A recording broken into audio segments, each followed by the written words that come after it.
When you think about the environment and what we're doing, I love it, man. Nepal is a small country in South Asia, located between its two huge neighbors, India and China.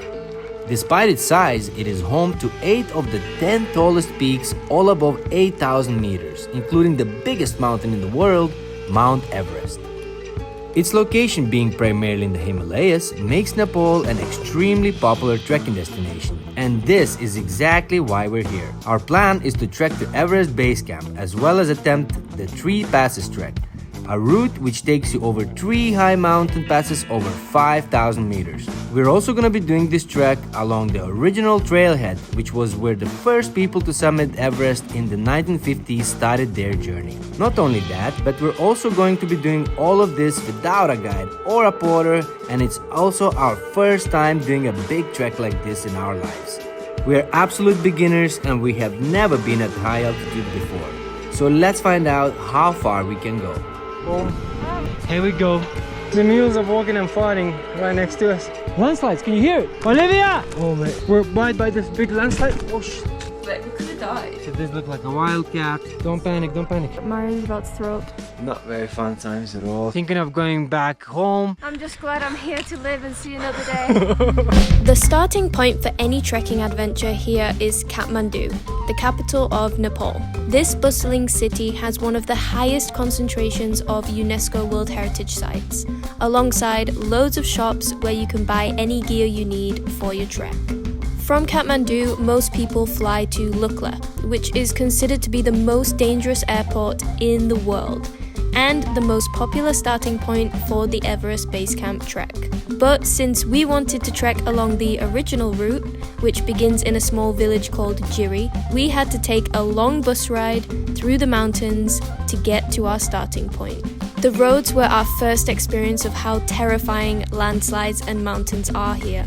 We were both feeling pretty nervous, but the views on the way were also making us realize how epic this was going to be. The weather app did say it was going to rain, but we decided if we don't go now, we will keep finding excuses not to start. The craziest thing is, the very next day, this happened. Floods and landslides have killed at least 150 people and injured more than 100 in Nepal. At least 192 people have died in Nepal after days of unrelenting rain triggered heavy flooding and major landslides. Residents in remote areas are still waiting for help, but the rains are not stopping, and more is predicted in the coming days. After getting stuck in Jiri for the past 5 days because of the weather, there was massive storms happening across entire Nepal. Such a bad floods that even killed a lot of people, and a lot of them got injured and still missing. But finally today, the skies kind of cleared up a little bit and we're actually leaving Jiri. And not many tourists actually do this trail anymore because you can fly directly to Lukla, so sort of like halfway. But we decided to just experience the original trail for ourselves. Jiri town is actually really cute. It's not too small, not too big. It has beautiful rivers, these old buildings. It's actually referred to as the Switzerland of Nepal because of all the pine trees around and the beautiful views, and I can totally see why. We're doing Jiri to Lukla, and then from there on we will try to attempt to do the 3 passes as well as the Everest Base Camp, Gokyo Lake. We can't promise anything, yeah, to be honest. We're kind of gonna go like one day at a time. Alright, let's just crack on. Do it. Right, so we left Jiri. It's all the way back there. We sort of arrived in like a little local neighborhood here. And I do think the trail just continues all the way up there. We haven't really done that much, but wow, gassed. Oh. Namaste. Namaste. Shiavalaya. Okay, Tanyabat. Lovely to have a bit of local guidance. Wouldn't have thought that this way, would have gone all the way around. But yeah, you go to these small little villages, which is one of the main reasons we wanted to do this trek. Oh no, there's a bull running at us, Olivia.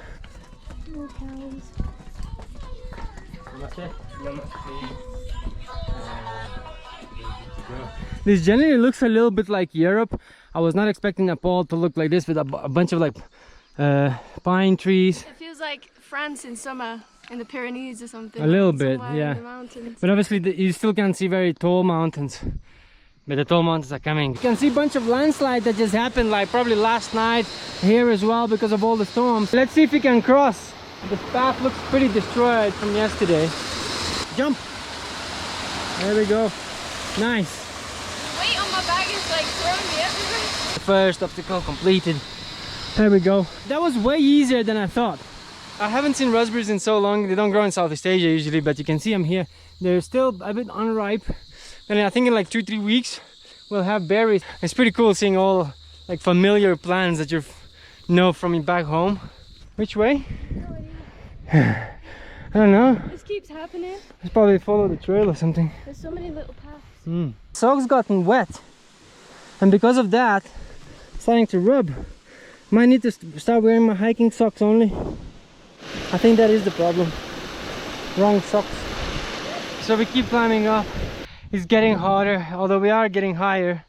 We keep seeing these beautiful neighborhoods, and we're finding more of my favorite plants out here. I mean, look at this, guys. Oh my days! Did you look at these beautiful? Look at that! Look at the size of this. And these are buds over, almost ready. And oh my days, smells so good. My fingers are all sticky from touching it. There's like different buds. Give it like a month and this is gonna be fully ripe. I wasn't expecting to see a church in the mountains just here. Absolutely beautiful view. Yeah, you have a bit of diversity all over. Thank you, have a nice day. Thank you. And the best part of it, locals are extremely friendly and helpful. We've been asking people walking past, Shiavalaya, Shiavalaya. There's so many little paths and we've always been directed to the right one. So far, so good. Loving it. Getting tired? A little bit. Yeah, it's a bit sunny, eh? I underestimated how much we packed. You know, I think we packed a bit too much. I've never seen kiwis growing on a tree. Guys, have you seen kiwi trees? That's so cool. That's what kiwi tree looks like. Oh my days. It's pretty exciting new discovery. Yeah. Do you know speak English? Ah, no. Okay. Okay. Dhanyabad. I was looking, they have kiwi. Can buy with rupees? Kiwi? No problem. Not ready.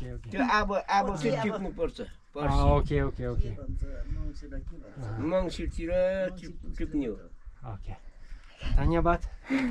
I think they either said it wasn't their kiwis because there's other houses, or they're probably not ready yet because they didn't look that ripe. I wouldn't say they were 100%, no. Yeah.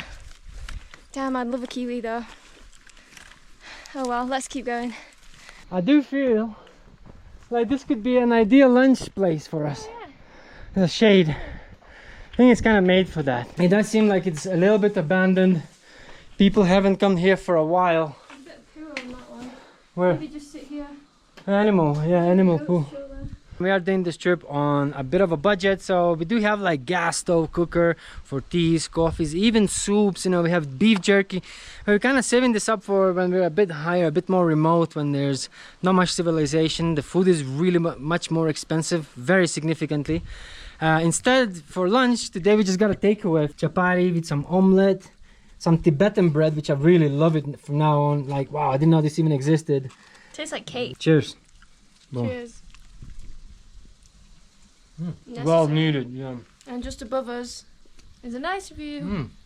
So I'm feeling a bit bloated after all this food. We just ate it way too fast, man. Yeah. Anyways, let's pack up. Dried out some of the clothes, been super sweaty. And yeah, time to continue. We're starting to descend now, which is a nice change Oh yeah, after going uphill. it looks like a nice forest in here. Yeah, look at this. Wow, this is so lovely for a change. It's like constantly such a diverse landscape. Day one so far is going well. Just enjoying the Check map, moments. actually. Let me check the map because I believe that we could also be going the wrong way. Yeah, we could just end up walking the wrong way for an hour. Actually, this is that we're going the wrong way. Really? Yeah. Oh, I wanted to walk Oh, this because I'm way. facing that way. Okay, and now we're going the right way. Yay! I'm just following Mario and hoping we'll make it. We got Maps.me, paper maps, and we also have this in our heads. We're using your Yeah. brain. Pretty straightforward, and there's always locals so you can ask for Yeah, directions. and there's signs usually along the path. We've got multiple navigation options. We're not taking any risks. We do having like a big to do some adjustments for the bags, for the shoes, because all of our gear is kind of brand new. So we're having fingers crossed that we're not gonna have any issues with them. Yeah, and all of the stuff that we bought is pretty budget. We bought most of our stuff from like Decathlon and then from places in Tamil and Kathmandu, so we don't have expensive gear. So we're seeing how it's holding up. Oh man, look at this house as well. Like, there's so many houses like that, just constantly changing. You don't get bored of this trek at all. And I know for a fact that the adventure is not even started yet. It said on a sign that Shiavalaya, which is our destination for the day, it's only 45 minutes away from here. Everyone's like kind of a bit surprising since there's not many tourists actually doing this kind of trail anymore. And plus it's the very beginning of the season, so it just finished raining like yesterday. So we're probably the first ever tourists to do this. Namaste! Yeah, people seem super friendly. Everywhere we go there's a smile, and it's just, yeah, it's a motivation to keep going. Walk right past the houses, you can see them drying food and like I know, animals. yeah. Wow, so beautiful. Look at all this corn here. Yeah, this is just Jenny the movie. Can't believe we're doing it, Olivia. Travels on toast. It's better than I imagined. Yeah, Himalayan adventures, let's go. Our destination is kind of at the very bottom of this valley, so we have to descend about, I don't know, like 300-400 meters, and we're there. Whoa, wait. Okay. Okay, let's push. Okay. You okay? Okay.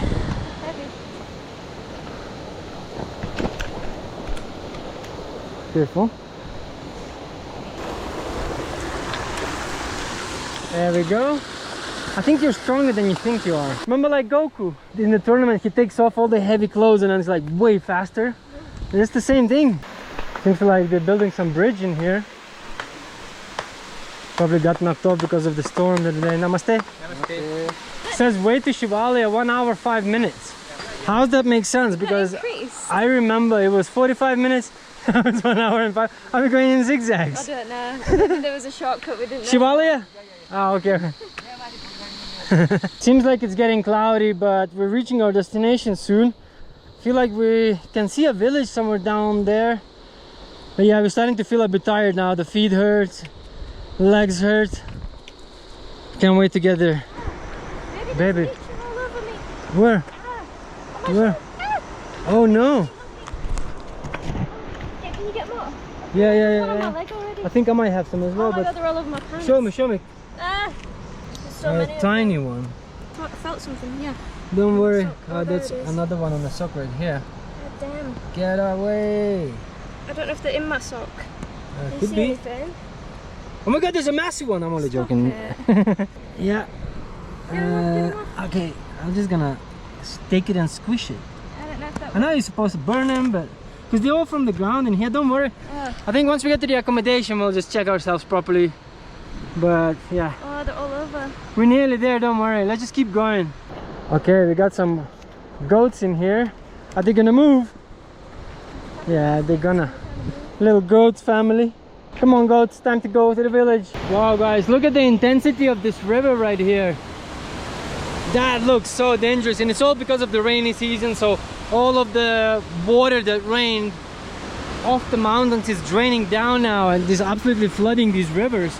And these rapids right here look absolutely deadly. As you can see, water just draining down everywhere from each corner, constantly filling up that river, feeding it from every single corner. That's why it's so intense. It's gonna take a few days until it kind of slows down a little bit. There's a hanging bridge over there, guys. If you can see, we're gonna go over our first ever hanging bridge in Nepal. Yeah, there's some goats already on the bridge, guys, but they don't want to cross. Look. They're really scared. They kind of like half walked on and they're kind of backing off now. Look at the goats are scared. Yeah. They're just walking back slowly. I mean, I'm a bit scared to be honest. Oh, yeah. You don't want to fall in that. I think it's okay. It's okay to go? Yeah. Okay. We'll wait for the goats to go past. Just some mountain traffic. Jiri, Shiavalaya. Shiavalaya, yeah, sleep. Go, goaties, go. And now it's gonna be our turn. How cute this little one is. The last one is the most scary. And Mario, go first. You okay? Yeah. I feel like it's pretty safe. I mean, you see like yaks, buffaloes, all kinds of farm animals walking across it. They weigh way more than us, so we're good. Just on the other side of that big old river there, we believe it's Shiavalaya. Pretty exciting. Eh? Bigger than I thought it would be. I thought it's gonna be really tiny as well, but yeah, it does look really similar. And they have the blue roofs. I don't know what the blue roofs mean, but yeah, here it is, Shiavalaya. Look, such a beautiful landscapes everywhere. So absolutely gorgeous. So the last place where we stayed in Jiri was called New Sagarmatha, and we really loved that place. The owners were absolutely lovely people. We felt really, really cozy being there. We felt welcome, and food was amazing and really, really affordable. Oh, it's a snake. Sorry guys, look at that, it's a snake. Yay! I don't know if it's poisonous, but I'm not gonna try and touch it. But anyways, so the people from the last homestay suggested us to go to their friend's homestay. I looked up their homestay on Google reviews, and everyone's like, such a nice people. I'm like, yeah, that's where we're going next. So we have a place where we're gonna stay. I think it's gonna be open, so it's all good. But yeah, welcome to Gaurishankar Conservation Area. Here we go. This is a massive conservation area, so there's gonna be a lot of plants, animals. As soon as I walked in, I just saw a snake just when I was talking to you guys. So yeah, I would assume there's quite a few animals here. And here's another hanging bridge. I gotta love these bridges, man. This one seems pretty tight, like has metal poles. No problem, because the last thing you'd want is fall into this river. This looks really, really dangerous. And just when I was talking about it, the lodge is literally just on the other side of the river. That's pretty convenient. Namaste. Yeah, we're coming from what was it? Yeah, Krishna said it's like, oh, this guy have a good homestay, so I come see, look at your place. You know? You called me. Oh, he called you already. Ah, okay. Do you have many tourists? Not yet. Not yet, no. It's gonna be slowly. Okay, so we're one of the first ones. Yes. All right, so we're gonna be staying right by this bridge most likely. Oh, it's so nice. I can always see a bunch of ganja growing just there. Loving it. I'm gonna go check. Yeah, I know. Yeah, it's lovely. I love Nepal, brother. Yeah, really nice. It's okay to walk with you? You sure? Okay. Cool. That's all we need for the night. I'm not sure how much we need to ask. Yeah. Okay. Probably not much. So we asked for the price of accommodation, and it's literally $300, which is around $2. That's how cheap it is, man. So not only that, you'll be doing one of the best, if not the best trek in the entire world, probably the cheapest one in the world as well. Obviously, it's pretty nice and simple. We are simple people. We only need to sleep here, shower. There's a shower and bathroom there. And that's it. One thing you need to do every time you get to a guest house or tea house is ask if they have Wi-Fi, electricity and hot water included, because they could add an extra charge on. Yeah, and so some places do. Yeah. So that's good. But this one was a recommendation. Oh, thank you. Dhanyabad. And yeah, we believe recommendations are always good. So thank you. We're loving it so far. We're just gonna enjoy our Coca-Cola and have some fresh air now to refresh ourselves a little bit. Oh man. I'm not getting sponsored by Coke. Sorry. But this hit so well after this massive trek. Just a nice Coca-Cola. You okay? It hits different when you... It hits different, doesn't it? We even had it before the water, just straight away. Yeah. Definitely not the healthiest thing, but I feel like first day, just enjoy it. Why not? So we just had a shower. We thought that it would be wise to shower right when it's really hot. Have an ice cold shower still before we get cold later on, and also so we can dry out all of our clothes because pretty sweaty. But look at this village just while we're here. Look how beautiful. A bit smaller than Jiri, quieter. We're right by the river. He got himself a San Miguel, which to be fair was quite cheap compared to other beers. It's like half the price compared to Kathmandu, surprisingly. Yeah. And I then just got here, like my man's like sorting me out with some 420 vibes and everything. Like, gotta love it here. Like, living the life. It's actually getting pretty cloudy. I hope it's not gonna rain tomorrow for the hike. I'm a little bit worried, because if that's the case, we're gonna have to stay here another day and just do this. Oh no. It's actually pretty good. No matter which way, it's gonna be good. Dinner is served. We're having the classic dal bhat. So you get lots of different little dishes. We did ask for some extra chicken in here because you get some protein going. Looks really good. Yeah, I'm gonna smash this and then just simply chill. My shoulders are killing me. It's only day one. And fingers crossed that it's not raining tomorrow, although it looks like it's getting cloudier, but the weather changes so often, so you don't know. So we'll see. Anyways, enjoy. So I set an alarm for 7:30 today, but I just woke up at 6:30 and looked outside and it was blue sky. So we thought, let's just get up and get started because it could rain anytime, it could get cloudy, and we want to enjoy the clear skies while we can. Got some coffee, water, and we actually leave in a couple things because the weight was a bit too much, so we're gonna leave this cough syrup. I don't know why I bought this, it's really heavy. Last night we were trying to eat all our snacks as well just to lower the weight, so we're just ditching a few things. Because the bags were pretty heavy yesterday, weren't they? Yeah, they were. Unless we just get the Sherpa skills very soon, because we're gonna need them. You need one of those ropes around you. I know, I was thinking, should I carry my backpack like this? Yeah. Like that. Thank you so much. Please, yeah. We never eat breakfast, you know? We only have coffee, but go up in the mountain 1 hour, 2 hours, very hungry. Relaxing with Nice view. Yeah. Yeah. This is for later. Thank you so Thank much. you. So, would you give us the bill to Sure. pay? Yeah. You want this one? Too much weight for me. Okay. Right, so we're all packed up, ready to continue. Our shoulders feel a little bit sore, but I guess that's just a part of it. It feels kind of good to be back on the road, though, to be honest. Yeah, we're ready. We had a really nice stay in here with our lovely host. Thank you so much. Thank you so much, man. I hope many people start from Jiri. I hope Then so too, man. More safety and the best track in the from. Thank you Jiri so to much. Everest, Yeah, but yeah, people are missing out. You guys are missing out if not doing the original trail. Do it, man. We're gonna prove it to you that it's pretty damn cool. Yeah. Okay, thank you so much, sir. Yeah, have a nice day. Have a nice day. Take care. Yeah, hopefully, yeah. Bye. If I survive. I'm sure you'll survive. Shiavalaya as a town itself, it is really, really beautiful. And it looks like there's so many guest houses. But it's really sad that there's literally no tourists. We haven't seen any. We were just literally the only ones. Yeah, we'd love to spend more time here, but we do want to crack on. Eh? Yeah, we're going to Lukla. Okay. Yeah. This is conservation check post. Yeah, we were expecting this. So how long the conservation area? Kinza, under the conservation area. Jiri to Kinza. And how many hours walking is this? Maybe you go to first of all come here Shiavalaya, and you go to Deurali first of all, and Bhandar and Kinza. So after Okay, so so today we were staying probably in Deurali anyways. Maybe your passport also permit. Yeah. Do you have or not? Yeah. It's beautiful inside, not outside. Your wife is more beautiful. Oh, thank you. Lucky man. Yeah, lucky man. Right, we've got our permits. It's 3,000 rupee each. We were expecting to pay the 3,000 feet. It's just like a standard fee for the conservation area. There's probably rangers protecting all these animals. As you can see, there's like red pandas, all kinds of like leopards and other like relatively endangered species. Yeah. So that's why it's a conservation. As soon as we just kind of turn around the corner from the village, we're seeing the big mountains with the snowy peaks. Our first snow on the trip. Yo, I'm so excited now. mate, I am hyped. Right now I'm starting to feel okay, we're going to Himalayas. The climb begins. It's going to be a really big ascent today. Our body's never been higher than like 2,600 meters, and that was when driving here to Jiri from Kathmandu, and even then we felt a bit of pressure in our heads from the altitude. Our body's not used to it, so we're not sure where we're gonna stay tonight, but if we feel okay in the rally, we might stay there for the night. You okay? It's pretty steep.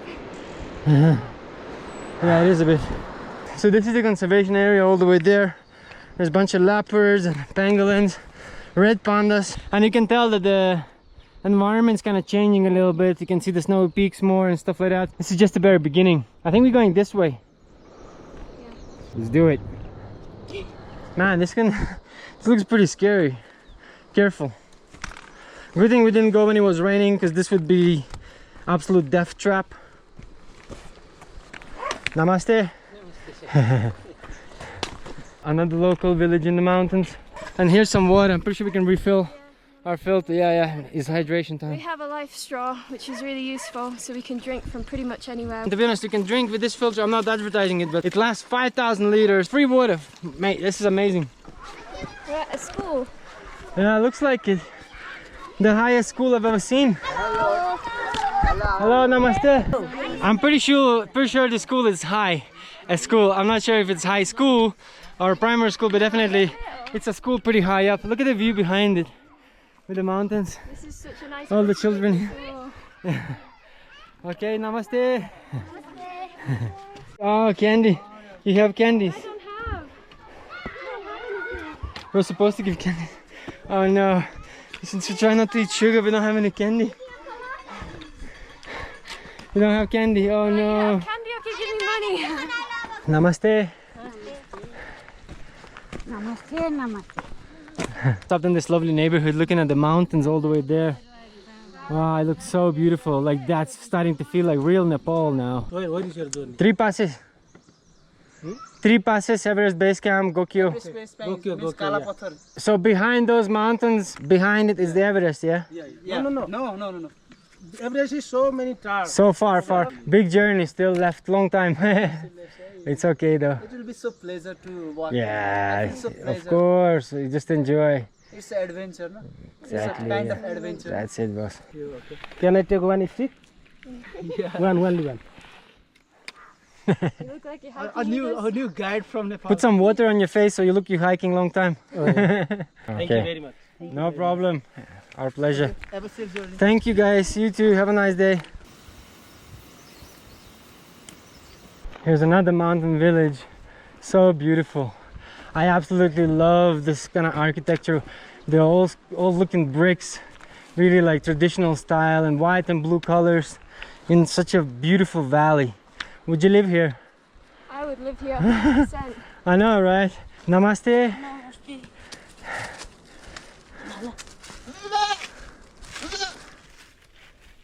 So we're starting to feel a little bit tired, and we're not gonna search for a best view because we've been doing that for the past hour, and just we need to actually like energize ourselves. So I'm just gonna get a drink. We're just gonna have our lunch here. Mini shop. Yeah, it's like a little home, and we have a little shop. Okay. Oh, it's cold. We have cold Mountain Dew. Nice. That's gonna be pretty nice. How much? Rupees? 200. Lunchtime. I've got the same as yesterday. Yeah, literally.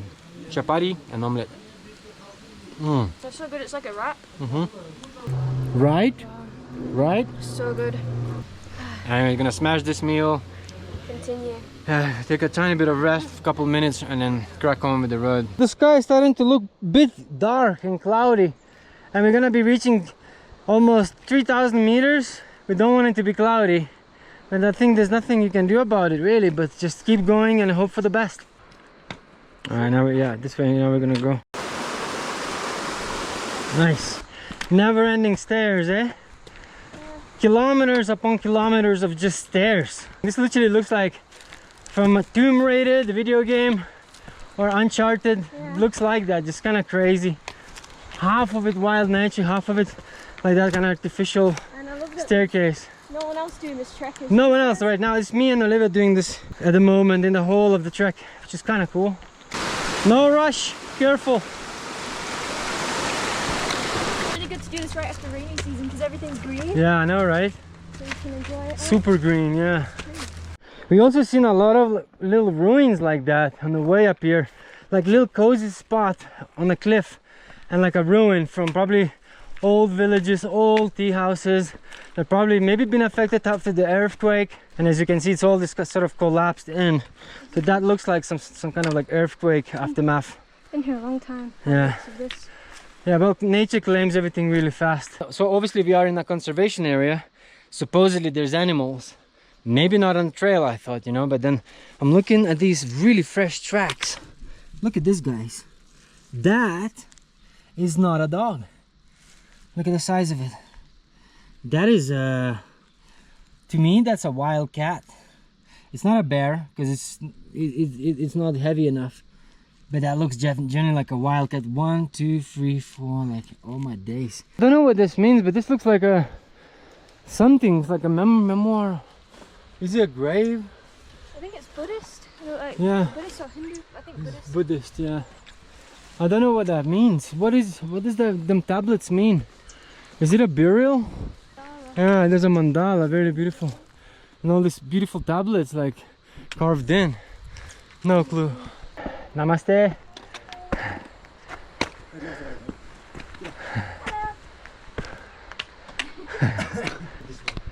This way, yeah. Thank you. Beautiful home, by the way. You're from Jiri? Coming from Jiri, yeah. Nice place. You got a really nice view. Like a stupa. Yeah, it is a stupa, yeah. First time trying Himalayan wild food. Oh, look at them. Let's try it.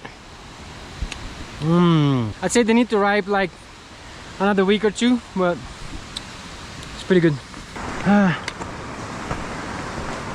No, it says the rally 20 minutes, so not too bad. It's one of those bridges that I don't really like, but this one seems in a better condition for sure.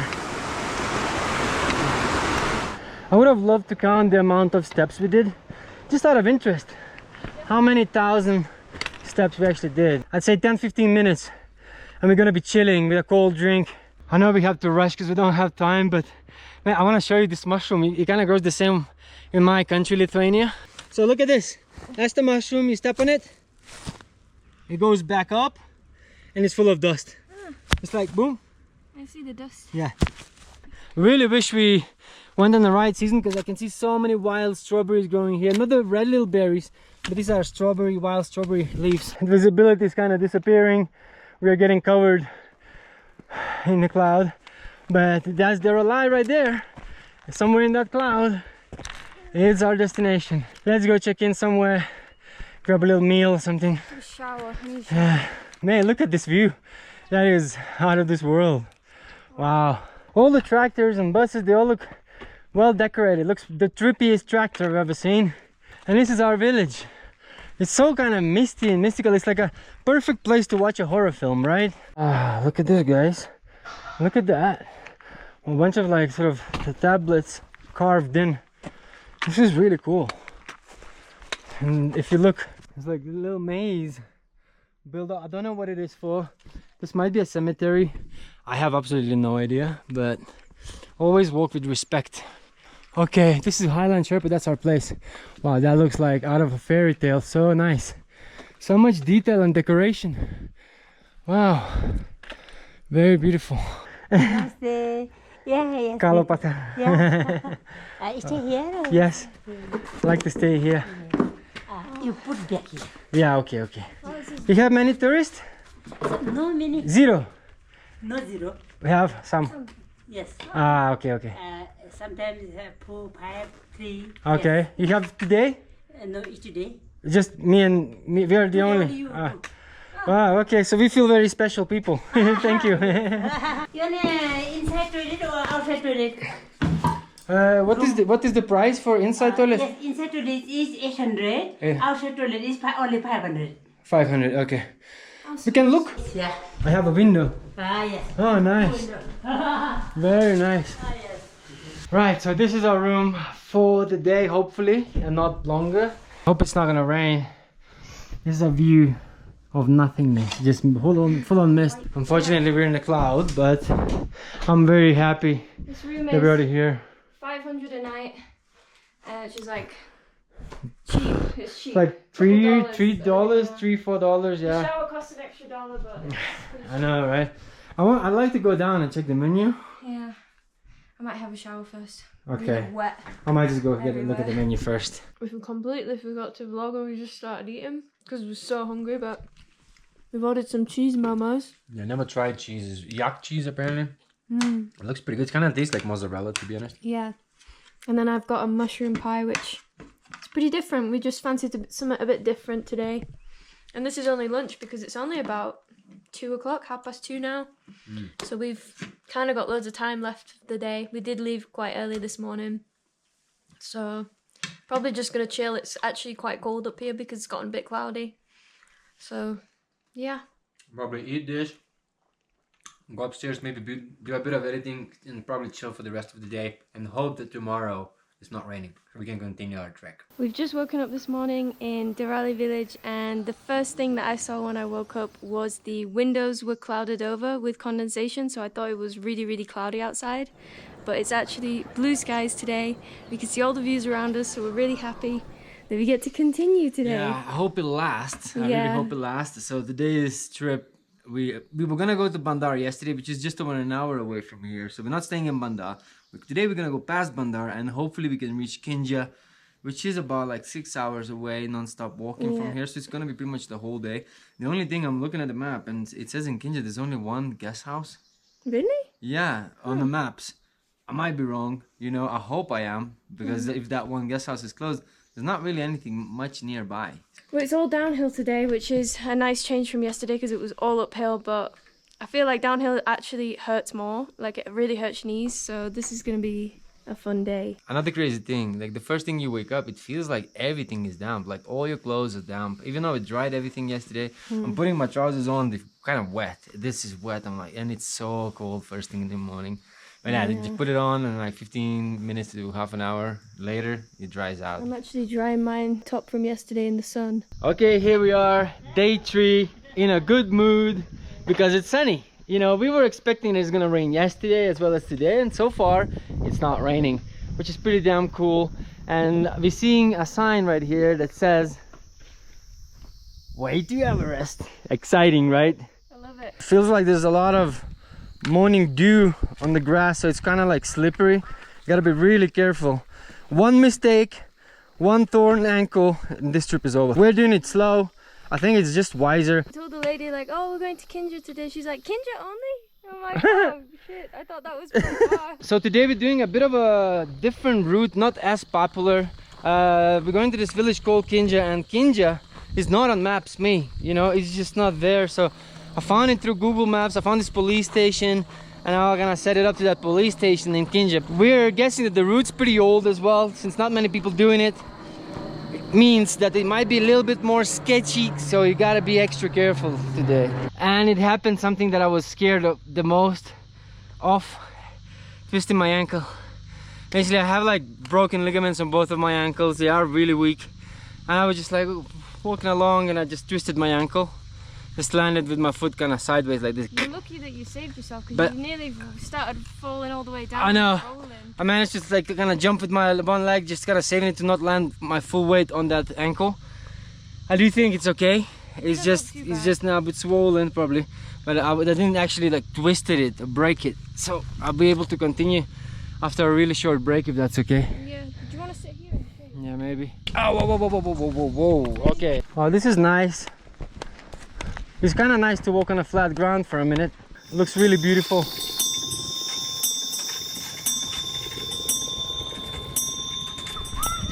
So this seems to be some sort of school, maybe, or like a kindergarten in the mountains. Namaste. Kinja? Yeah. Kinja? Yes, yes. Okay, thank you. We're just flying kites. Yeah. I mean, yeah. It's like fun. No phones in sight. Core childhood memories. Kinja? Ah, okay. 3 hours from. Huh? 3 hours? Ah, okay, okay. Thank you. Seems like we're walking off the path. This is the map saying we should go around that way, but this is where it's taking us. It's taking us to like a brand new path. Online it says that supposedly it's dangerously steep and slippery, so we'll have to see. Namaste. Kinja? Is the road okay?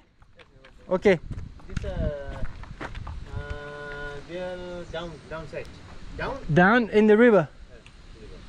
Not Not the bridge. not bridge. Near. Ah, okay, okay. They side down, some down. And down, turn. yes, down. So no cross the river. No. Okay, okay, okay. Is the path dangerous or not dangerous? No dangerous. Not dangerous. Okay. Okay, Tanyabat. Thank you. Gonna go there. Okay, okay. Tanyabat. Kinja there. Okay. Such a friendly people. So like, yeah, this is Kinja that way.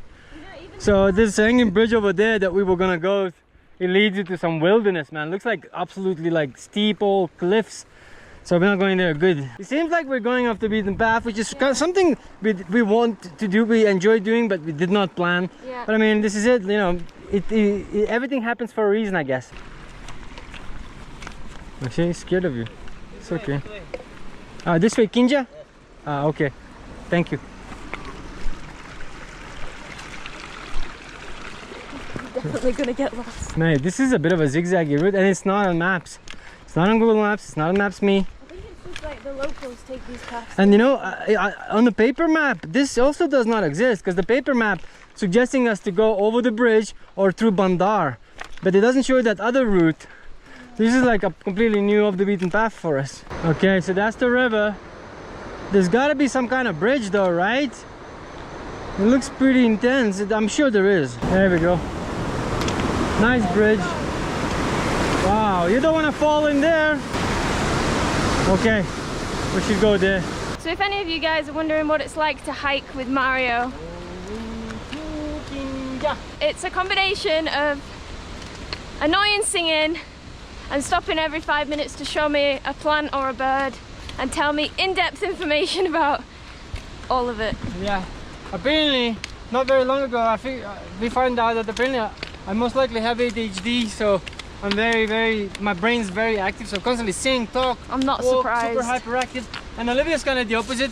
I don't know how we're making it work, but so far it's working. I think he's a bit delirious after twisting his ankle. We're going to Kinja. It's probably scaring off any creatures or people. But aside from that, the views are looking very nice right about now.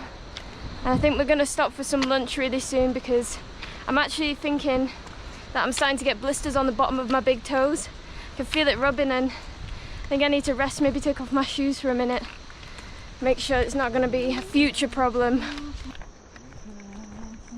See what I have to deal with, guys.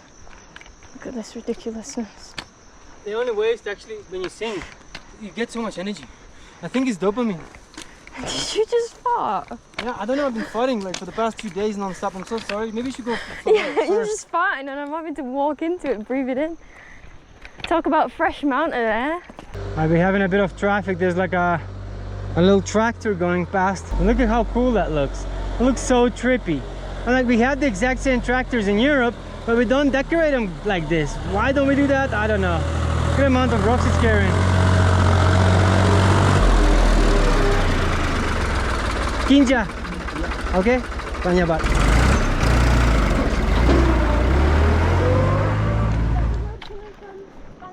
Yeah. Okay, this looks like a spot for lunch, right? Yeah, I could sit here. Okay. We've got roast potatoes today. They're actually left over from last night because we ordered way too much. Yeah. And a load of chapati and omelette. Yeah. A bit too much, actually. Yeah, I know. It's one portion each though, but yeah, it looks pretty good and nutritious. There's the tractor going behind you with the noise. There we go. How far have we got left today? The map has redirected me. So initially we were gonna go through here, around somewhere there, through this part, but now we're going this way. So I'm starting to get blisters like here on the bottom of my toes. Not good. Can't see yet really, but it's sore when I walk here. Good thing we have some high-grade plasters. So that's really cool. that's sort of like an extra layer of skin. So apparently the route that we're taking, guys, it's a highway. So this is supposedly a highway of this area. That's what a highway looks like in a Khumbu region. Okay, oh my days, it's a landslide. Oh man, are we able to go past it? I hope we are. But that is all landslide, oh my days. And they're fixing one up right there. So this is the aftermath of the landslide. And those top bits right there, that could fall and break any time. It's starting to look sketchier. Full-on cliffs everywhere. Literally all of this is about to fall. Okay, I was waiting for this actually. When am I gonna get to the sketchy roads? And here we are. Freshly built path right now after all this landslide. Yeah, sketchy rocks. But it's all good. Namaste! Namaste! Kinja? Kinja. Oh, okay. Dhanyabad. Wow, look at these cliffs here. Oh, mate. Looks fucking scary. What? Yeah, I have to be careful. I have to be really careful. But I think this is it. This is crazy. I know. Wow, will you look at this? Oh, it's so refreshing. Oh, this is nice. A whole lot of rice paddies, tiny little villages dotted around. Just a full-on Himalayan mountain life. Namaste. I got some more waterfalls coming up. We've just hiked down in zigzags down this mountain, down and down and down and down. Dying, so hot. Yeah, Olivia's looking like a shrimp already. By my face. Looks like an absolutely red crab. Pretty warm, pretty sweaty. Yeah, it is getting a little bit breezier, so it's coming to the afternoon time now. Usually afternoon time gets a bit windier, breezier, and before you know it, it's absolutely freezing. So I thought earlier that this is our destination. I was wrong. we're not here yet. This is just a random village. We kind of have to go around behind this mountain, and that's where it's gonna be Kinja. Oh wow, storms do come in fast here, but good thing we're right on time. Good thing we kind of rushed it to get here as soon as possible, because the rain's about to start. Even the goat is crying. Namaste. Papa, kids, Papa sweet. Hello, how are you? I'm fine, thank you. Good, good. Have a good day. Wow, here's an abandoned bridge. Guys, look at that. That's how bridges used to be back in the days. Scary hanging bridges. Yeah, this one looks freaking terrifying. You don't want to go on this. And there's a landslide right in front of it. It's pretty crazy.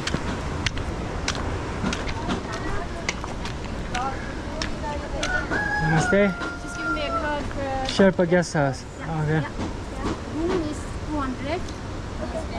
Very good. Yeah. Thank you so much. Yeah. Have a good day. Just right on time. Okay. Well, yeah, nice and simple. Just as we sat down with some drinks, checked in, it's just started to rain. Literally. Just started. That was perfect timing. Now, all we need to do is clear the cars, prepare for the videos for you guys, and just have a good old rest. And a hot shower. A whole big day tomorrow, although we're not sure, because if it's raining tomorrow, we have to stay here one more day. Yeah. I'm not sure. See how it goes with the rain, but see how it goes. Something you cannot control. So Mario's found his cheapest beer on the trip so far for 350, and he's been given. Yeah, and this is so this is $2 worth of local, well, not even wild $2. mountain weed, which is kind of cool. Obviously, I'm gonna clean it up.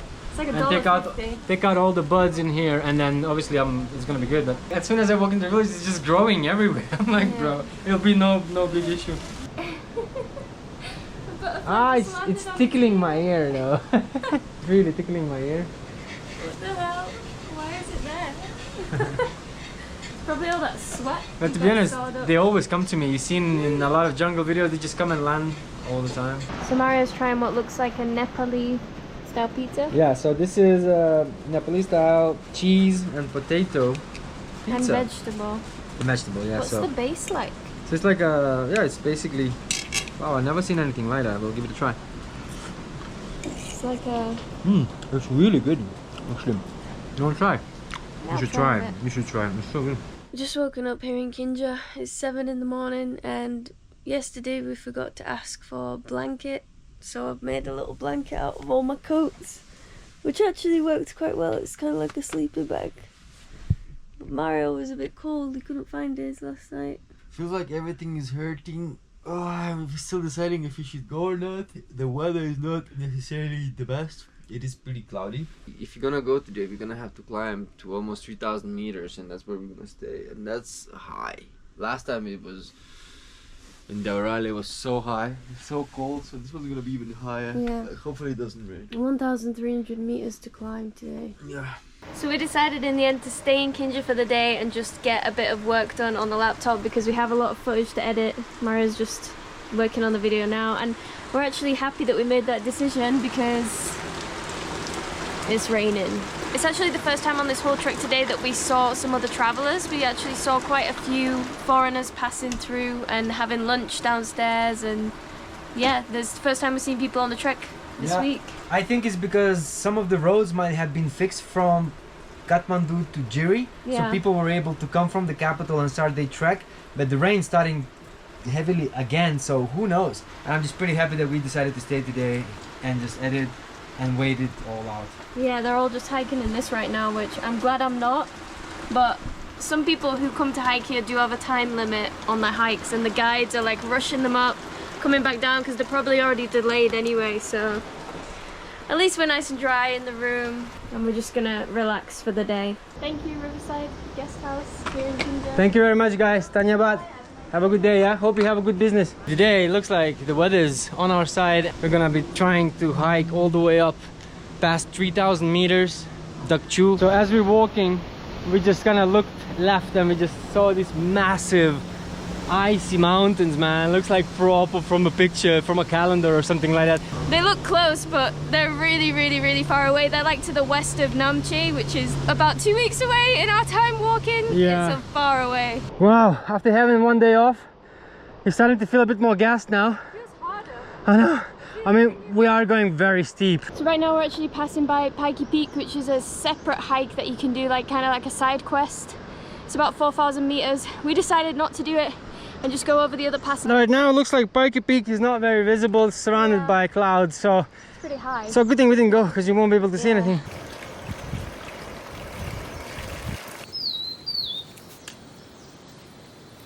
We've just done about 350 meters from Kinja uphill, only 1,000 to go. He's moving little goats off the way for us. Kids are so humble here. Dhanyabad, thank you. Namaste.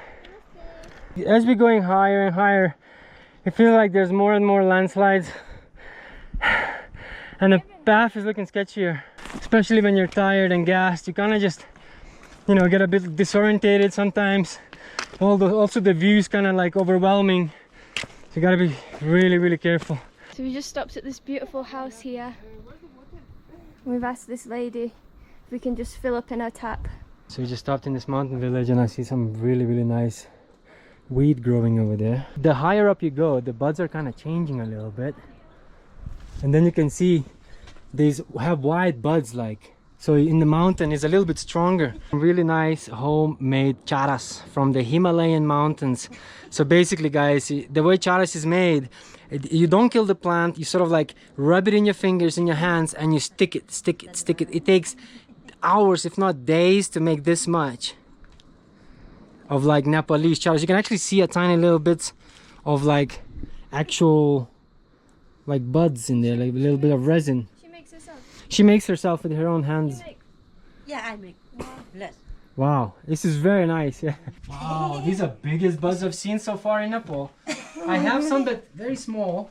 It's small. Yeah, but this one looks a little bit bigger. Good. This. Yeah. Right. Oh, it smells good. Wow, it does smell good. Yeah. I have little. Okay. Little plant. Sometimes, oh, you have a little plantation, yeah? Little plant. Oh, nice. Very lovely. I'm looking at the bottle of Coca-Cola. How much is Coca-Cola? Coca-Cola? Yeah. Coca-Cola 200. Okay. Yeah. Yeah. We share. You wanna share it? Yeah, sure. Why not? Sounds good. Yeah. One. Buy one. Yeah. Okay. So she's giving us for free, anyways. She's very friendly. So Dhanyabad so much. Yeah. Just giving us for free. Why not? It's a mix. Good mix. Mixed mountain, yeah. Nice. No, this little ganja, little this mix. Tobacco. Tobacco, yeah. Yeah. I know. Yeah, we all know here. Been here for a while. But yeah, really happy to encounter like such a friendly locals. And yeah, just she keeps putting more ganja in my bag. Well, yeah, thank you so much. That's for the Coke. And yeah, ready to go. Non-stop climb today. We were hoping that we're gonna get across this valley before it gets cloudy, but it seems like we're not gonna make it. I feel like, oh, I'm so high up, and then I look there and there's a massive mountain I know. the size of where we are, and we're gonna have to climb a lot of those in the future. You kind of forget that you're in Himalayas, you know, and the mountains will always just gonna keep getting bigger. So I was just walking along the path, completely oblivious. Apparently I walked over a massive snake. I didn't see anything, but It was like about this thick. oh, it was on the path. You went right. I just saw the tail. First I thought it was a lizard, but oh yeah, the head is there. It's moved, just saw me. So we actually made it to Seti, and we're at Sunrise Lodge, and he's trying some food over here at the view. It's okay to eat in here. Can I eat here? No problem. Okay, so we've got Cheers. an apple. Ching. $2 an apple. Bit more of a tax in the mountains, but it's going to be worth it.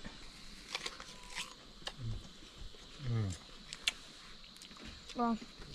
Oh my god. My body's just saying thank you.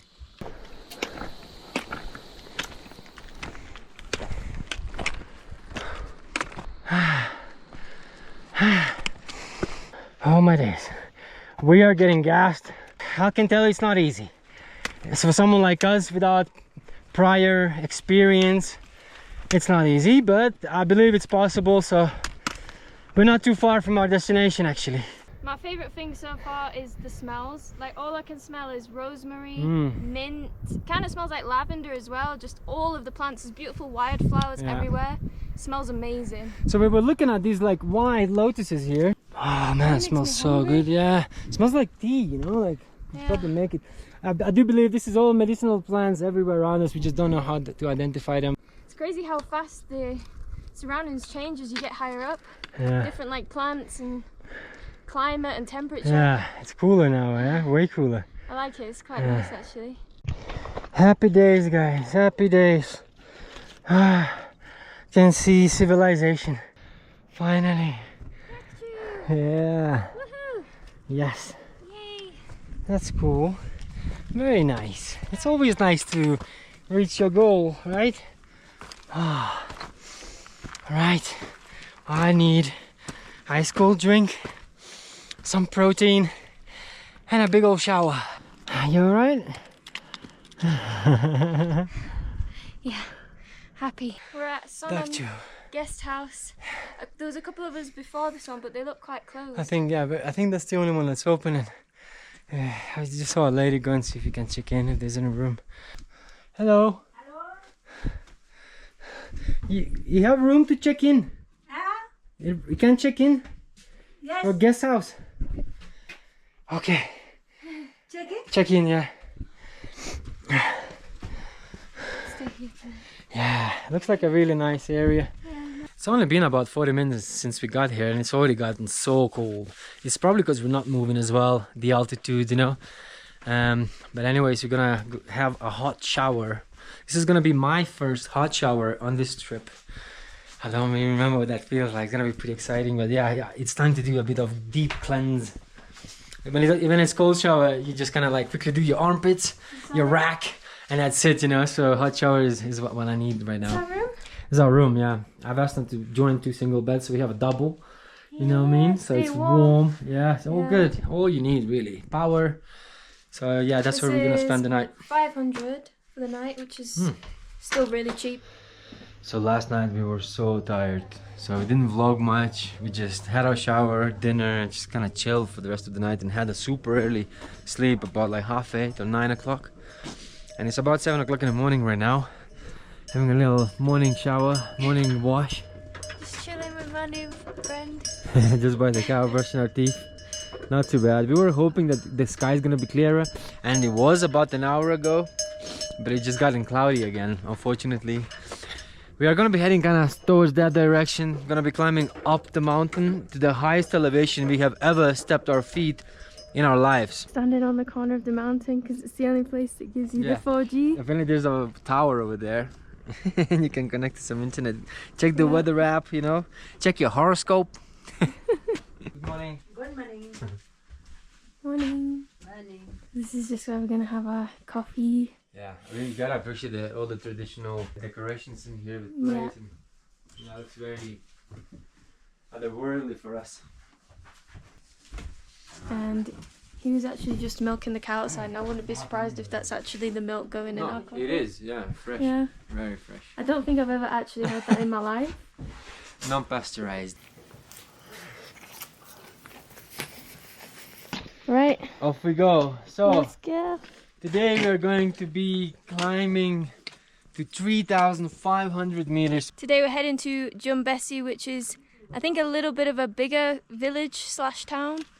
Quite a few more guest houses, hopefully internet and stuff, because we didn't have any here apart from the connection over there. Someone decided to join us for a walk. Are you coming with us then? Yeah, he's just coming with us apparently. I don't even know this dog, haven't even stroked him. He just said, are you guys going that direction? He's like, yeah, I'll join you. He's literally just coming with us. Right, I think we're highest we've ever been. We're almost at 3,000 meters elevation. From here on, the air is gonna start getting thinner. Yeah. Get ready for it. The dog left us as well. Where is he?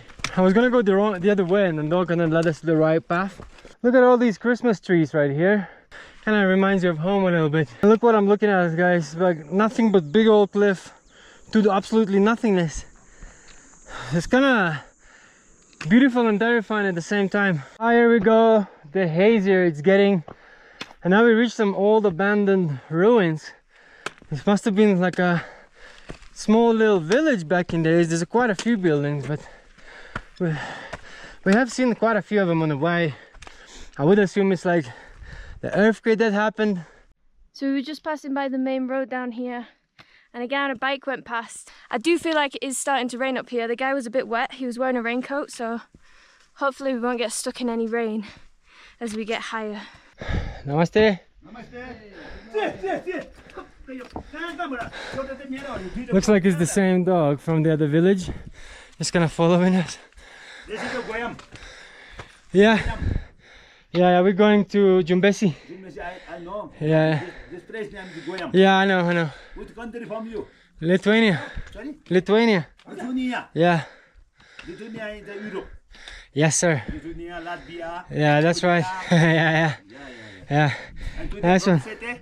Eh? Today from Sete? No, from Dakchu. And today go to Junbezi. Jumbesi, yes. Follow the road. Yeah, after the pass. Okay. You follow the road, it's better. Thank you. We'll follow the road next. Nice one. Have a good day, yeah? Take care. The visibility is just getting worse and worse. Can even barely see up that path there.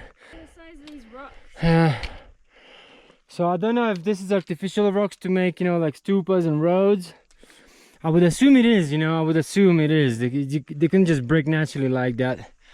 So I assume they use this to construct stuff like houses and stuff. This looks like our path, but it looks a bit destroyed. And you see these gaps in between the rocks. It's really loose. Oh, I didn't expect it to be so freaking foggy, man. Oh, it doesn't really help, to be honest. It's kind of like humid and sweaty and cold and hot at the same time. And the worst of all, I still can't see anything. Alright, so we just reached this abandoned lodge. It's called Buddha Lodge, and it's on 3,300 meters of height. Looks it's a bit abandoned. Let's go there. Yeah, I'm coming. Right, 200 meters left of altitude for the day, which is gonna be the highest pass. Hope it doesn't start raining like Olivia mentioned earlier, because it is dripping a little bit. Nothing too serious yet though. Goat's coming to say hi. Hello. So it started raining and we were stood under here. Mario was just getting out the rain pants and the jackets and everything to cover the bags and stuff, and literally it's just stopped raining again. So a bit annoying, but we'll have them more accessible now. Wow, this terrain is getting more and more crazy. 3,400 meters. The weather's starting to get worse and worse. Rain's increasing and it's pretty freezing out here. It's a nice looking stupa in the middle of nowhere. The roads are terrible. The pass, I don't think it's here yet. It's up there. I have to climb a bit higher. I just like to get out of it this altitude before it gets even worse. Storm. Not very enjoyable with this weather. Not sure where exactly we are. Is this the pass? Eh? Oh, Namche Pass here. Yeah. Here it is, guys. This is our first ever pass out of many. 3,500 meters. This is the highest we have ever been in our lives on foot. Yes. And then from here on we're gonna be going downhill, very steep downhill, zigzags, with the weather is pretty sketchy. So before we do that, there's a restaurant, so we're gonna go and grab a hot drink, maybe even a snack before we continue. But yeah, goal of today is done. One of the goals. Let's just go and warm up a little bit. It's so lovely that there's a restaurant. I wasn't even expecting anything really. I just thought, well, keep going. Like as best I thought, like maybe a water fountain. That is it. I didn't expect anything, and this is a whole restaurant. This is amazing. Alright, probably leave our wet stuff here. We're drenched in water right now. This hat is just absolutely soaking wet. Yes. Oh, they need the money. A little bit, but it's okay. I'm so lucky that you have a restaurant. Wow, this is very nice. Oh, very lovely. It's so so nice and warm.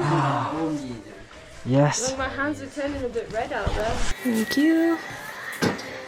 This is exactly what I needed.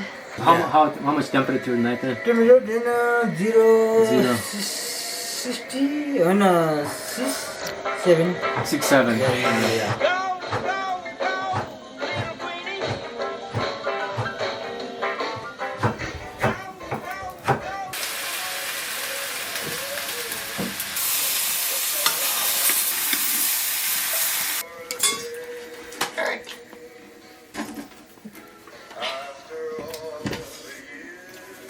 So this was a really nice stop right here at the very pass. This restaurant just made our day right now. Yeah, very charming little spot. Feels like you've just entered a different world, like gone back in time. It's really nice and the food was good. Yeah, felt really like proper local vibes. You got warmed up, some hot tea, some hot food, and now we're carrying on. So yeah, if you're going through this pass, guys, make sure you visit this place right here, Lamjura Viewpoint Restaurant. The guy is super friendly, warmed up, get some energy and continue, which is something we're about to do now. It looks like we are seeing a couple of sun rays, so we're having high hopes that it might clear up a little bit and we'll be able to see some of the mountains. Somewhere up there, yeah. As we're going downhill from the pass, the clouds are kind of clearing up a bit and you can see a lot more of the views, the pine trees, and there's just beautiful colours and rocks all here. I love these rock formations. Some of them look like an entrance to Shambhala, ancient myth of a secret hidden city in the Himalayas, in the inner earth. So it's like a whole big conspiracy about inner earth. I personally think it is just a legend, but it's a nice thought that there's a hidden city of Shambhala. And I'm pretty sure the word Shambhala resonates through a lot of local people in the Himalayas, because it's a really old legend. Wow, look at this mossy forest, guys. So weird looking trees. I don't think I've ever seen anything like this before. No. Yeah, it looks proper trippy. Yeah, this one's moving, just be careful. What do we have here? Pikey Peak, Jasmine, Banjang, and we're going to Jumbesi and towards Taktor. I haven't seen a sign like this in days now, so it's quite nice. Look at all these goats. You guys gonna let me pass?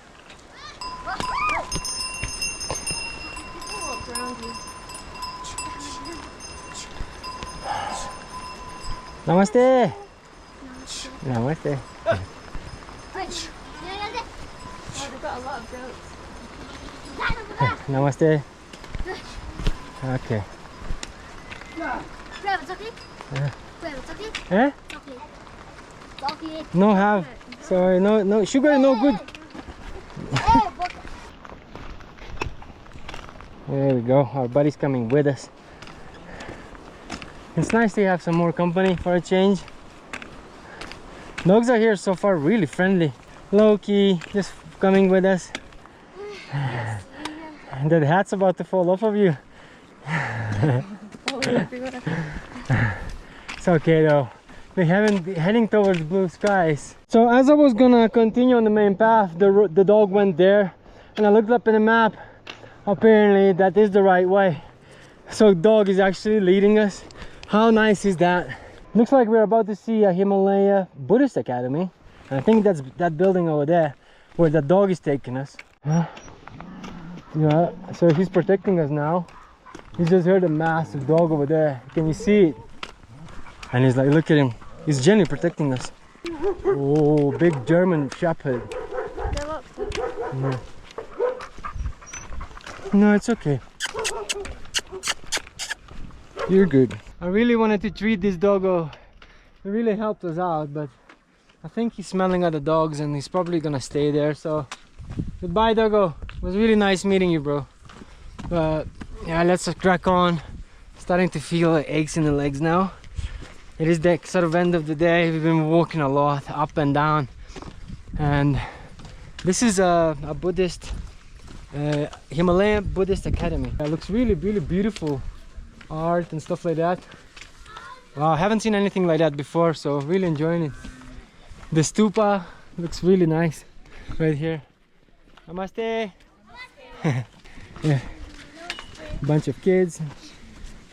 Go down from here. This way, yeah? No. Here is small. Oh, small road down the hill, yeah? Yes, yes. Okay, Tanyabat. Thank you.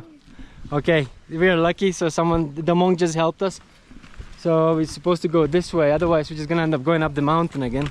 Look at this. How beautiful is that? Oh, like the whole monastery or the academy looks out of the movie. We're supposed to be going down here apparently. You have these beautiful things spinning. I still don't know what exactly they're called. Are they prayer wheels? Is that what it's called? I think so. Right. Okay, I guess it's a prayer wheel, yeah. It would make sense. Yeah. Man, if he kicks, we're gone. I don't trust. I mean, probably be fine. I just don't trust it.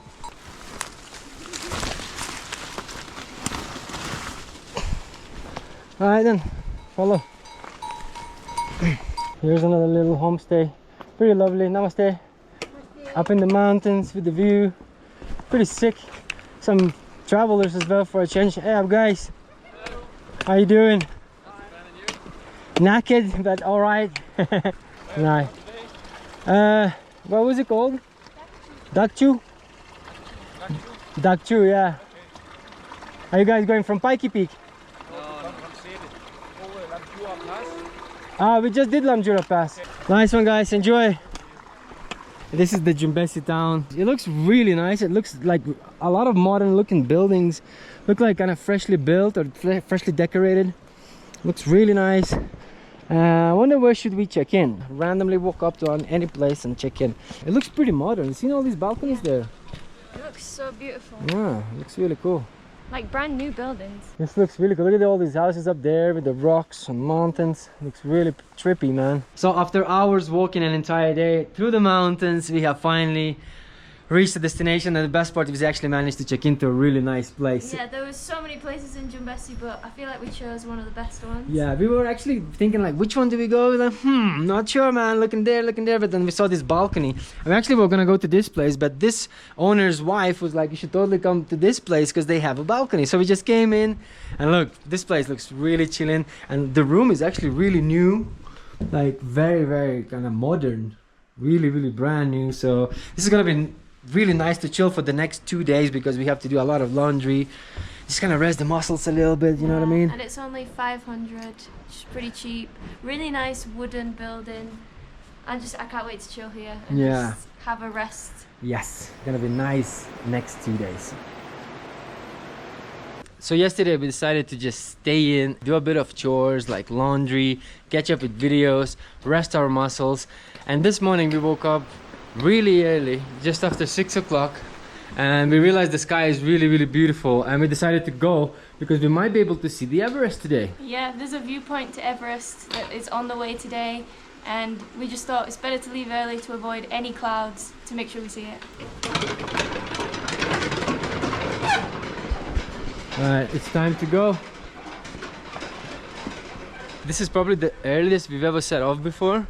I kind of feel proud of myself. I don't feel tired at all. I feel like I had a decent sleep. And really cannot wait to get my eyes on Everest for the first time, and I'm so excited.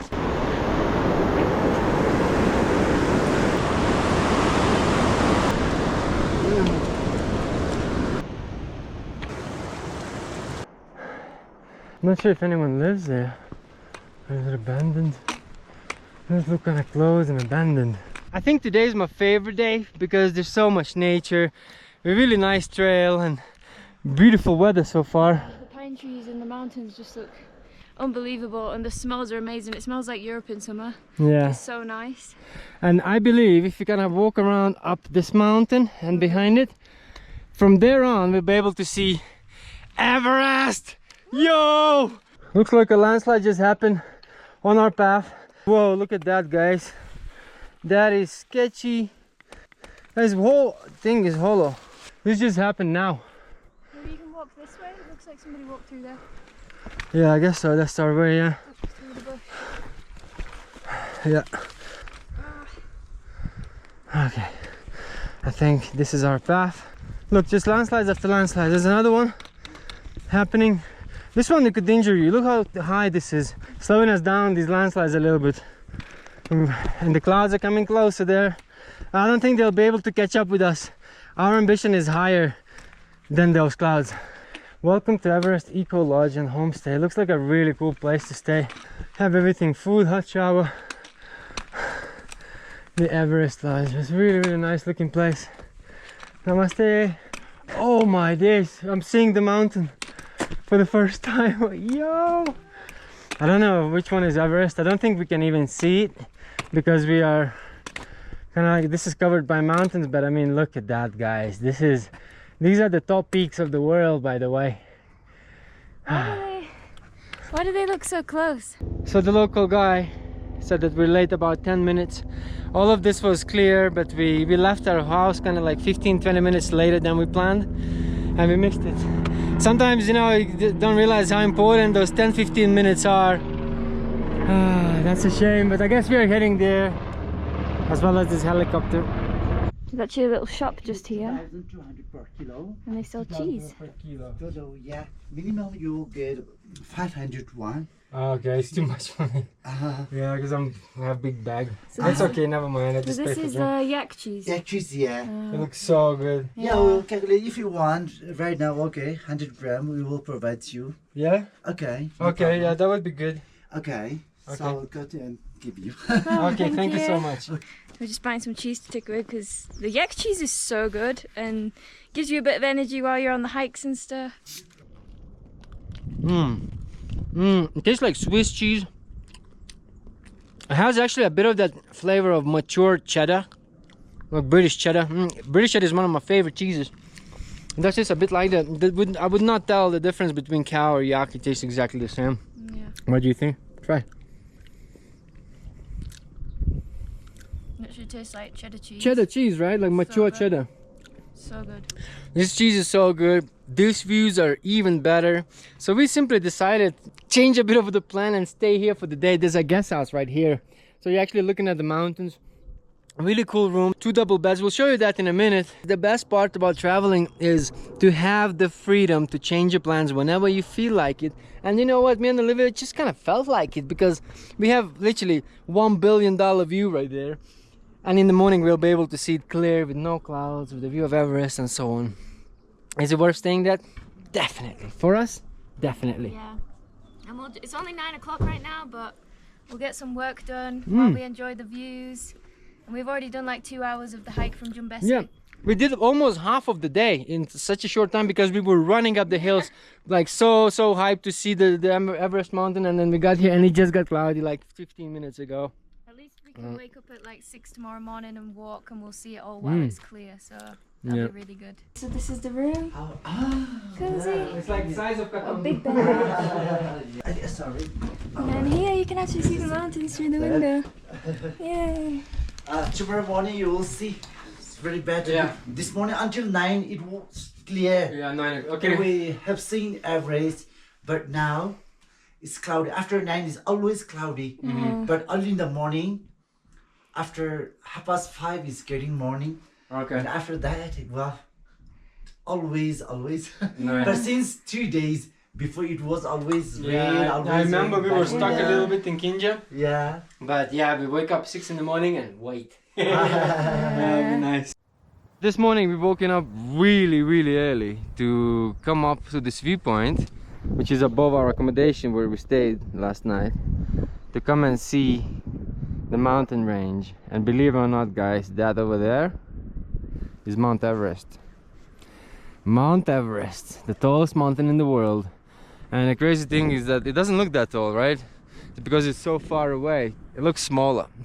You'd expect it to be the highest of all.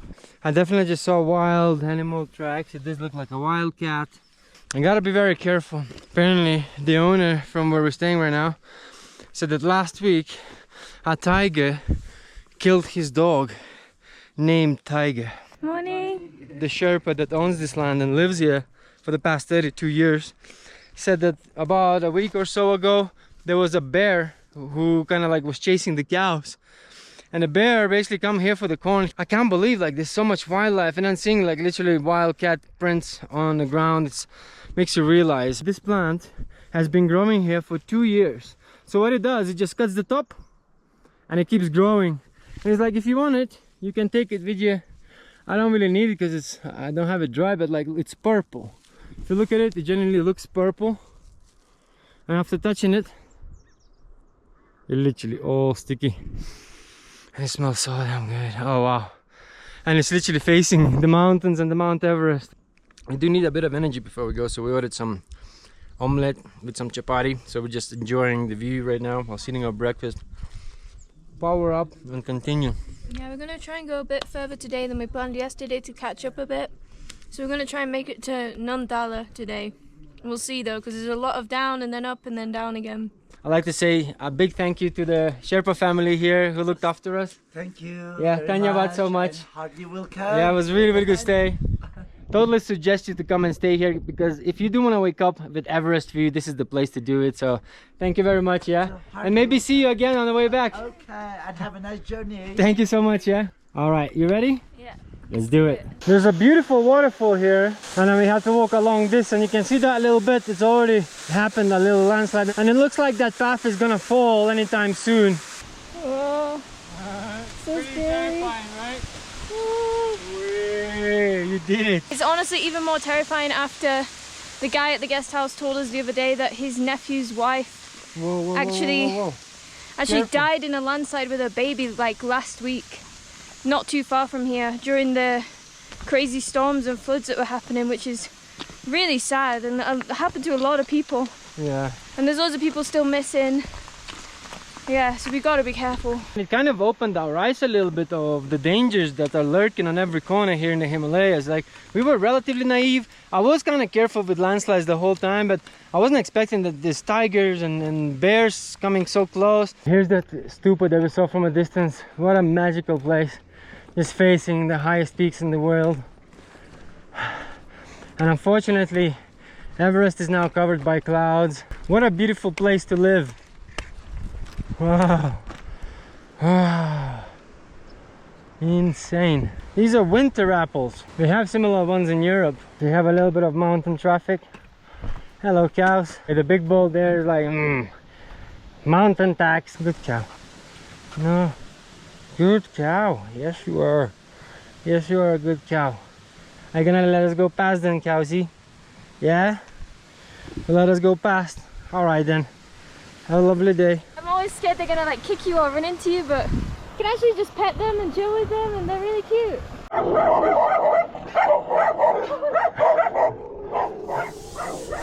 Okay. Dhanyabad. Let's keep going. This other dog's just biting his own box. The amount of landslides is just overwhelming. And this is supposed to be the bridge, and it clearly just broke off entirely. Look at that. That is gnarly. Guys, the whole bridge has collapsed. This is so sketchy. It looks like somebody set up a path here. I don't know. But I don't know. Mario's gonna try.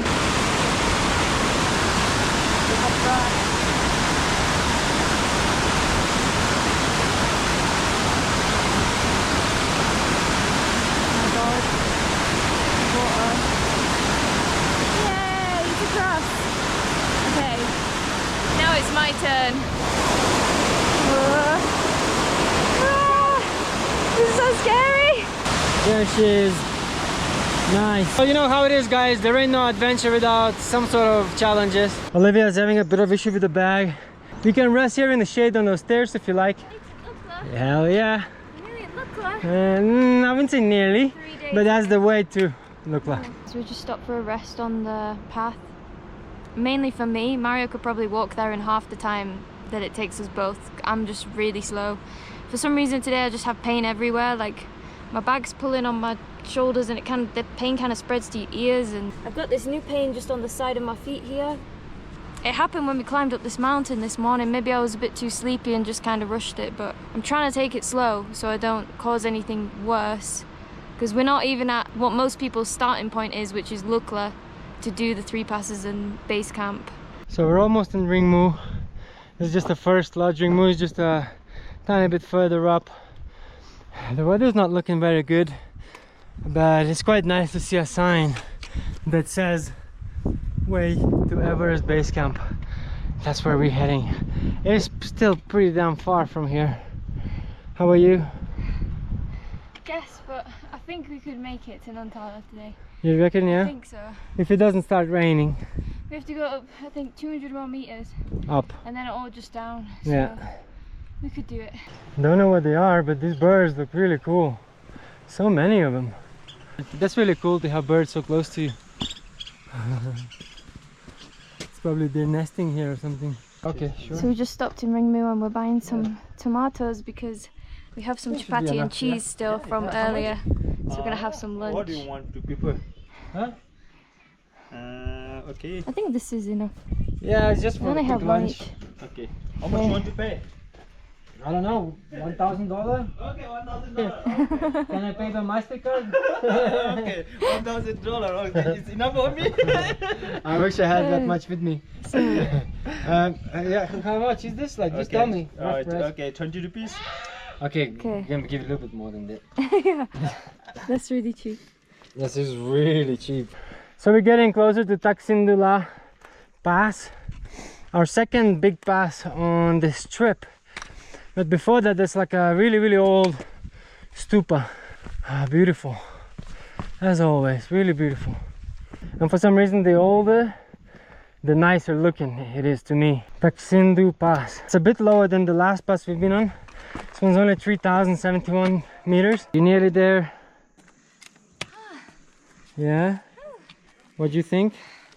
Made it to the pass at exactly the same height that we started this morning. Yeah. Which doesn't feel like progress, but we went very down and very up. Probably can't see it very well.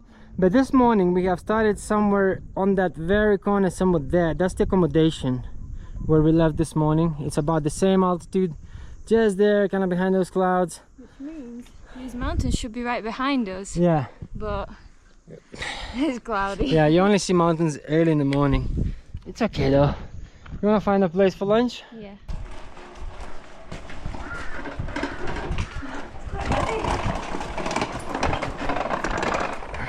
We decided to have a lunch just on the steps here. Don't see any hikers at the moment. And just like yesterday, fresh tomato, cheese, and a chapati that we had left from breakfast. Really good. I don't need anything else really. This is so good. So we're just gonna enjoy this and probably just carry on, hopefully without any breaks, all the way to Nantala past. What's it called? All the way to Nantala. Just Past Takshindu. So I believe this is the Taksindu village right here that we're walking. There's a few guest houses and stuff, but we're pretty determined that we're gonna get to our destination, Nantala, for the day. Even though our legs are starting to hurt, weather's getting really bad. Olivia's feet are hurting, my knees gone, but the ambition is still there. This is the monastery.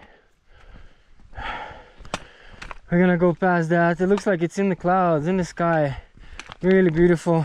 But damn, I really cannot feel my knee. I just can't bend it. It's like these old traumas. You can feel it now once you start doing treks like this one. We're doing like 800 meters down right now. We've got about an hour and 10 minutes left to get there. But to be honest, I prefer going up. It's so much easier. It might be like more of effort, but it's so much easier on your knees and your ankles, joints. And hearing all the stories yesterday about how many tigers there are, and in fact we saw like more claws just now, it kind of makes you a bit more aware, because it's just kind of like terrifying thinking of a tiger just jumping off right now whilst you're taking a wee. There is no animal going to be jumping out with how loud Mario is. Yeah, hell yeah!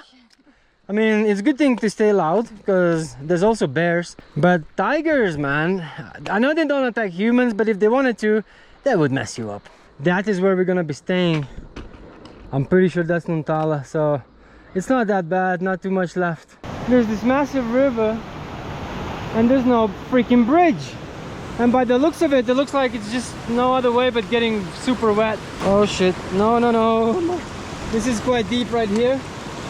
Alright, let's see how we're gonna do this. Decided to spare my shoes and walk barefoot. I don't want to get them wet. It's gonna take ages to dry. And it's actually quite nice after hiking an entire day to get your feet in the cold water.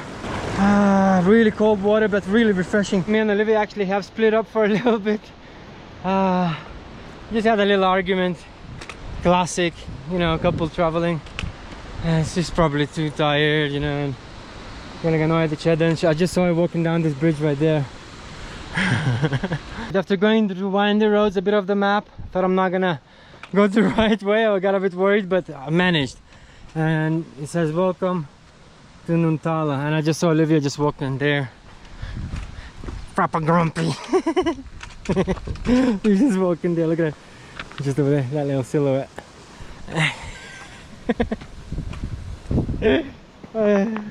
But this is it, that's apparently Nuntala.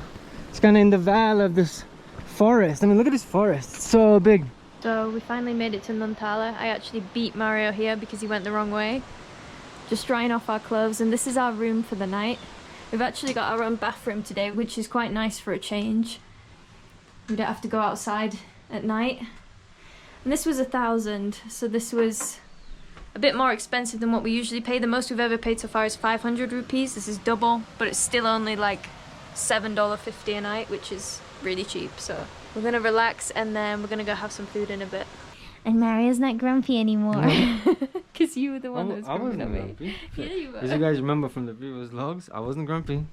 Was I? So we woke up this morning at 5:30 and the sun was rising, and the view from the window here is seriously beautiful. Really nice to wake up to. And we just had breakfast and we're actually going to keep hiking today. We're going to Bupsa, I think, which it says is 4.5 hours away, so hopefully it shouldn't take too long to get there. We're just packing up. How are you feeling today? Pretty chilling, pretty good. First thing when I woke up I was like, it's raining. Yeah. You know, like, oh, we're gonna stay here, do some editing. No. Then, because the whole town is kind of in the valley, surrounded by mountains, so the light comes in a bit later. Yeah. But yeah, it seems like a really nice day, so looking forward to go to Bupsa as our destination. See how we feel when we get there, but I have a good feeling about today. We actually forgot to tell you the name of the place that we stayed. It is Shangri-La Guest House. Yeah, this way. It's quite a big building. And we quite liked it. We had our own private bathroom and everything. The beds were so comfy. It was definitely worth the extra money for a bit of luxury for one night. And now we're heading out.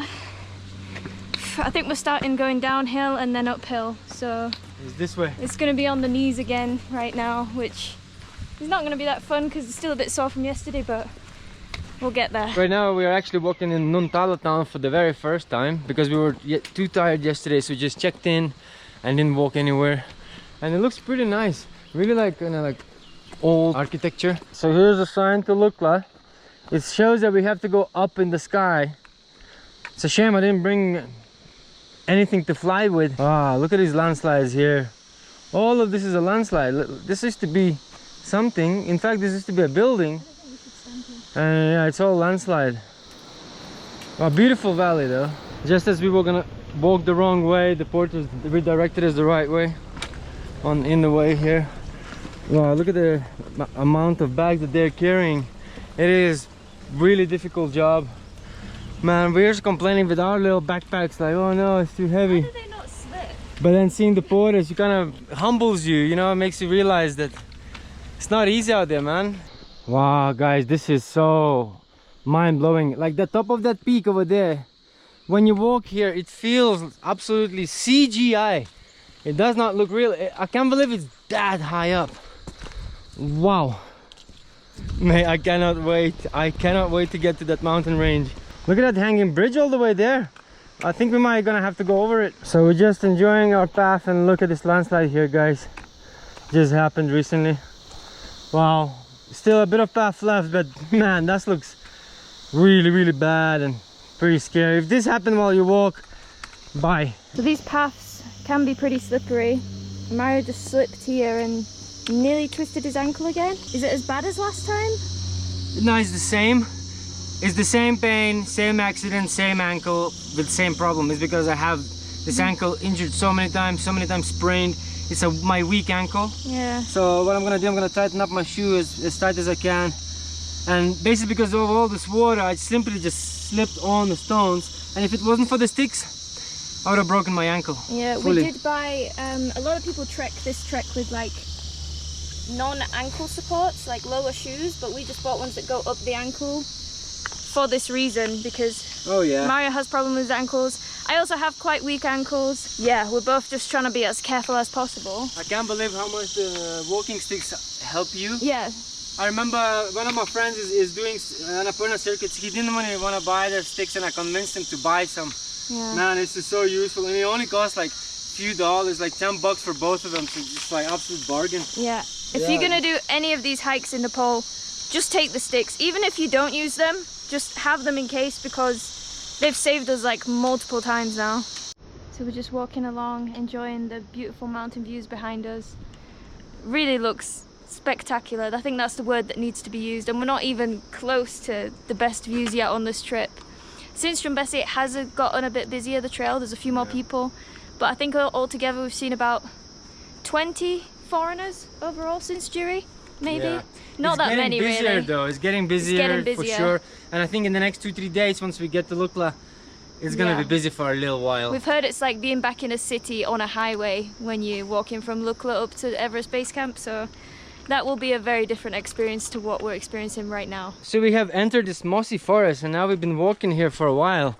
And it looks really, really cool for a change, you know, from walking in the sun looking at the mountains to this kind of rocky and all very green looking mossy forest. And the way the sun is shining in, it looks like fairyland. Yeah, it looks really cool. Really pretty. There's loads of business, loads of people doing something.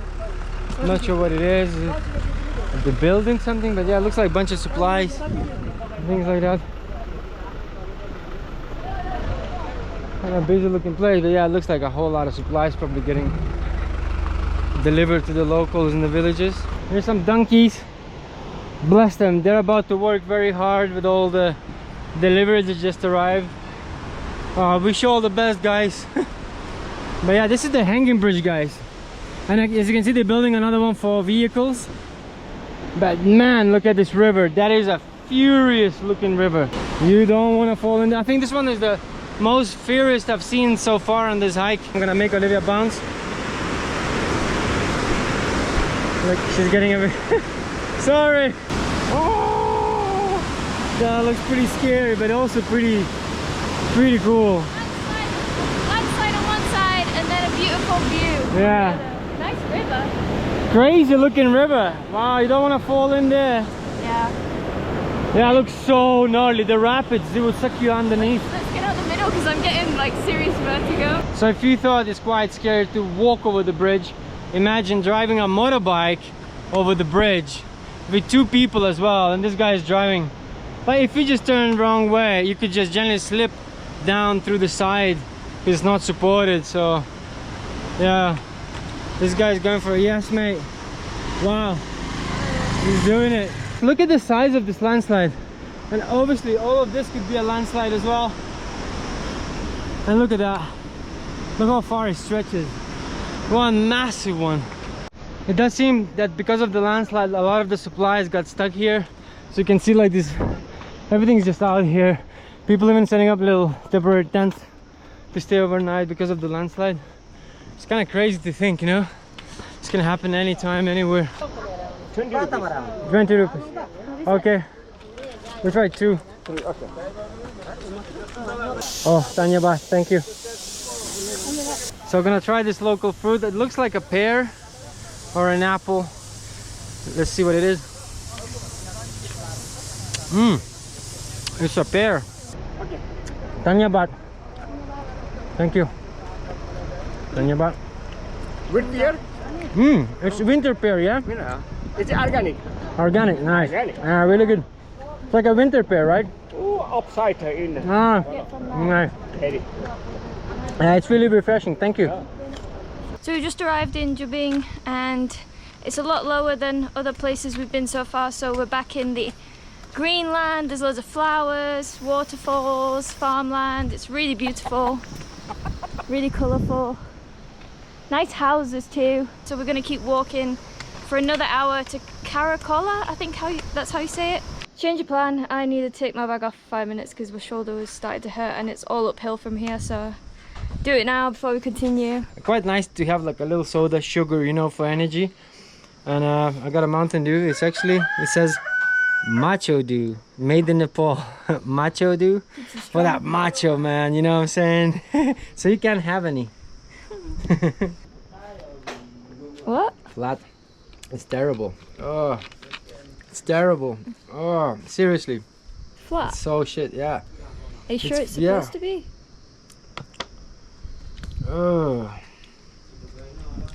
That is not Mountain Dew, but like you want it to be sparkly, right? It's flat. It's kind of like squash. So apparently there's two different paths. There's a new road here leading to Bupsa, but we asked the locals, they say take the old route. The new road is not even on the map because they're making new roads every year after all the landslides destroy them. And the problem is that the roads aren't really developed properly. I was talking to a local Sherpa and he told me that every year they have to redo the roads and they always constantly having accidents, people dying because of lack of infrastructure. And I've seen online somewhere that Nepal is gonna invest more into building a much safer roads, which is really cool. You know, that's what this country needs. Because seeing in the news how many people lose their lives every year, it's not good, you know. The goat is running loose. He doesn't want to go.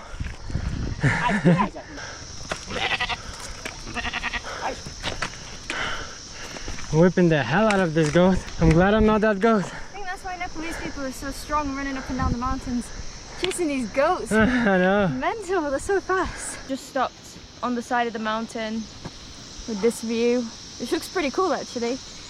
We decided to just have lunch here. We've walked maybe like 20 minutes or longer. I don't even know. About half an hour maybe, but don't want to walk with the crowds. Yeah. You know, so we just, there was a crowd, we let them go further whilst we have lunch, so.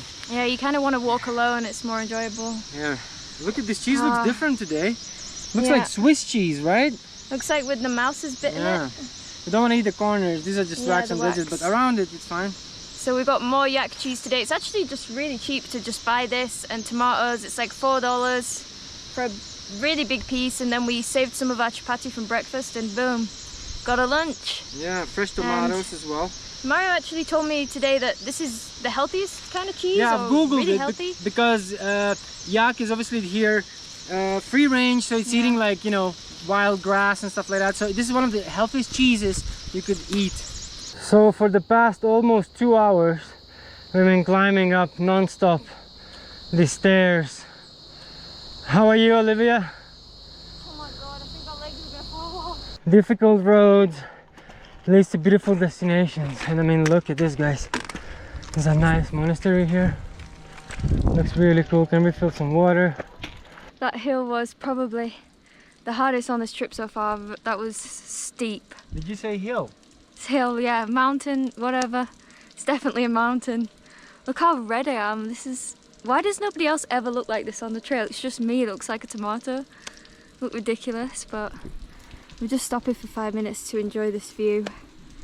Rest the feet. And there's actually a monastery at the top here, which is really pretty. Monasteries and temples are always on the highest mountain. I've always got the best view.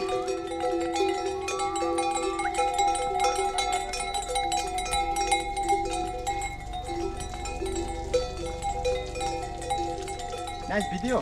Namaste. Yeah, Namaste. very nice. Oh. Yeah. This is the Gokyo. Gokyo. Zopkyo. Is this yak? No. Okay, what is this? Gokyo. Zopkyo. Oh, I don't know in English. Cow, yak cross.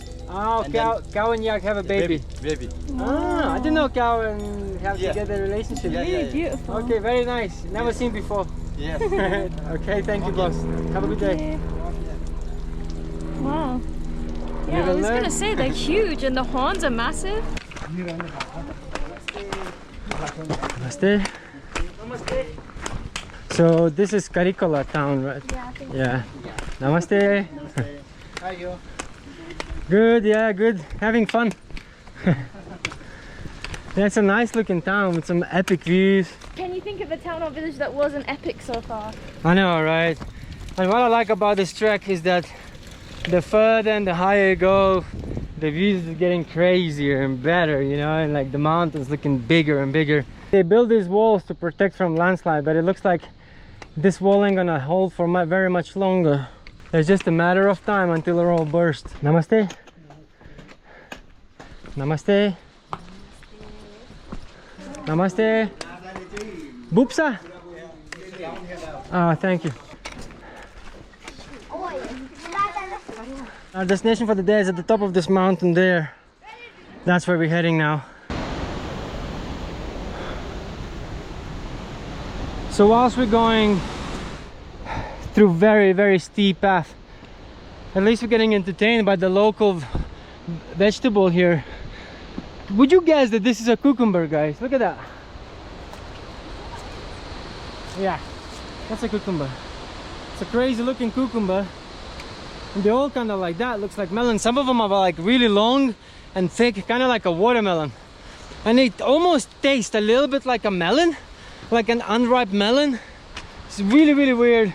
Kind of makes you think that cucumbers are a family of melon, right? Possibly. You know the big ones, they taste like like one slice, when they slice it, is like this big. Bigger. Or bigger. Yeah, massive. One slice of cucumber is enough for the whole dinner. Whoa, careful, move. Our first proper mountain traffic. Doggo's not happy. Oh, there's a whole lot of more. They're just racing over there. I think this is the steepest we've ever climbed so far. Oh my.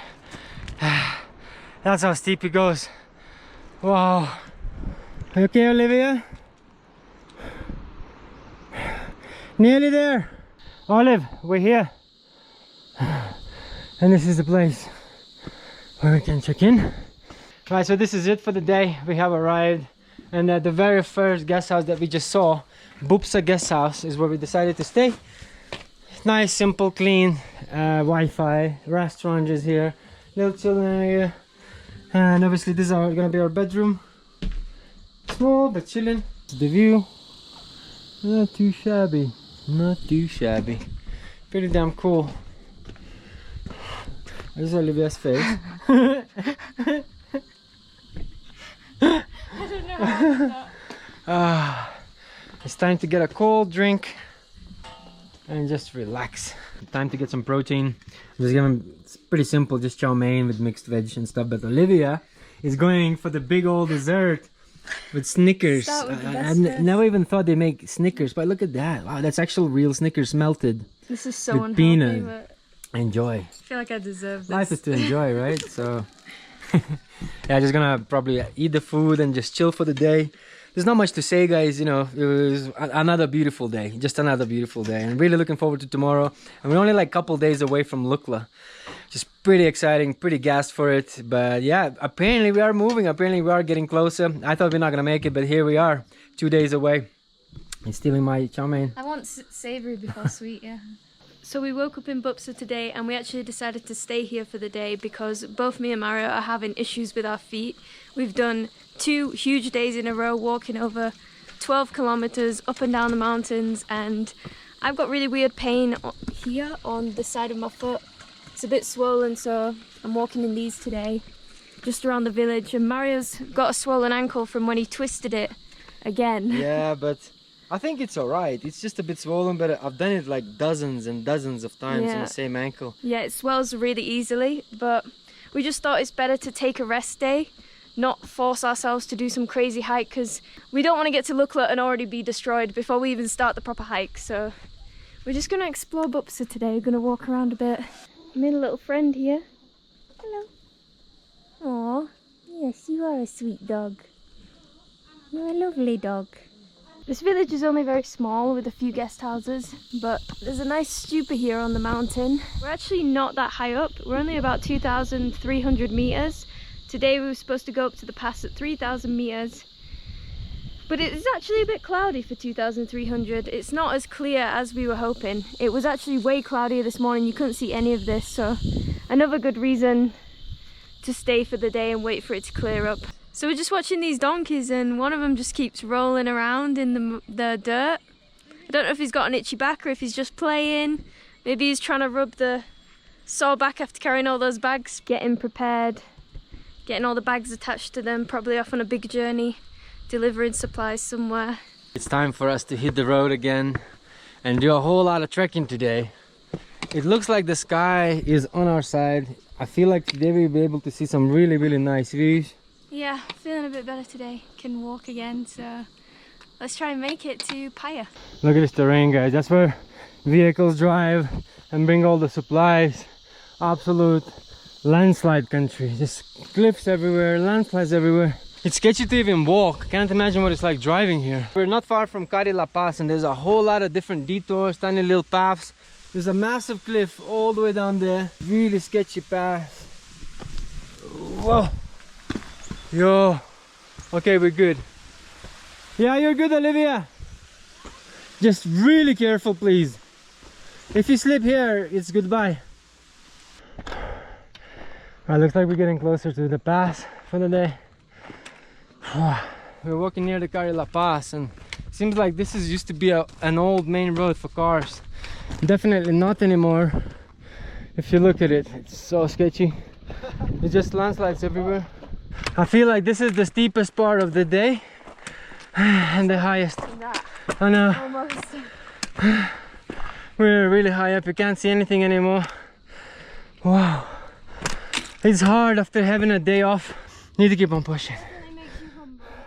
Oh yeah, it does make you humble. I mean, look at these cliffs. That shit really humbles you right away.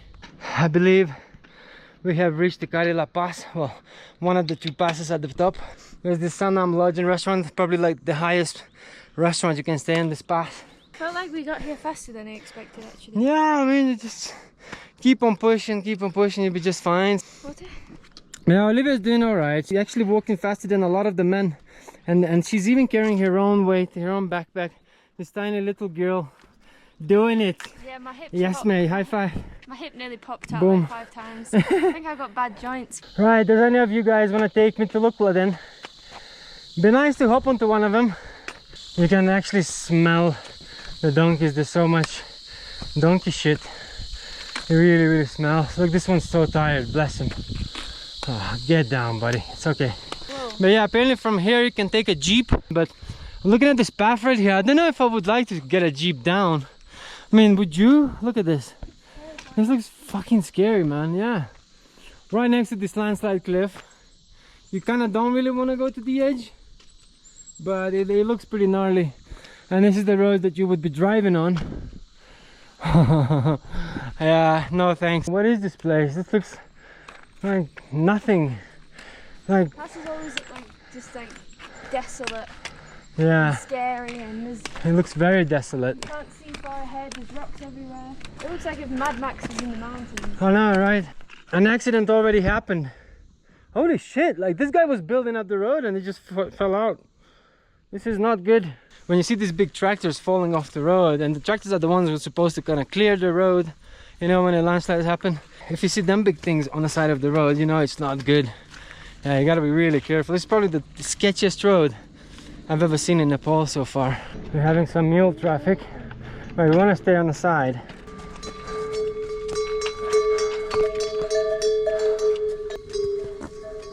Is that you?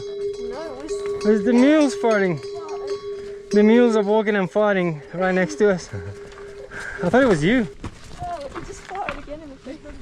So just passing Tamdanda, we just found out about rides back, because we obviously have to come back somehow. So from here you take a jeep to Jumbing and then Jumbing to Salary. But you could go all the way in one ticket for 2,500. But I think this is the closest you can get to Lukla. And from here you would have to hike if you want to come this way to get to Lukla without flying. So yeah. It's not that bad. Yeah, it's not obviously ideal. It is very mountainous area, and obviously the most practical probably would be flying. I wouldn't know if it's the most safest, but anyways, let's continue today's trip, and I think we're gonna be descending soon, as well as these mules. There we go, all tied up, ready for an adventure. Oh look, they even have yows. We learned the other day that these are yak and cow babies. So but I don't know if this is a yow or not, but it looks like that other animal. I know, I made up a name. Look at this one, looks so majestic. Beautiful animal, right? The horns look almost fake. I know, right? Looks unreal. Yeah. Yeah, they just move up, but they're good boys. Wow, these roads are getting even sketchier. Look at these cliffs, guys. Wow. That is so sketchy. And then you go above these rocks that are temporarily carved in. These roads are temporary. I spoke to this local Sherpa. Every single year, these roads collapse and kill more and more people. which is kind of terrifying to think about it, you know, that this road next year is gonna be gone. They're gonna have to make a new one, and that's what they do every single year because of this landslides, constant landslides. Wow, really scary. It's like as big as me. I know, like this falls on you, bye bye. You just want to hope that it would kill you right away, so you don't have to suffer. This is absolutely terrible road. This is not easy now, not very enjoyable. Maybe try and walk along the side where the rocks are. It's gonna have to get a bit muddy. Stay on the track, Olivia, on this one. I nearly disappeared then. Look at my shoe. Yeah, but you should follow me. Wow, look at this. It looks like post-apocalyptic as hell. This tractor is just completely destroyed here by the cliff. Don't know if they fell from the top or what happened, but it just looks like a place you don't want to stay for very long and just want to leave. This is probably the most extreme trail we did so far on this trek. It looks like we're getting surrounded by mules on both sides. So I'm just gonna stick on one side of the road and stay here.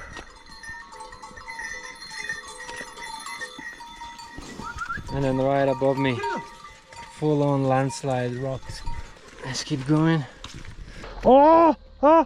Step back, step back, step back, step back, step back. Okay, move on to the left side here. We're right by this big landslide. Oh shit. Whoa. I broke my stick. I just broke my damn stick. No. I'm trying to fix this one.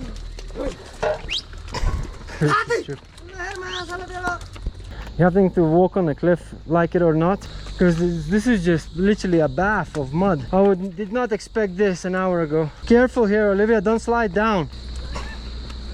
Careful. You don't want to slide down there. I don't like it. Tell me about it. Mate, look at my shoes. Absolutely covered in mud. Oh my god. Alright. Alright, I'm gonna go in the middle bit. I feel safer here. I've just realized that this entire thing was one big landslide. This whole thing was one single landslide. That is crazy. Looks like we are slowly walking out of this crazy rugged terrain. There's a bit more houses here. We're in a village called Puya, and then the next village we're gonna go is called Paya. Oh. Yeah, so we're nearly there. Kind of like in the cloud up there.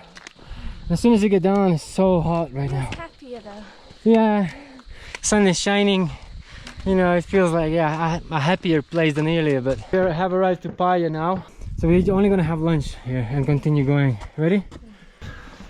I feel like all I need is just protein. It looks so clean, I feel bad even walking. Oh, shit. Just maybe sit on the very first one. How you doing, dude? You alright? Yeah. So we just had a little lunch. Had a nice little pancake, potato pancake. And I made a friend right here. Look, he doesn't want to leave me. Look at him. The little dog became my friend now. Just stroked him for a bit and he's with me now. Hey, who's the good boy? Yeah, but we're gonna have to crack on now. We have just over 3 hours left today, and luckily it's most of it downhill. But hopefully I mean, not many landslides and no rain. we smashed our goal today because we were supposed to stay here in Paya and we decided to keep going all the way to Cirque, so I'm pretty happy. It wasn't as bad because there's this new road because of the landslide, as you saw earlier. They made this new temporary road, so it was kind of faster, but see how it goes today for the rest of the day. Anyways, they'll go goodbye. It was good seeing you, eh? Take care. We left Paya and it looks like landslides starting to happen again. Look at this path. I just hope we don't have similar situation like we had before. Namaste. Namaste. As long as we don't get wet or slide off the mountain, you'll be alright. Freezing right now. It is. Whoa. Well, I don't want to go down there. Oh my days, look at that landslide here. That is about to collapse. So we're just walking past this landslide and I'm looking at these rocks are completely loose and this is about to collapse anytime onto the path. We need to move out of here. On the way up here we met a couple foreigners and they said it was like a massive landslide, a bit dangerous and stuff, and I think this is the part where it's a bit dangerous.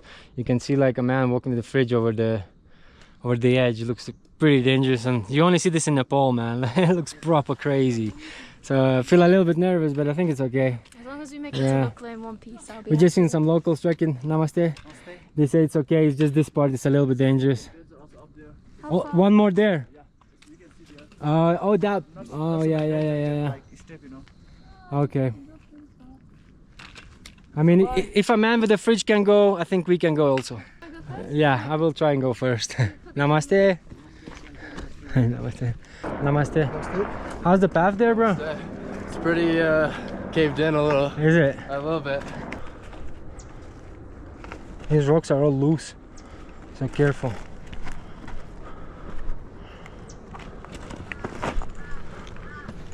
Fuck, I'm sliding. Oh mate, don't hold on to rocks.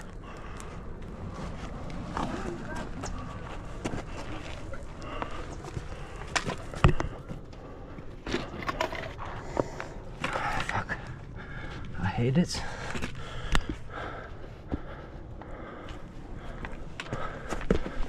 This is not very enjoyable. Don't use the sticks. I'm so worried about Olivia. I don't know if I can do it. Well, let me take off my backpack. Don't panic, just breathe. It's not even that high up. If you slide, you wouldn't die, hopefully. I mean, inspiration speech. Pass me the sticks. Okay. Okay. Wow. Avoid this cliff. Okay. Please be careful. Don't rely on rocks, baby. Please be careful though for me. Take it easy. Yeah, you lean onto the wall. That's right. Yeah, slowly.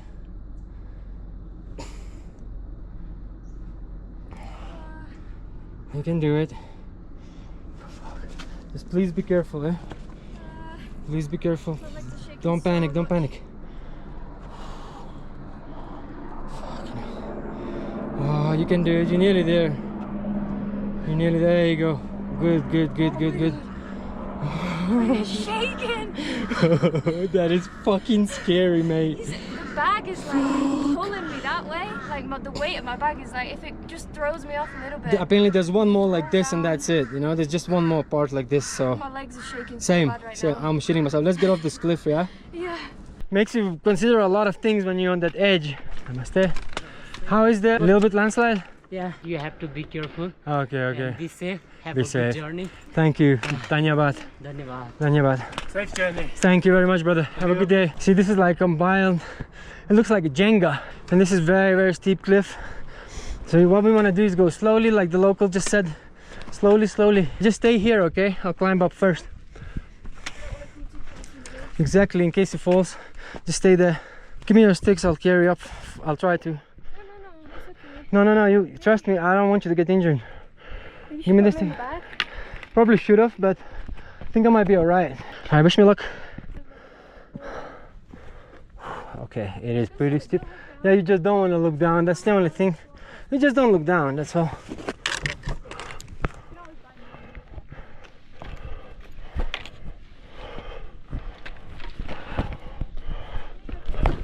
I just want you to, this is the crazy part because it's slipping, so you don't want to slip down.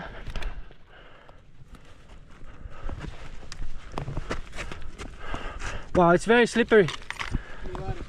Okay, be careful here when you go.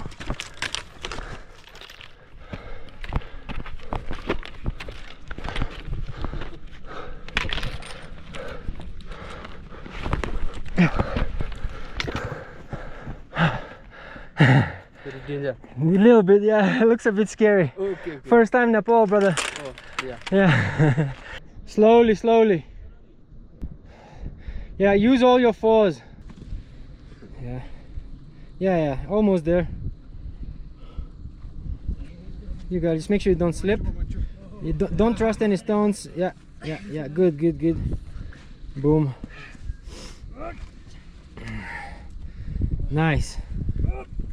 You did it. Yes. Look down. Go on, you did it. Nice. I didn't look down and I'm still not gonna look down. That's our neighbor from yesterday. Wait, let's move out the way now. Yeah. Let's go. Whoa. It's hard. A little bit. I'm scared. Look at this terrain, guys. It looks fucking crazy. You don't want to hang out here for too long. No, you don't. I'll just try and continue. Don't look. He says, yeah, okay. I feel like it throws off your balance if you look. Yeah. Oh yeah. It does make your head spin. Wow. Oh, fuck. Where are we getting into?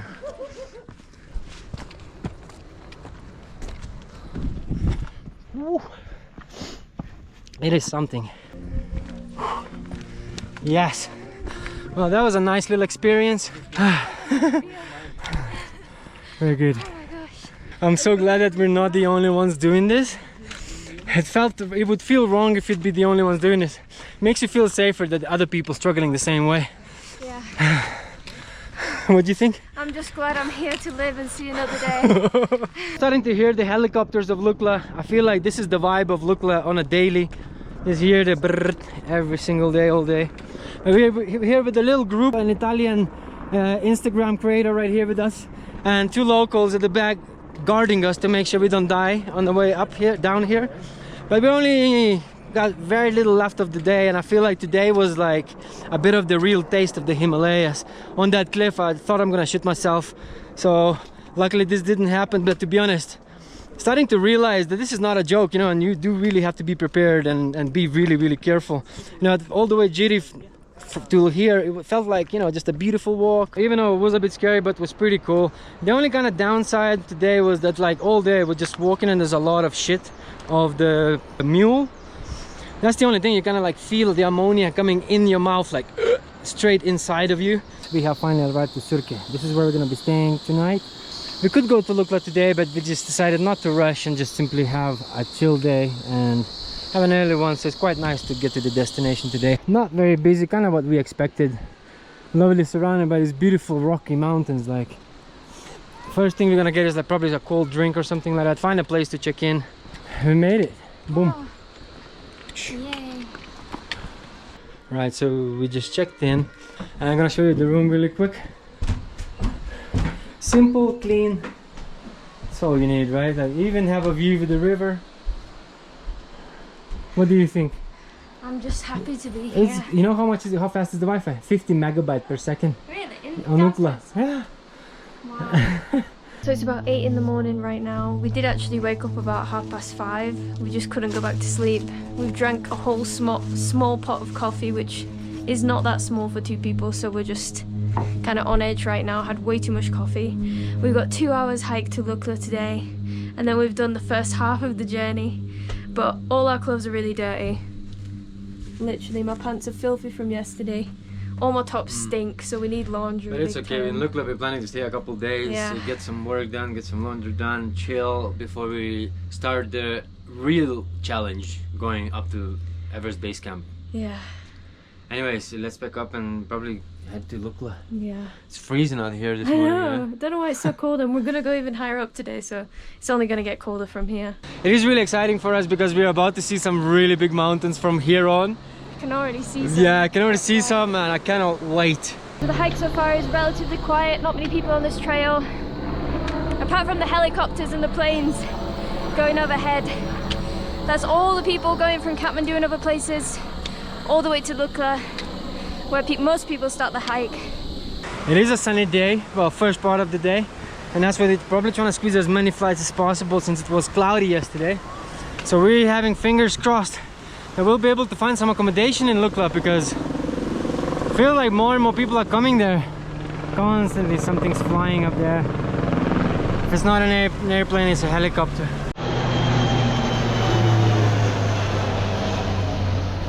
Wow, that is so close. It's just above our heads. Soon we're gonna be able to see the world's most dangerous airport. That is close. Oh my god!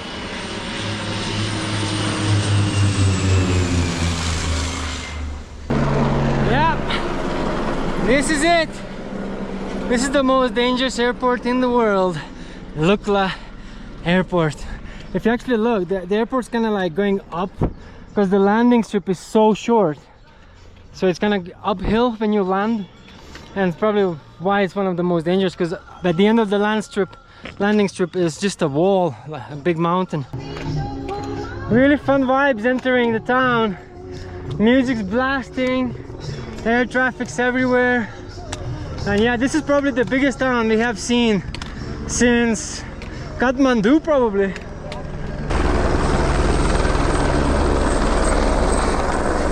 First impressions of Lukla. Past the airport area, it's kind of like intense. Constant helicopters, loads of people landing, leaving. You know, after walking for 2 weeks in the mountains and quiet, this is kind of like intense. But other than that, looks like the infrastructure is really well. A lot of like good and brand new looking hotels. I'm excited to be here. We've done the first part of the trip, Jiri to Lukla. I'm just glad that we made it this far already. It wasn't as bad as I thought it was going to be. It was actually pretty easy going. Yeah. In the long run. Because to be honest, we did it maybe twice as slower than anyone else. Yeah. Because we have time. We need 9 days hiking, I think, overall. Yeah. And a couple rest days in between. Yeah. So some people do it under 7 days, like 5 days, which is crazy, but to be honest, we're not tired. We feel happy, excited, no bruises, no nothing. We'll be going safe, but I feel like pretty energized for the big trek. The main part. Yeah, which is gonna start here. High five. We did it.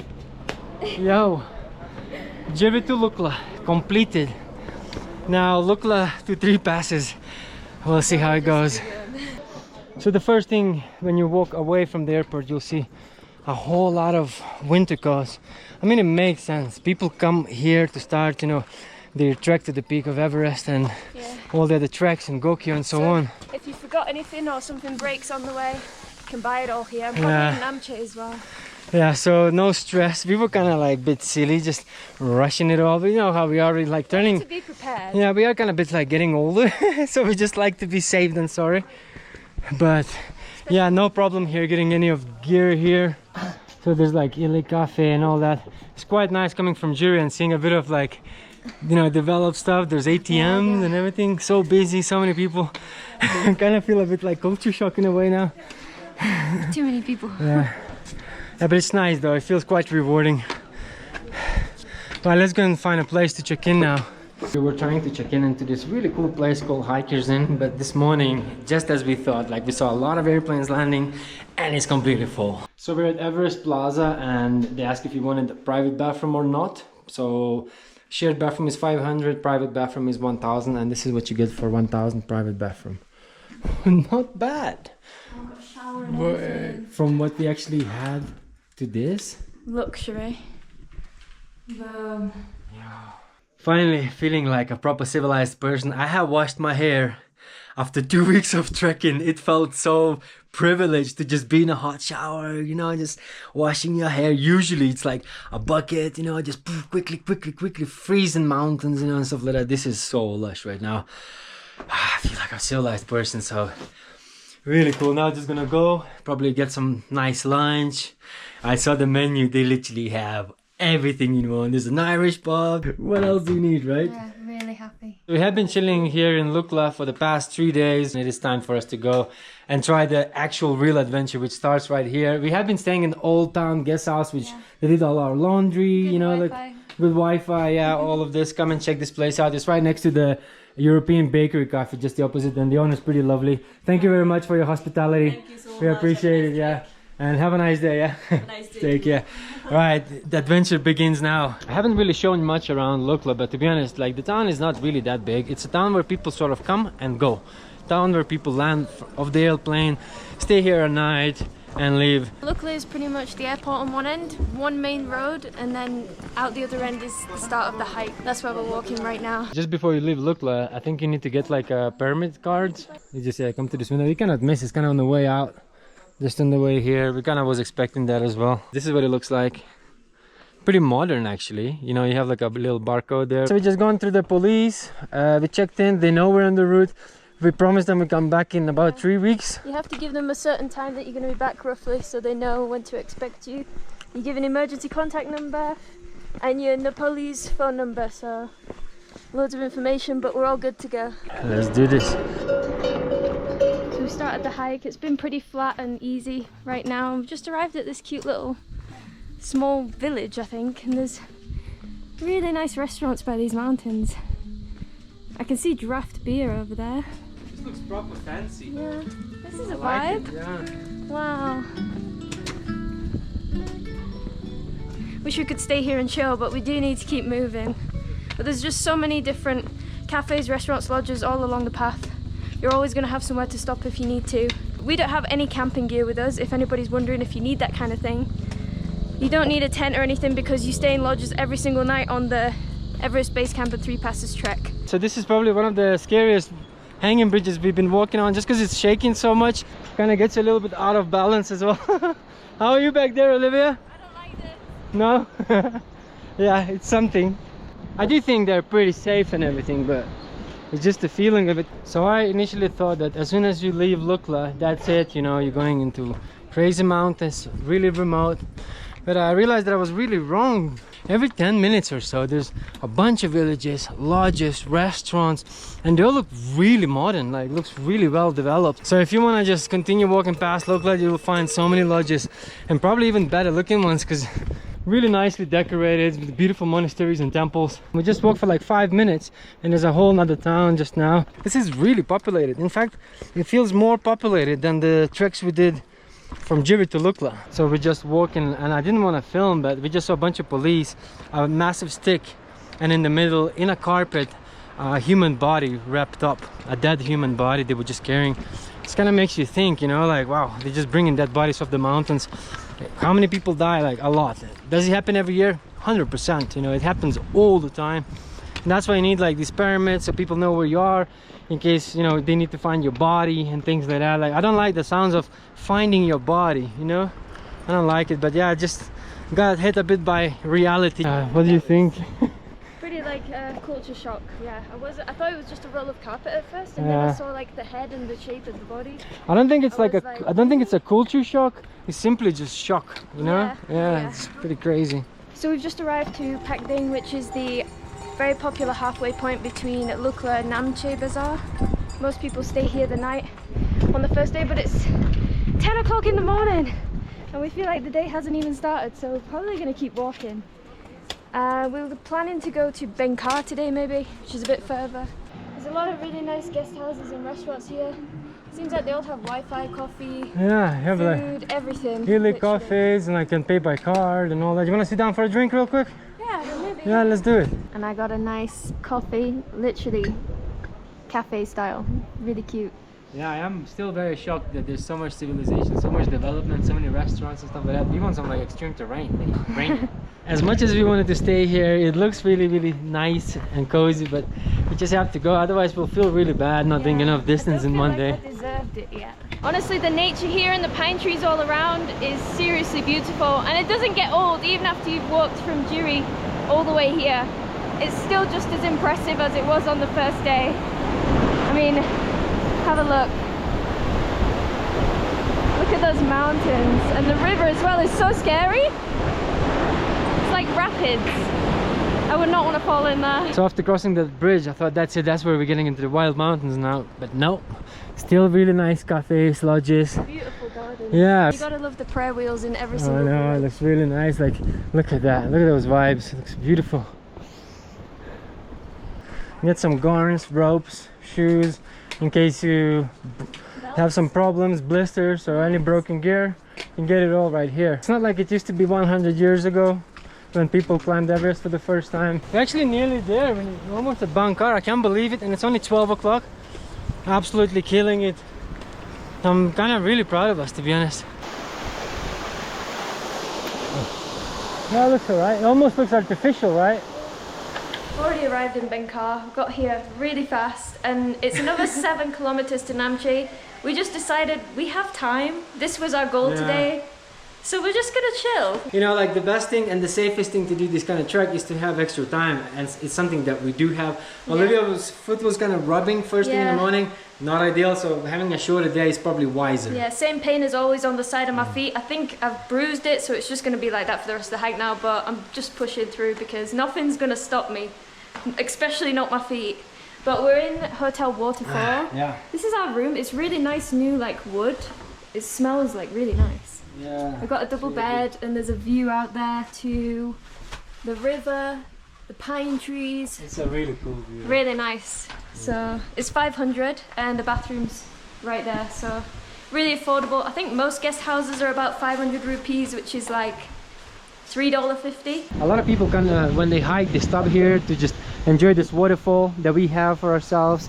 Really beautiful views. You can see like this really crazy looking river, the beautiful villages, and then the valley. There's a waterfall. Not sure if you can see very well, but there's waterfall. I mean, there's waterfalls literally everywhere.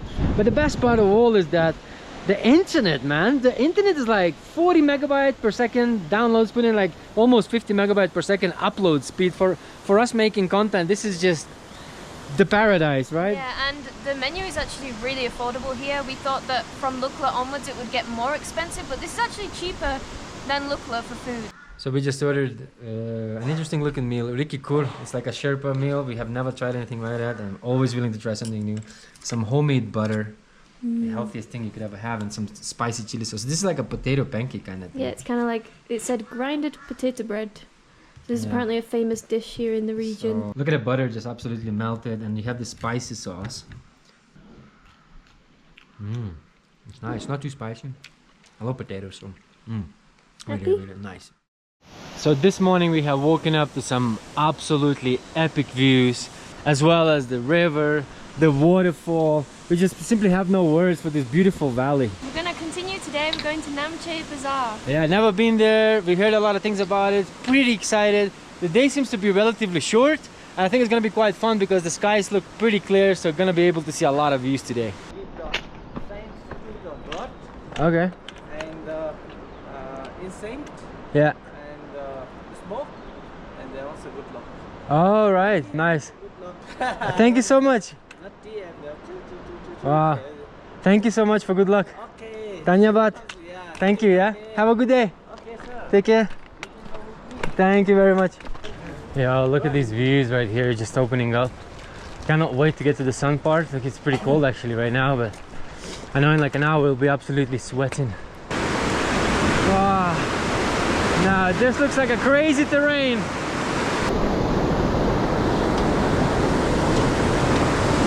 And here's another donkey traffic, one of many. Kind of miss fresh air in the mountains, and always sees like scat everywhere. And you check in your hotel, your shoes like stink of the donkey poo. This is the only way of transporting stuff, you know, between the really remote villages. And there's no other way currently, but yeah, the trail is really suffering for it. And this is also what causes all the dust to kick up and causes like the Khumbu cough, which a lot of people get because of the dust. We're already getting a bit sick actually. Mario's been a bit sick yesterday with a cough and a bit of a cold, and I think I'm getting a cold as well. So just before Namche, in a village called Monjo, you're actually having to pay a bit of permits. We kind of was expecting that as well. It's like 3,000 each, you get one of those as well. Just out here, you probably won't miss it. There's like a security guide. You can see some information in here. It's basically to do with safety in case you get lost in the mountains, so they can recover your body in case you're not prepared for this kind of trek. So we just checked in, got everything sorted. Apparently there's no more permits. This is it for the permits. So we're good to go. We have everything we need. Next stop, Namche Bazaar, so it's gonna be pretty exciting. What a good luck.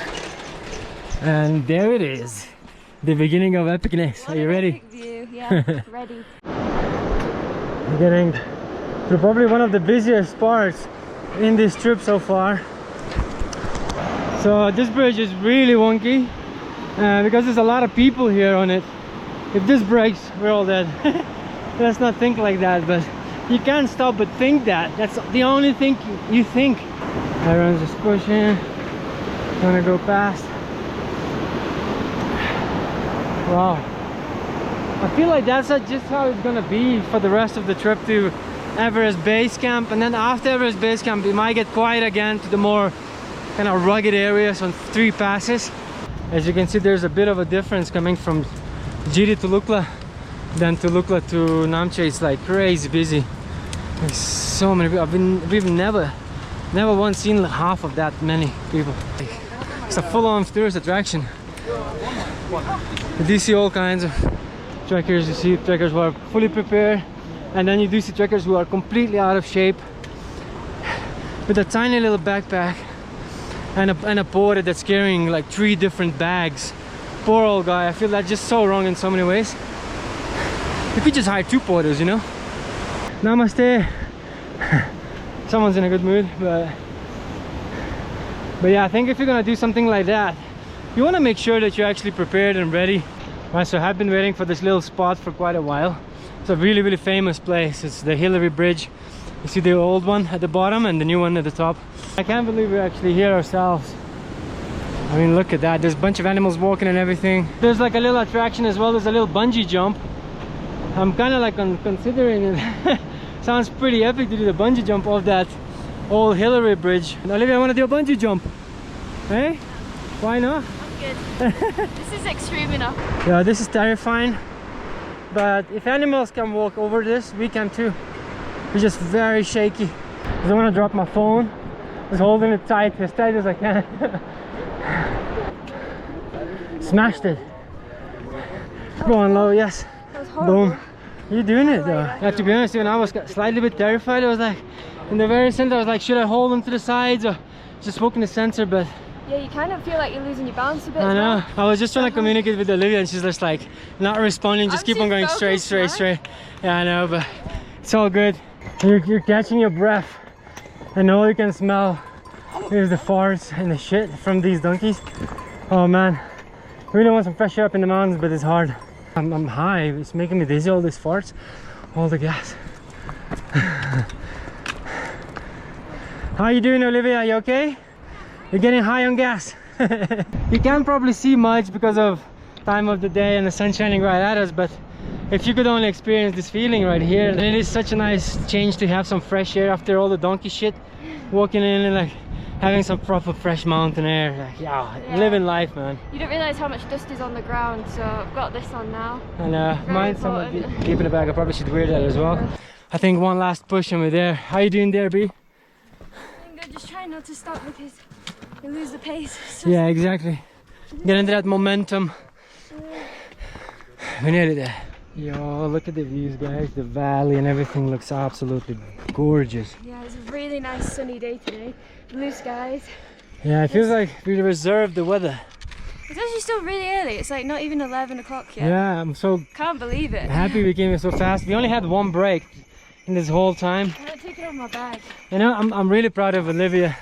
Like, this little girl managed to carry her weight from Jiri to here. I've seen men literally my age having like bunch of porters, bunch of bags with a small little backpack, and then I see this girl here smashing it all by herself with her own bag. I'm just too stubborn. Yeah. I won't give up. This is it. We're in Namche. Surprisingly, this is way bigger than I expected. This is like a town. It's not even a village.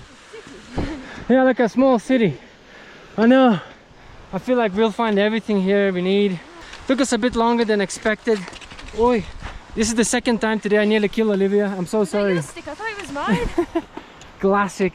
Travels on toast. Tripping everywhere. But yeah, can't believe we actually made it.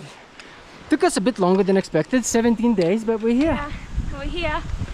Namche Bazaar is home to the highest Irish pub in the world and the highest live music bar in the world. Probably the highest lot of things in the Sorry, world. we're blocking the traffic. Sorry, mate. Pretty cool. Right. What do you want to do first? Go have a pint in that highest Irish pub. Yeah, I'm joking. I know. I'm not joking. Yeah. Fuck no. Yeah, but we're getting a pint. I feel like that's only deserved when we finish. Get out of here, man. You talked it for yourself. Mate, this is like so developed. I'm like, really? Mate, do they have a skate park here as well? Looks like they have everything. Namche is really like probably the prettiest town I've ever been in my life. It's so well developed. It has kind of that modern vibe to it because it's all new, and it has that super like ancient traditional vibe with cows just kind of chilling here by the prayer wheels. It's all really well done up. This is like some sort of sports, like a volleyball, and then look at the views. Like, wow, it's just absolutely mind-blowing. I have no words to describe it, really. So just walking in Namche right now, it feels like I'm somewhere in Kathmandu. Doesn't even feel like I'm in the mountains. You have all these like trekking shops, quality shops. You have even like original North Face shops. Mate, you have everything. Good, because I think we need a couple bits for our trekking. I'm even thinking another jacket. It's going to get cold. It is the gateway to Everest and all the hikes, so it's good that it has everything here that you need. You literally buy everything here. The only thing is that I feel a bit stupid. I've been carrying, you know, gas and all the cooking stuff for the past 17 days on my back like a camel. Training myself. Yeah, I guess you could find positives in everything, but I do feel a bit silly. So we just found this really cool place called the 8848 guest house hotel. Basically this place has a really cool view of the entire Namche, so you can come up here, enjoy the views. And you know what's the craziest thing, guys? I'm just like walking through, looking at all these like flags, and I'm representing my homeboy town. What up, Lithuania is here. I'm from Lithuania, by the way, if you don't know. So yes, it's kind of nice to see like my homeboys coming here all the way to Namche. Respect. We already checked in. To be honest, Olivia's not feeling too well with the altitude. I think even though just haven't eaten. Yeah, probably because we have been in Lamjura Pass like about 2 weeks ago. Which was higher than this. Which was slightly and bit I felt higher. fine. Yeah, I think we just need some food. So what better can go than just a ginger tea with honey lemon? And some buffalo mamas. There we go. Happy. Yeah, just probably gonna just have this and just probably take it easy today, just chill. We're here for a couple of days to acclimatize. Probably do some hikes tomorrow, but today we kind of pushed it too much. We arrived here like 10:30 already. Just going past everybody, you know. So we're just gonna enjoy the food and chill for the rest of the day. So for the past few days we actually been stuck in our guest house because it was super cloudy. I felt so horrible. I was throwing up, terrible headaches, had to take acclimatization tablets. It was not fun at all, but I'm feeling better now, and the wisest thing to do is go and do some acclimatization hikes. The most famous acclimatization hike is to the Everest View Hotel to see the Everest viewpoint. I really hope we're still going to see it because it's 8 o'clock. We woke up a bit late. Yeah, really late. Hopefully we'll get there. It looks like alright. You can see the big mountain up there, but yeah, fingers crossed we can see the Everest. So we're just walking past the monastery here in Namche. Looks really nice. It's building right above me. And right in front of us as we're walking are these epic mountains around the corner. It's so nice to see these mountains again after days of cloud. Wow, I have not experienced anything like that. I feel like I've been running a marathon for like 10 miles. And we barely even walked, but because of the altitude it's so much harder to breathe. So throughout this whole trip you probably noticed Olivia was kind of walking behind me the whole time. We swapped places now. She's leading. Altitude doesn't affect women as much as men. Like, women can deal with it better because we have less muscle mass, so we don't need as much oxygen in our bodies. But yeah, Mario's been struggling the past couple of days with mountain sickness, so we're trying to acclimatize, but it's pretty hard. It's hard when you have all this massive muscles, you know what I mean? So for the past couple of days I've been taking Diamox, and I stopped taking it like yesterday night, but I still feel like it's working. I feel like my fingers are tingling, and that means the Diamox is working. So even though I'm way higher than I was before, still no headache, no nausea, feeling alright, apart from the fact that it feels that I run like 20-mile marathon just now. To be honest, it's really hard to vlog. Every single word, it costs you more oxygen. So we're just gonna show you more views and less vlogging now. There's a lady selling all kinds of stuff. You can buy a little bit of supplies, get some socks, get some gloves, get some water. And there's an actual tea shop just here. You can actually get some food if you're hungry. It's kind of useful, and you can even stay here. I do think it's a lodge. We believe that this is supposedly the old airstrip. Does it look like an airstrip? Would you land here? Probably not. Stones everywhere. Absolute death trap. I think it's overgrown. Yeah, it is overgrown, and plus the ground is not even. And I see why it's abandoned, because this probably would be even more dangerous than the Lukla airport. I would not want to land an airplane on this tiny little raggedy strip. Wow, you can see so many peaks. So glad we just jumped out of bed and cracked on. So we just decided to sit up here at the view. The clouds come and go sometimes, so you see a clearing, but we can see Amadablam there. Everest is somewhere there, and all the other peaks. And there's a big one here as well. I do think the moving clouds gonna make it even trippier. It looks so crazy, like how fast they're moving. So it's just kind of all vivid, just kind of pulsating, like absolutely out of this planet. I didn't even realize it's like a massive town in there as well. It looks like kind of like somewhere in Tibet or something, you know. But I mean, you're not far from Tibet if you think about it. You're actually not far at all. So we just sat here, had a little snack, had an apple, and the clouds, like we thought, actually cleared up, and we can actually see Everest from here, which is pretty freaking cool. Just the thought that it's the tallest mountain in the world, or the tallest point on this planet is that little tip there. It's kind of crazy, you know, I can't believe it. This is probably like one of the last bits where you can see some greenery and a little bit of the forest, but in a few days, the further we go up, the less greenery we'll see, so it's quite nice to enjoy it for the last time. I'm the king of the world! So we've just looped back onto the main path that leads to the Everest View Hotel. So the acclimatization hike kind of takes you to Everest View Hotel, Khumjung and then Kunde, the villages, and then it connects back to Namche. So this is the path. Looks really trippy, like when you look down you get serious vertigo. And the mountain looks also really beautiful from here as well. We decided to cut straight through the middle and go to Khumjung straight away because the path was really busy. I think it's the main path to start the Everest Base Camp trek, so we thought we'd just head straight to the villages. And this village is really cool actually because there is a monastery here that is actually home to a real Yeti scalp. We're entering the village of Khumjung and the entrance really looks pretty cool, and obviously I have to do this. You know, at first I was thinking that, oh, you know, maybe locals only can do this, but it's quite nice that everyone should do this. You know, you feel included in everything. And I'm also pretty sure it brings you good luck because things have been going pretty well so far. So we're just walking into Khumjung and there's like, namaste. There's like an art gallery here. Where are you from? Huh? Where are you from? Just from Namche, just walking around. In your country? Oh, Lithuania. Look. Lithuania. Lithuania. Yeah. Is it European? Yeah. England. And England. This is an art gallery. Wow. Let's go look. Wow, is that photography? I think it's like painting. Oh, it's beautiful painting. paintings. Looks like photography. Look at these. Wow. I love the Buddhist artwork as well. It's really nice.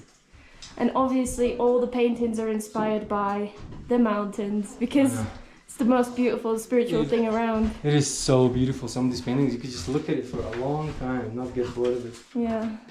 Wow. And there's a Yeti. Yeah, very Yeti. Who painted these? I'm the artist.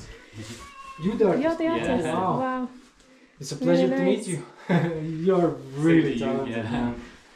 So we've actually just been invited into the house for some tea. Yeah. I feel very like nice. this is an honor, you know. Oh, thank you. Yeah. Oi. Yes, I give that. We've got a nice house. Can I sit here? Oh yes, sure. Yeah. Thank you. Dhanyavad. Yeah, thank you so much for your hospitality again. Thank you. Okay, it's our pleasure. Okay. Take care. And have a good day. Take care. I hope you have a good business as well. Oh, thank you, sir. Thank you. See you guys. Remember to come to this art gallery. Really nice people. And buy a couple souvenirs. Nice place. Right. Thank Let's go you. explore the rest of the town. See you. See you. Bye bye. It was actually really nice to get a lot of information. We learned a lot about the Yeti. We learned a lot about the local Buddhism and stuff. Well, the original Buddhism, really. So we're just walking, and then we saw this guy called Mingma, and he's like, I think is Mingma's daughter. Yes. He's like, make sure you come to Swiss Bakery. We're like, okay, we're gonna go to Mingma's restaurant. Hello, namaste. Alright, let's go and try to get some food. We have not eaten any breakfast today, so it's gonna be nice to have some food. Absolutely loving the vibe. Getting some country music banging, and we just ordered some lovely food. So we had a nice little lunch, a whole lot of potato and eggs, and yeah, I feel super energized right now, ready to go and see the probably most exciting thing of the day, which is Yeti's scalp. I thought earlier that it was Yeti's skull, like the skull, you know, but apparently it's the scalp. So we've just arrived at Khumjung Monastery. Monasteries are very easy to spot because they're always painted red and pretty colourful, red and yellow. And I think this is where we can go in. So we have an entrance ticket, it's 300 each, which is like a couple of dollars. I'm really excited to see this. Yeah, it's actually our first time in a monastery as well here in Nepal. Yeah. Which is really cool. I've been wearing this hat all day, my hair looks funny, but anyways, main thing, we are here. First of all, wow, this looks beautiful. I think I've seen this on the internet somewhere. I actually might have seen this on the internet. Look at this. So this part of the head, right? Yeah. Like cone-shaped part. Yeah. Almost looks like alien the way it's shaped. I cannot believe this. Wow. Yeah, this looks real. That's It really so looks crazy. real. Wow. Really, really impressive. The ancient writings. Right here, like it really looks like pretty old. Wow. Can't really believe that we have never been into a monastery yet, but at the same time it's quite nice to be in a monastery that is quite remote, somewhere up high in the mountains, you know, like pretty much almost 4 kilometers of altitude. You see in these monasteries, like it's really, really impressive. And I see all this like artwork hand painted. It's so intricate, like so detailed. Really, really beautiful. I think this is like the prayer hall, so I think at certain times of the day they do like prayers and you can watch and stuff. We don't know what time that happens, but I think it happens at all monasteries and you can witness it. But the artwork in here is so amazing. Have you seen above? Wow. Yeah. Paintings. Really beautiful. All of the ceilings are painted. This is so beautiful. Every single piece of wall, like so much detail. And the craziest thing is that the people who did climb Everest, they were here in this very monastery. And Olivia just said that this monastery is actually second oldest in the whole of Khumbu region. Definitely worth coming here. If you're doing this acclimatization hike in Namche, definitely come here. So this morning we woken up with a lot of rain and strong winds, and we were like, yeah, unfortunately we're having to stay for the 5th day here in Namche. But after having a cup of coffee, just all completely cleared up, and the sky is looking pretty nice, as you can see. Very nice and blue, green light.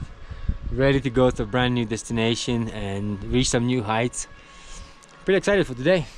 Are you ready? Yay! Today we're going to Tengboche. I think it says 9.5 kilometers, like 8 hours, but I'm pretty sure it's not going to take 8 hours. We do have a bit of a challenge. I was calling up a bunch of accommodations, and every single one that I called, they said they're fully booked. So we'll see how that goes. Yeah. It is possible that we might need to walk a bit further, but the problem is it's already 9:15. Usually at this time we're already about halfway through our trek. Yeah. So, and we haven't even left yet. It didn't stop raining until an hour ago, so now we need to just crack on. Yeah, let's do it. So we're just walking along the main route, and all the views are just so beautiful along here. Lots of little stupas along the way. You can see all the mountains. Really clear day today, so glad we did decide to leave. The only thing we were stressing about was accommodation. Called people and everybody was saying they're full. So we were like, let's just call some more on the way. And Mario pulled his phone out his pocket and there was a guest house calling us. And they have a room, so we've booked a room. Yeah. Weird coincidence, but manifestation. Lucky. Manifestation 100%. So we're going to Tengboche guest house. We have no idea what it's like, but at least we've got somewhere to sleep. That's the main thing. Trail is getting a little bit busier. I mean, it's quite nice to have a restaurant, you know, on halfway, because we thought like, oh, we need to bring gas. So I've been carrying gas though since Jiri. Haven't used it once. They sell like souvenirs, all kinds of things like that. Everyone's having a little break in here. In fact, we haven't even stopped since Namche. Do you need a break? There's a bakery. Maybe I could buy like something nice. Gonna stop here for a break? Could get a tea. Yeah, you wanna get a tea? Sure. Because I'm a bit hungry. So we just stopped for like 5 minutes to have like a break, tea, bakery. It was a really nice spot, but then we had a guide like 5 minutes. This massive group was gonna go. We're like, right, let's just run, because when you get stuck behind a group of people, it's quite hard to take over because they kind of take up the whole path, and yeah, we don't want to be walking too slow. We want to get there, and we're actually got a pretty good pace. I feel like from Jiri to Lukla it really helped with the pace. Like, I just don't feel as tired. So far today seems to be going really easy. There's not much incline. There's gonna be one incline at the very end, but to be honest, bring it. I'm ready. So far, this is the busiest we've ever seen since Jiri. And this is the river where everybody kind of has lunch. We're feeling pretty good. I don't think we need lunch. So we're having a little bit of mountain traffic over this bridge, and once you go past it, we're gonna do some incline. Watch out, move to the left. Yo, yo, yo, yo, yo, yo. We nearly got crushed. Seems like the clouds took over the sky. There's not much to see anymore, so we just want to focus on getting to our destination today. So this bridge and all the way up to new heights. This bridge looks a bit terrifying because there's still animals on it, so the whole thing is kind of shaking a little bit. Look at that, it looks proper intense. Helicopters above you, it's making noise, like so much stuff happening. Sensory overload, big time. I think we have a ride to Tengboche, and that's the Tengboche's stupa. That was so freaking steep. Like, There was so many people. You were stuck behind them, we saw the animals. Behind you, These yeah. yaks, we've been racing them the whole way. I haven't been able to brake, otherwise you have to overtake them again. Yeah, we did overtake him, because otherwise you just smell loads of farts. You need some oxygen, you know what I mean? We were like constantly taking over everybody and just like running it. It felt so good the whole day. And now it's gonna be time to rest. I cannot wait to actually explore this place. It looks like really cool. I can see like a massive monastery. Looks really impressive. All right, let's go and find our place to check in, yeah?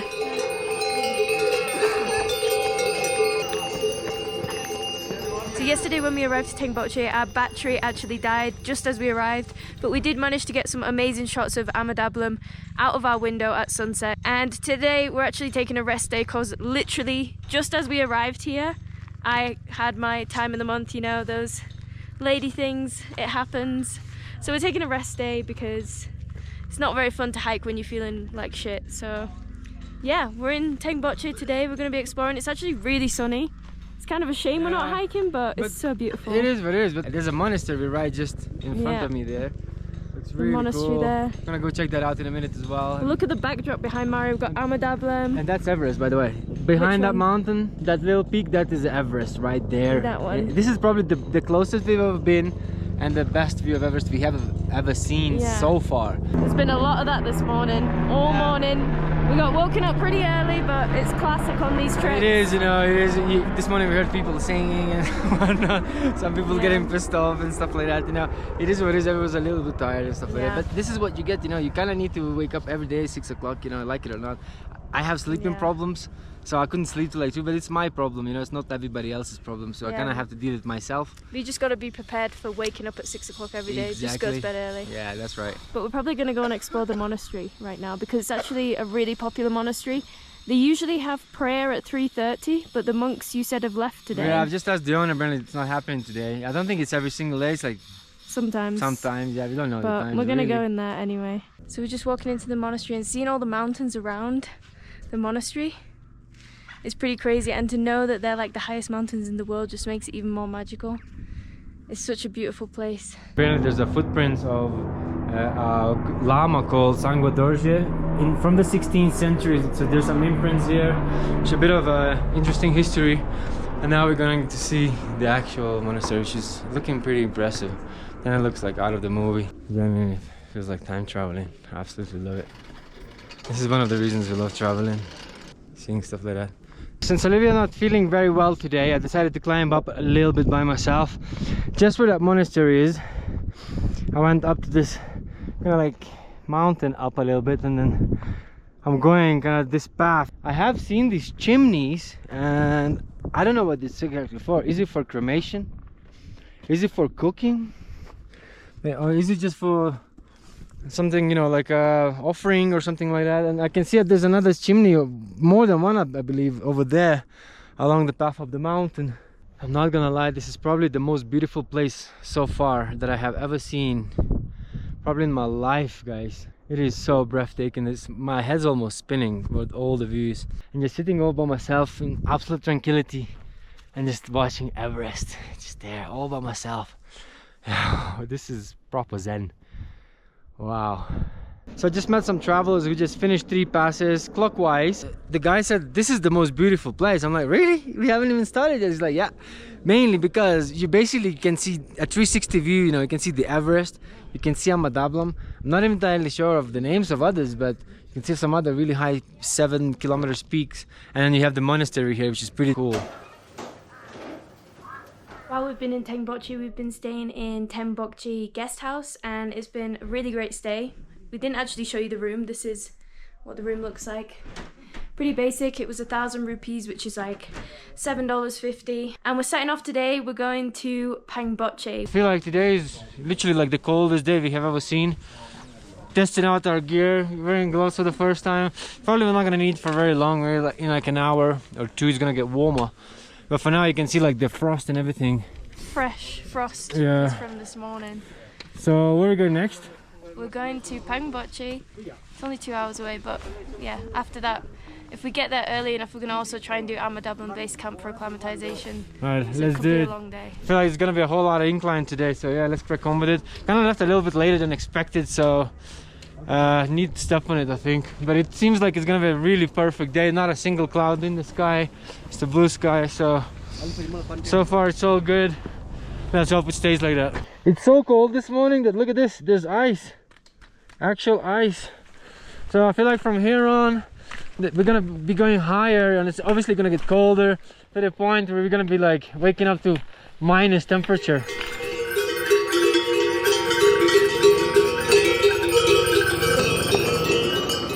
So we haven't seen a landslide in a little while, and here it is. This one right here. It seems like it happened a while ago, but not that I missed them or anything. It's quite nice not to see them for a while, but it's unavoidable. That water down there looks ice cold. It is. You do not want to go in there.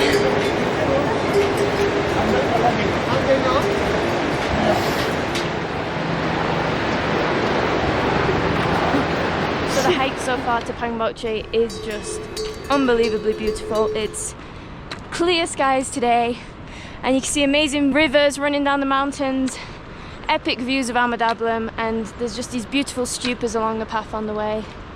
There's just so many picture opportunities, Instagram opportunities, video opportunities. We keep stopping every 5 seconds. It just looks so mind-blowing. You can actually see the moon still as well, which makes it even more mystical. Wow, it's just an experience. I really don't want this trek to end. We do still have a lot of days, about 3 weeks of this trek, but I'm already just gonna miss this part of the trek. I'm just trying to cherish every single moment. We're crossing a little makeshift bridge here. Looks a bit wobbly. And we're not too far from Pangboche now. And then we're gonna go find a guest house to drop off our stuff. Look at this village. Oh my days. See the Everest as well. Yeah. Everest and Amadablam, I mean. Look at that up there. What a beautiful path. Really well looked after as well. Quite a lot of people, but so beautiful. So this is it. This is Pangboche. Got some little shops like this, a few lodges like that, all along this road. We're just going to walk to the end because it's where Amadablam Base Camp route starts, so we'll be closer to it. You can also buy all kinds of stuff here as well, in case you forgot something or something breaks along the way. Traffic! So we've just arrived in Pangboche and we're staying in Beilu Alpine Cottage. Really nice room, like brand new room. Got power and everything. Again, 1,000 rupees, so about $7.50. And we're just kind of getting changed quickly because we're gonna go up to Amadablam Base Camp. I think it's about 2.5 hours, the guy said here, to get there. So we're gonna acclimatise because I think we're going up to like 4,500 meters. The highest we've ever been. Gonna get used to that before we head on to the next village. But this village looks really cute. Like, look at the views outside our window. Amazing. You can see Amadablam there. Nice little guest houses around, and then out this window you also have some amazing views of the mountains. So I think it's going to be a nice stay here. We thought because it's sunny we wouldn't need our coats, but the owners at the cottage we're staying said we need sunglasses too and coats because it's going to be cold up there. So you go here from my neighbor and then okay, thank you, see you later. Okay. See you later. To be honest, I personally wasn't even planning to go to Amadablam Base Camp, but Olivia said like we should totally go because of acclimatizing, and you know what, it makes sense that we should probably do that because we're gonna go through some really big passes in the next few days, and I feel like it's probably a wise idea to just acclimatize. I do know what it feels like to have altitude sickness, so I don't want to have that ever again. It's terrible. So yeah, I'd rather just be hiking the entire day today and not have any altitude sickness. Yeah. I'm so happy today. And the best part is we're hiking without heavy bags, you know, like Olivia's only carrying a camera. I'm barely carrying anything, just like few things like cameras and stuff, and nothing too serious. So it's really nice for your bag for a change. I'm like just jumping everywhere, no bag. This feels great. Amadablam is literally my favorite mountain, and it does look like from a cartoon or something like that. And I've seen videos of people climbing the very top of it, and it looks so dangerous, so sketchy. what it's like to go to the top.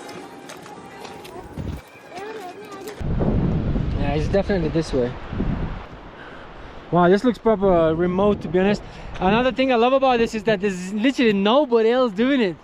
Just me and Olivia. There's no people for a change. It kind of reminds us a little bit of Jiri to Lukla. We had no people, just me and her. This is nice. Beautiful bridge. Really nice natural river. 360 views. Light backpack. And the best part of all, there's no people. Not that we don't like people, of course. But we just enjoy nature more than anything. Just nature and us and nobody else is just the best feeling ever, you know. Wow, there's more and more landslides in here. Wow, this is so deserted, so isolated. Wow, I'm assuming we're heading somewhere there. Ah, really nice view. Ah, kind of hard to breathe, but because it's the highest I've ever been. We're on 4,250 so far. Might not be much, but for us it's a lot. We haven't been in this altitude ever before.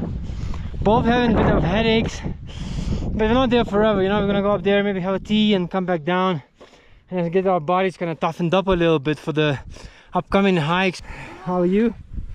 I'm alright. It's very cold and windy up here, but yeah, a bit of pressure in my head. First time really for me. Yeah. So bad, but it's okay. We're doing it slowly, slowly and surely. Yeah, we'll be okay. Wow, all of this bright kind of rock, it's all landslide. All of that slid down off the mountain. I believe we're about 4,300 meters or something like that. Olivia's not feeling very well. She's been having a lot of headaches. I have one as well, but nothing like the altitude sickness I've had in Namche, which was way lower than this. And can you tell us how you feel? I mean, I haven't really had altitude sickness yet so far. It's just like pressure. It feels like someone's like pushing on my head. Like it's not like too bad. Like I can see where I'm walking. I'm not dizzy or nauseous or anything, but you just feel the pressure. Yeah. So, I mean, have you seen where you are? man, yeah. You're literally in like a deserted valley. Wow. I was really anticipating for stuff like this. Less people, less tourists, you know. You see like locals bringing supplies probably to the base camp, where people probably attempting to climb the top. Man, I'm kind of starting to consider, I think I could climb one of the tops. I love mountains. Maybe I should get into that as well myself. Start a new career, start a new YouTube channel. Look at the 360 of this. I love it. Not a single house, not a single road. Just pure mountains. That's what I was wanting to have like the entire time. The anticipation from Jiri to Lukla. You've no idea, like, when are we gonna see this? And it's actually quite nice, you know, because I feel like we actually earned it, you know, in a fair way, without any guides, without any porters. I didn't even bring any slippers. You know what I mean? We're doing it though, we're doing it, we're getting there. I feel so rewarding. We have found the beach. Yeah man, beach vibes. Right, did you bring your bikini? This is like weird to see so much sand in here. It's a bit weird, yeah. I feel like I'm in like Star Wars in the desert, in like a weird planet somewhere. Literally. First ever snow in the Himalayas. You know what we usually do in Lithuania when it said first snow? We throw it to each other. You're lucky I'm covered. I'm gonna get you back.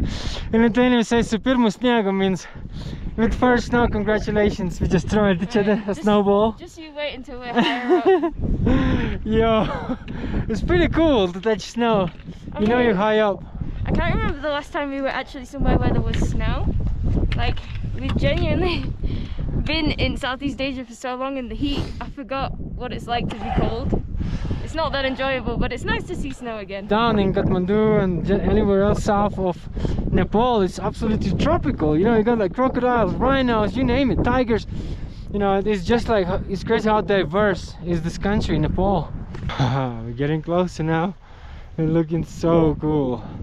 This is the Ahmadabad, getting so close. You really start to realize how big it actually is. Yeah. It starts to just get bigger and bigger and bigger. Just behind me, the yellow tent. That is the base camp. Look at this. it looks like from the movies, literally. It's actually way bigger than I expected. It's so much bigger. The coolest thing is that the people actually like kind of like start the trekking here, and then us, we're like, yeah, we made it. Yay! And like people, this is as far as I'm going up that mountain. Man, dude, I don't know why, but like it kind of it's giving me the inspiration of like come back one day and maybe just do a bit of the peaks myself, to be honest, because it does give you like that feeling that I wonder what's up there. Do you not wonder what's up there? I definitely wonder. You know what I mean? Do you not wonder what's all the way up? I think I know. I like to see it, to be honest. Yeah. Nice views. Yo, we did it. 4,600 meters. Yes. Boom. Base camp done. The first ever base camp. It's pretty frisky in here, so let's go and find like a little lodge and get some food, hopefully, and tea. Yeah, let's do it. Quite nice to have a lodge in here, you know what I mean? In the middle of freaking nowhere. You have a lodge, you have food, you have beds. This looks like an absolute ghost town, maybe because of the time of the day. No one's really staying here. It says Himalaya Lodge and Restaurant. I believe it's over there, and this might be like a different one. Yeah, let's go to this one here. There seems like a few people right here. Namaste. Oh, nice and warm lodge. Alright, let's grab a little seat. This is nice actually for a change. I love it that it's in the middle of nowhere. There are pictures of Dalai Lama. Really lovely place to just chill and have your lunch here. So we just ordered some food. It was actually pretty affordable. A tiny bit more than back down there, but we are like pretty high up and it's the only lodge. Really cheap. I thought it was gonna be like really expensive. Just really a couple dollars for a cup of tea, and we spent like maybe 2,000 on sandwiches and burgers and fries, but just realized that we got kind of burnt. Even though our faces were covered the whole time coming up, you do get burnt, I think, from the reflection from the mountains. The weirdest thing is that the sensation being here right now, I kind of feel in a way a little bit kind of like high. Like my head's kind of like feels heavy. Like, yeah, I feel like on some kind of like tranquilizers or something. I feel like someone drugged me a little bit. Yeah. You really feel like, whoa, yeah. Trying to come I thought it had kind of gone, my headache. It has kind of gone, but now we've sat down. It's kind of coming back a bit. But we're just gonna eat here to kind of just get used to it and then go back down. So after enjoying the food, we managed to get back down. Also twisted my ankle on the way, but still survived. And we got back 10 minutes earlier than I thought we would. That's awesome. Yeah. And yeah, Bayok Alpine Cottage is here. Alpine, sorry. I don't know why, but the headache's gotten worse down here. It's weird though, because you know, it's not supposed to, right? Like I went back down from high altitude. I'm glad that we're back right on time, because first we thought, oh, it started raining, but it's actually worse. It started like a hailstorm. There's like a bunch of hail outside. Yeah, like people trying to like get their stuff covered. But it's nice to be back, right? This room is so cozy. It feels like really nice and new. Probably just gonna have dinner tonight, just chill. I'm so tired after that. That was exhausting. And then tomorrow is another day trekking towards the 3 passes in Everest Base Camp. Wow. After today I'm like 3 passes. Oh man, take me back home. So waking up this morning, I think it's been the coldest morning so far. I don't know if, I think even the lens is a bit humid, but yeah, last night I had massive headache, both of us. I think I even had a worse one, so I had to drop a Diamox, so my lips are tingling this morning. What a cold day. How are you there? Just trying to get dressed, warming up my socks in my hands.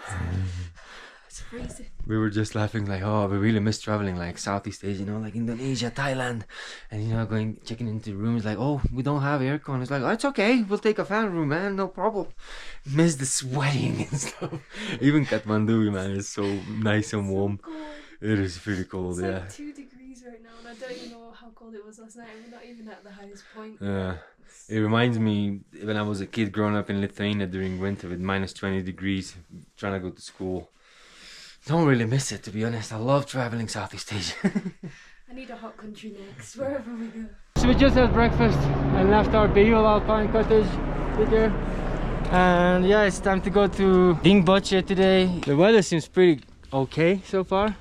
No clouds, which is usually every morning, but hopefully it stays like this throughout the day. Olivia's idea yesterday to go to Amadablam Base Camp was brilliant. I really enjoyed it, and even though we did have a bad headache on the way back down and I had to take Diamox. It was totally worth it. Like, it was such an otherworldly place, and now I feel a bit like more acclimatized. We're going to a bit higher altitude today. What's the altitude of the village that we're going today? It's 4,400 meters. 4,400 is where we're going to be sleeping, so it's sort of like the highest altitude we've ever stopped before. Looking at the path right now, it looks really, really beautiful. And obviously you can clearly see the very tip of Everest right there. Oh, some rad cliffs, man. We're right on it.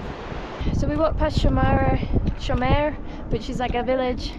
Still on the way to Dingboche, but it's kind of flat. It's pretty easy. There's this weird open land, so there's not really a path. You're just kind of walking in that direction, but the views, you can see all the mountains here. That's like the Everest region which we're heading to, Amadablam, and then all these beautiful mountains behind us. But I love these little bouncing stones they always have at the checkpoints, kind of where you walk past. It's how you know where the path is.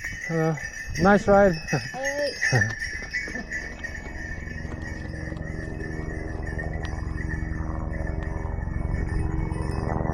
Absolutely loving the views. It is a little bit busy, but at least no one's playing music, so it's kind of nice. You can enjoy the peace and quiet of the mountains, so it's pretty good. Loving life so far. The views are kind of nice and terrifying at the same time, and I just keep seeing all these landslides. Looks proper gnarly. Trying to stay away from the edge. It looks like a little balcony underneath it, so it doesn't feel very safe. Maybe it is, but it definitely doesn't feel like it. When you look at that over there, it doesn't make you feel very safe at all. I know. It's terrifying, like the biggest slide you've ever seen. And the crazy thing is, like, no one actually walks there, and it does still slide. So, you know, when you're walking there, you think like you're just kind of moving it all, and all the, you know, the animals and stuff. Yeah, I guess it's kind of part of adventure, right? Yo, look at this. Oh. Oh. Pretty cool, eh? Thought there was nothing there, but no, it's some staircase, it's okay. Whilst we're walking, we're starting to see Dingboche in the distance, and it's really, we can't believe that we're already here. We're kind of questioning ourselves, is this really Dingboche? Because it felt a bit too short for us. I mean, we were talking to a porter earlier, and he said that we were walking really fast, which I was really proud of. Yeah, it feels good, right? I thought Dingboche would be way more remote, and obviously it looks remote. It's remote, like, it is very remote, except this is a bit bigger than expected. There's so many home comforts here. You can see like signs of cafes, bakeries. French bakery. French bakeries. Burgers, pizzas, I mean, you name it. It's too easy. Too easy, man. So we're gonna go look around for a place to stay. I've just checked my internet connection. None. Wi-Fi, probably none. But I mean, what can you expect? You know, this is such a remote place. If you listen to the sound, all you can hear is just the flags, and that's it. Really, really remote little area, but let's go find a place to yeah. stay. Alright, let's go check this place. I was gonna say it's so dark in here. Take off my glasses. Namaste. Are you work here? No. Ah, okay, okay. I'm not sure. Can I go inside? Yeah. Okay. Right, so we just checked in Mountain Heritage Inn, and it seems like pretty quiet in here, good price and stuff. So we're gonna go check the room, get the bags in here. Olivia's having a bit of a altitude sickness, a headache, so she's gonna have some ginger tea, and if it doesn't go away, he's gonna give her a Diamox. She hasn't taken one yet. I've been taking them already twice.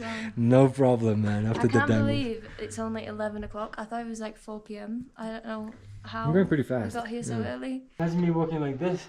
Like a porter. Proper camel. Okay. Moment of truth. Nice looking. Oh, it's alright. Nice enough. Double bed. Oh yeah, we can cuddle together for warmth tonight. For a change. Seriously, I don't know why more the guest houses don't have more options for double beds, because it's so not nice to sleep by yourself if you're a couple. It's just so cold. And this is 600 rupees, by the way. So a bit cheaper than the last two places we stayed, which were 1,000. Yeah, but still really nice. I mean, each place is nice, and people are nice in every single place. We have the stupa right outside our window. Yeah. So cool. It's really cool, yeah. Really, really kind of cozy place to be. Anyway, should we go get some tea, maybe a snack? Let's do it. Let's do it. So we're just enjoying a ginger lemon honey tea and relaxing before we go and explore Dingboche. But I just thought I'd tell you guys about the pricing, because I haven't really mentioned how much we've been spending on this trip so far. So since Namche, I was trying to budget around 6,000 rupees a day between the two of us, so 3,000 each. I think we've been spending a little bit over, but we have been eating like 3 meals a day. We've been buying like Coca-Cola and other little things like toilet paper, so generally the prices for food is like 600 to 1,000 for lunch. We usually spend for dinner like around 1,200 each. We've not been really limiting ourselves. I do think it's gonna go up slightly bit more, Yeah. but then after that, that's gonna be it. I think that's about it, you know. Yeah. But like Olivia said, we do treat ourselves, because the one thing you should not be saving for is your fuel for your body, which is food. So there's not only lodges and restaurants in Dingboche, but they also have little shops as well for like snacks and little extra things you might have forgotten on the way. So absolutely everything you can buy. pretty useful. Lip balm, sunscreen. So everything. no problem, if you forgot to get the namche, you can find everything here. Found another shop, and they're also selling some hats in here too for 600 rupees, which is pretty good. Okay, no problem.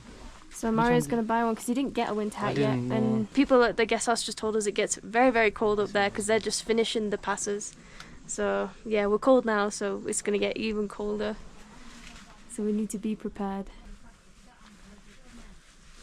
That looks cozy. Boom. Nepal style. What up? In Dingboche, you've also got a clinic in case you're starting to feel a bit sick or something. And actually an ATM, I don't know if it's working. It says ATM. Is it? It looks very off. I don't think it's working, but maybe just make sure you have enough money when you leave from Namche. You can also rent a horse, take a horse ride as well. Quite a lot of stuff around here.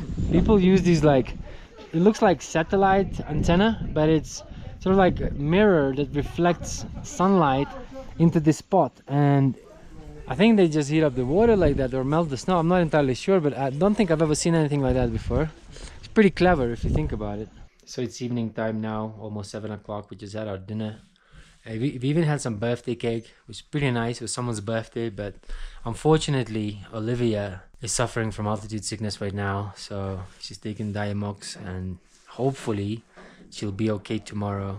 She hasn't been having any altitude sickness, whereas me, I already had it like twice. It was feeling terrible, and I feel good now, but she's not. So I do think that you'll be all right. It feels like, the only way I can describe it is like a really bad migraine. Oh yeah. Some people describe it as like a hangover. Yeah. It was just a constant headache. I slept for like an hour and that was absolute bliss. I think you'll be all right in the morning though, so probably gonna watch like a movie or something because it's quite early still, and then try and get some sleep. So we actually decided to stay an extra day in Dingboche because Olivia didn't felt really well and we needed to acclimatize. And on that day we went and checked out this really tall mountain that we thought it wasn't as tall, but while we were climbing we realized that, oh mate, this was really a big challenge. Although the views kind of made up for it, we actually managed to get to the very top and it was actually really beautiful out there. This is the peak of the mountain, officially first ever proper mountain. We made it. Hopefully that's not our last. Olivia's right now. Olivia's panicking a little bit. We are kind of really high and we're the only people at the very top right now. It's really late. It's like 2:30 in the afternoon. It's gonna take a while to get back, so probably gonna rest for a couple more minutes and then crack on, try and get back down. This cloud is not very friendly. Imagine if it started raining right now, like a storm. I don't like it. Look above us. It's I want just, to go home. Yeah. Okay, probably should try and go. Yeah, it was like 5,100 meters high and I was just struggling to get up there. The muscle fatigue has definitely caught up with me, and the mountain sickness as well. All of that combined, we have actually decided, unfortunately, not to do the first pass, the Khongmala Pass. There's a lot of reasons why. One of the reasons is I feel like I might struggle. We've heard that it is very challenging. There is snow on there right now and it was only closed a couple of weeks ago. I think the scariest thing is that there was actually a person missing like literally last week, and 2-3 weeks ago there was another person missing. So with all these people going missing and us without a guide, we thought to be trying to be sensible and not ruin the reputation of this country by going missing. Or even if you're having to get pulled by a helicopter, it's still so much to see for us. So today we decided to just simply go to Lobuche, and I think it's going to be a pretty cool day. We're going to get to Everest Base Camp faster, and we still have 2 of the passes to do as well, so there's still a big challenge ahead of us. Our original plan was to head to Chukung and spend a couple of days there doing acclimatization hikes to Chukung Ri and Island Peak Base Camp before crossing the Khongmala Pass towards Lobuche. Instead, we will be heading along the main trekking route straight to Lobuche. So having that one extra day off makes you feel gassed, man. You totally forget how heavy are your bags. Olivia, you're right, love. It's actually this way up. Yeah, and then after that, I think it's just a nice solid ground. It's like not too steep for the first half a day. I don't know, I feel like someone's put like double the amount of weight in my bag right now. It's so heavy. Oh well, I think I ate too much breakfast this morning, but I don't know why I was just so hungry. Apparently when you're like in high altitude, your body is requiring 15% more of energy, so you end up eating more. I mean, it makes perfect sense, right? Definitely gets harder to breathe at times, and we are gonna get higher. So today we're going to 400, 500? We're up to 4,900 meters. This is 4,440. So yeah, quite high up. Wow, guys, look at the amount of people. It is so busy. So I think we're halfway of the day.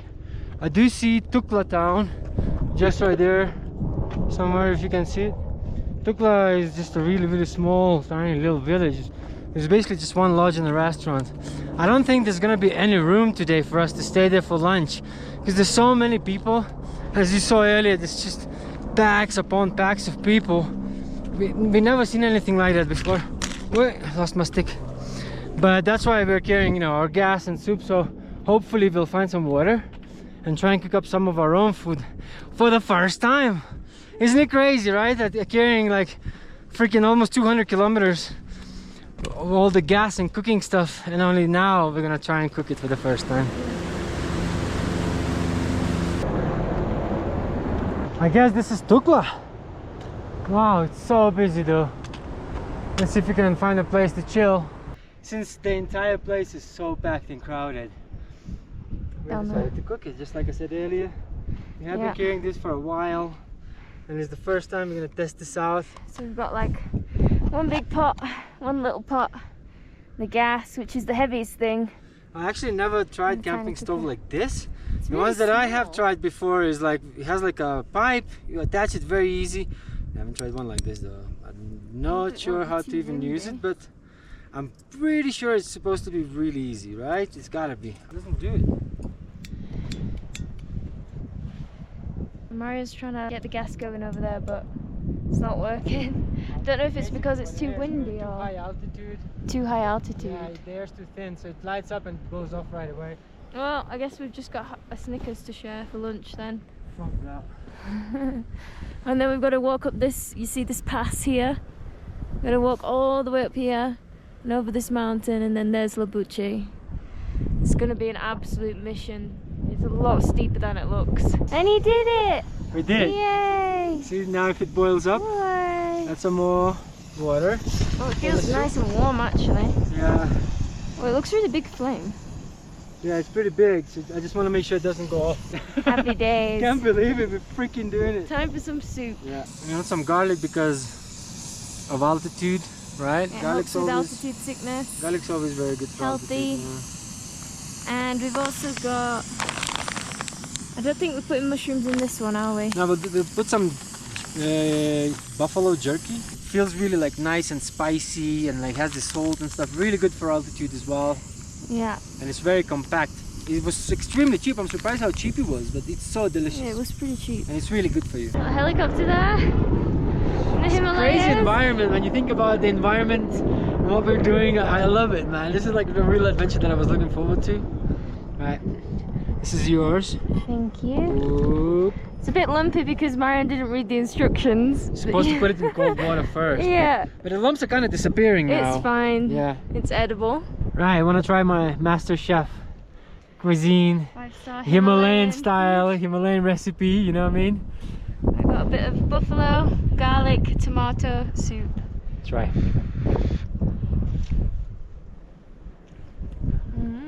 How is it? It's just so good. I knew it. I knew it. I knew it. I would kill it at the kitchen, you know it. The buffalo is so like chewy, but like in a good way. Yeah. So good. Okay. We're gonna enjoy this right now and then continue towards Labuche. We're kind of energized now, ready to do the big climb. It looks pretty steep. You kind of have to go all the way up there through the pass into Labuche. And this is gonna be pretty much it. not much left, you know. Not much, but tiring. Yeah, a little bit tiring, but we'll take it nice and slow. We're energized now, so let's do it. Feels like a nice day, but it's just so much noise and so much traffic, so many people, so many yows. You know what's a yow now? Zupkip. How'd you say it? Zupkip. I'm not sure if I'm saying it correctly, but beautiful animals. You got it. On the bus now. This is it. So it has a little rest, little memorials. Quite busy, to be honest, but fair play. It's probably one of the busiest trucks in the world, so everybody wants to experience this beautiful place. The views back there are amazing. Yeah, you want to go look? Yeah. Get a little bit closer to the view, probably get some shots, some selfies. You know what I'm saying? You got to, right? You got to. Imagine like going up here and then don't have anything to prove, man. Like, come on. Look at that. Ding. Boom. The alpinist. We kind of did the hottest part of the day. So all of these balancing stones that looks like balancing stones and stupas, it's all memorials. I have been watching a lot of documentaries of Everest, and I do recognize a lot of names from people who didn't make it a long time ago to people who didn't make it not that long ago, you know. They're all here. All of the memorials. Pretty sad, you know. One over there is for an Irish guy in 2019 who died descending Mount Everest after summiting. Yeah, it is really, really sad. A lot of people who die on the way down from Mount Everest. Most of them, yeah. Not even on the way up, which is the saddest part. We live some rad life and do some crazy things in our life, but the one thing I do appreciate is the gift, which is life, and just a reminder, you know, to be more careful and appreciate it. Right, it looks like we're walking in the middle of nowhere. The valleys look kind of crazy, like this is so wild looking. Wow. The coolest thing is, guys, we're getting so close to Everest Base Camp. So behind this mountain right here on the right is actually Everest. You know, it's just kind of hiding behind it. But yeah, behind it is Everest, and we're only like a day away from it.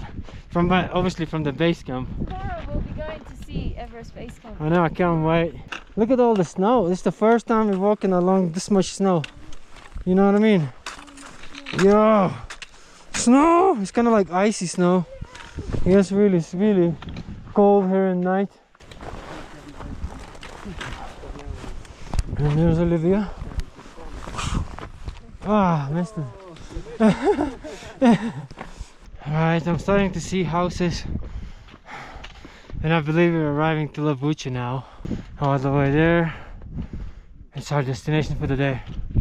Let's see, where's Olivia? There she is. Yo, we're here. Yay. Yes. Going pretty good to check in. See if we find the right place. We know where we're checking in. Every guest house we stay at, we ask them for their relatives' guest house at the next village. Yeah. They book us a place because a lot of places are fully booked. Yeah, and so not only that, we've been getting little discounts, little free Wi-Fi's, little free charges. It's quite nice. Because you go from family business to family business, so they appreciate that. And they're like, yeah, you can charge for free, you know. But so don't tell anyone. Yeah, don't tell anyone. Labucha elevation, 5,030 meters is where we're gonna be sleeping at. Highest altitude we ever slept before. And then we're only gonna be having 3 hours walk to Gokyo. So that's 3 kilometers because we're going in a lot of incline. Anyways, we go and check in. Yeah, let's go.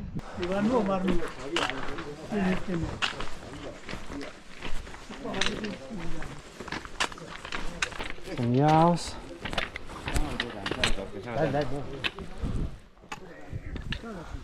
It does seem like it gets pretty cold in here. Look at all the snow and ice just here. I think it's gonna be one cold night here. We walked a whole 360 around the place. I know for a fact that this is the place. They actually took a photo of us, so they're expecting our faces. They have a bakery as well. They have their own bakery. Let's go and check it. This is it. Let's see if we can check in. So they had our photo, they knew exactly who we were, they gave us the key. And this is where we're staying. Welcome to MTV Cribs. No idea what to expect really, but... Nice and simple. Alright. Alright, they'll do for us. The power's not working. Power's not working. This is what it looks like. Maybe they'll turn it off. Turn it on 2 later. beds. Yeah, so I mean, separately today. There's no power right now. I mean, as long as there's 2 beds, somewhere to sleep, I'm happy. This is 1,000 rupees, by the way. Usually that's what you're going to be paying on this trip for 2 people, which is still really cheap. It's $7.50. Nothing. I've seen people like trying to like bargain, you know, like, oh, it's 500. Oh, can I get less? I'm like, are you kidding me? I'm like, really, if you're from Europe or the Western world and you're trying to get the price cheaper than this, I just find it a bit rude, to be honest. I know. It's already so cheap. For what you're doing, you're going to Everest Base Camp. Come on, guys. So cheap. Decided to come to the cafe instead of a restaurant to just have some actual munch. Some sweet stuff. So getting some cakes and some tea. It's pretty nice. It's obviously the price is like 3 times more than lower places. $7 for 1 cake. No, I feel like I'm back in Europe now. You know? But it says it's the world's highest bakery and cafe. It is nice to have access to everything, you know, access to like sweets and things like that. Like you know, I pay for it. Like it's okay, you know. It's not a big deal. It's worth it. Yeah. It's so worth it.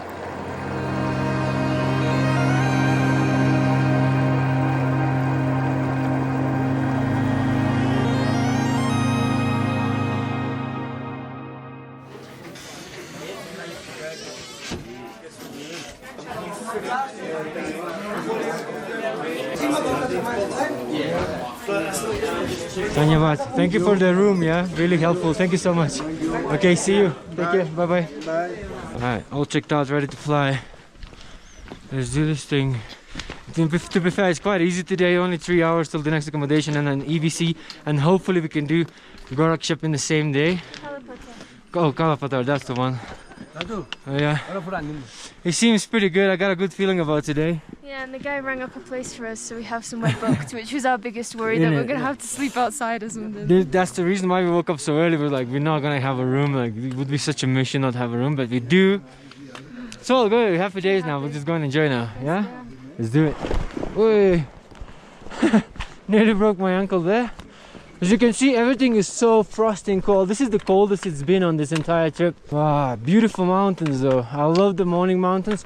I do think I prefer morning mountains over sunset mountains. Something about mornings is like brand new day, new beginnings. Oh, look at all this beautiful views. It's proper nice. Guys, it's hard to explain how cold it is right now. I can't feel my fingers. I've got 2 layers of gloves on. I would put this mask on to keep my face warm, but it's just too... I can't breathe. I've got snot running down my face.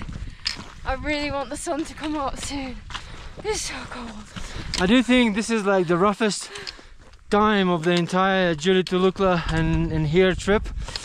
I feel like this is gonna be rough for the next few days, maybe like 3-4 days. But to be honest, yesterday was a bit of a shock, seeing the amounts of people, and it was kind of overwhelming in a way, you know. So basically bought these gloves. Look at the brand. It's called Drops. It's basically sport spelled backwards. I got them for like 400 rupees and now I regret it. I was like, oh man, it's a sunny place here. Man, when you're up here in the mountains in such a high altitude, I feel like the frost is kicking in my fingertips and I really don't like it. Need to hike a little bit more, and then once we get some sun, it should get better. So much warmer, so much more grateful for this whole trek.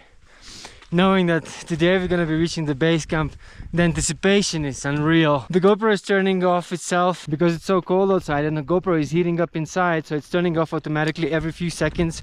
It's kind of hard to vlog because it's such a crazy environment. Like even the cameras don't work properly. So a lot of people getting horses down. I thought like I kind of need to prepare physically before this. Make sure I go to gym, exercise. I've seen a lot of helicopters, a lot of donkeys evacuating people because unfortunately a lot of people are not prepared for this thing, and it's really sad to see they're just getting pulled out. But if you're gonna do this trek, you want to make sure that safety comes first and that you are well prepared for this. It's not easy, you know, it's definitely not easy. And there's Olivia coming in. You're doing it. So keep stopping for little breaks in here. A whole lot of traffic, a whole lot of smells and people, but getting hyped up. We're only like half an hour, 40 minutes till the place where we can check in. How are you feeling? Okay, feel feel a bit sick sometimes, but I think it's the smell of the horses. It smells like poo. Yeah. So it's kind of hard. I'm just holding it in. Yeah, look. I'm excited to take this bag off. Look at this terrain, guys. It looks proper rugged. Olivia, there she is. Yeah, it looks proper crazy. I mean, nothing really, not much lives there really. It's not a very human place to be really, but you see so many humans here. There is a lot of humans. People everywhere. That's right. It's like, as you can see, it feels like you're walking in a city center somewhere. But yeah, look at these cliffs in here as well. You get too close to the edge and you slide down.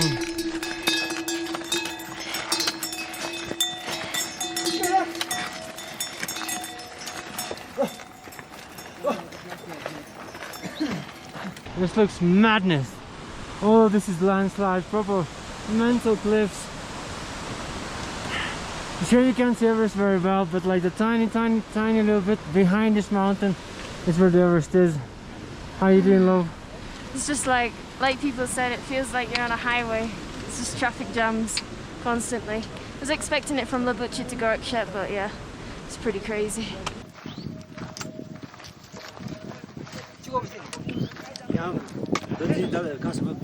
Well, it feels like this is it. This is where we're gonna check in and drop off our bags, and then we can continue to the EVC. The whole trip is kind of catching up with us. It's been a very long time, and just seeing, yeah, the altitude definitely affects you. And I mean, looking at this terrain is just kind of crazy. What a crazy place, you know? This is Gokyo, the highest place we'll ever be sleeping in. 5,100 and something meters, I think. Right. Yeah, we never slept this high up, and I don't think we'll ever sleep again this high up. So been having nightmares for the past like 2 nights because of the altitude. It's kind of normal. I'm waking up at night a lot. I feel like this is gonna be even worse. People say this is the worst night's sleep you will ever have. Apparently it's horrible. To be fair, so far I've actually been sleeping pretty well. Yeah, she's always good with that, but we'll see. We'll see tonight. Now let's just go and check in.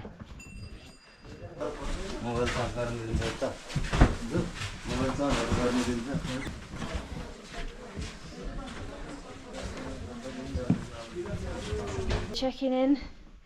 This is the room. Ooh, it's warm in here. Yeah, it's warm. So they said there's a basic room for 1,000, or there's a double room with 2 double blankets. We chose this one for 2,500. I think it's better. We just had a little early lunch. Really nice potatoes with baked beans. I kind of asked like a combo that doesn't even exist on the menu, and I was right. It was amazing. And now we're about to go and see one of the biggest highlights of this entire trip, Everest Base Camp. The sign is kind of crazy. It's like in the middle of nowhere. Really excited right now. I cannot wait. Like, there's so much history. I've seen so many movies, so many documentaries, and now we're gonna go and see the base camp for ourselves. Look at this. It looks so cool. Yeah, and look at the cliffs. You gotta stay away from the edge right here. Just gonna put my foot just to see what it's like. Man, this is like a whole different planet, eh? You feel like not on Earth. This is something else. The land of the Yeti, mate. What do you know about that? So I think we're nearly at base camp, but the views around us are just so overwhelming. The mountains are huge. I'll do a quick 360. This is what we're looking at. We're just walking along this ridge right through the middle. Whoa, that turn made me a bit dizzy. And we can see all these icebergs in the mountains up here. You can see, I think this is the Khumbu Icefall coming along here. But one thing I like the most is it's so quiet out here. All you can hear is just people walking to the base camp. There's no other sounds. We can't even hear helicopters anymore. It's really peaceful. It feels like we're nearly there. We're nearly at the base of the top of the world. Yes! The original, one and only OG trail, Jiri to base camp. We freaking did it, man. Yo, we did it. Thank you for getting me here.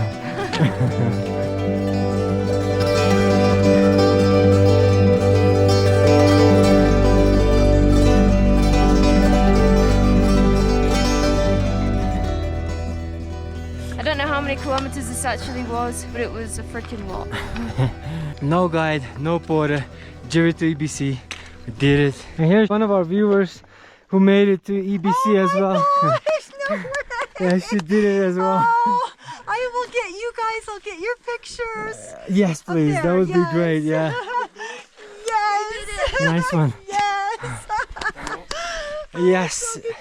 Pretty happy days now. After about 3 weeks, we have finally managed to get here. The anticipation was like crazy.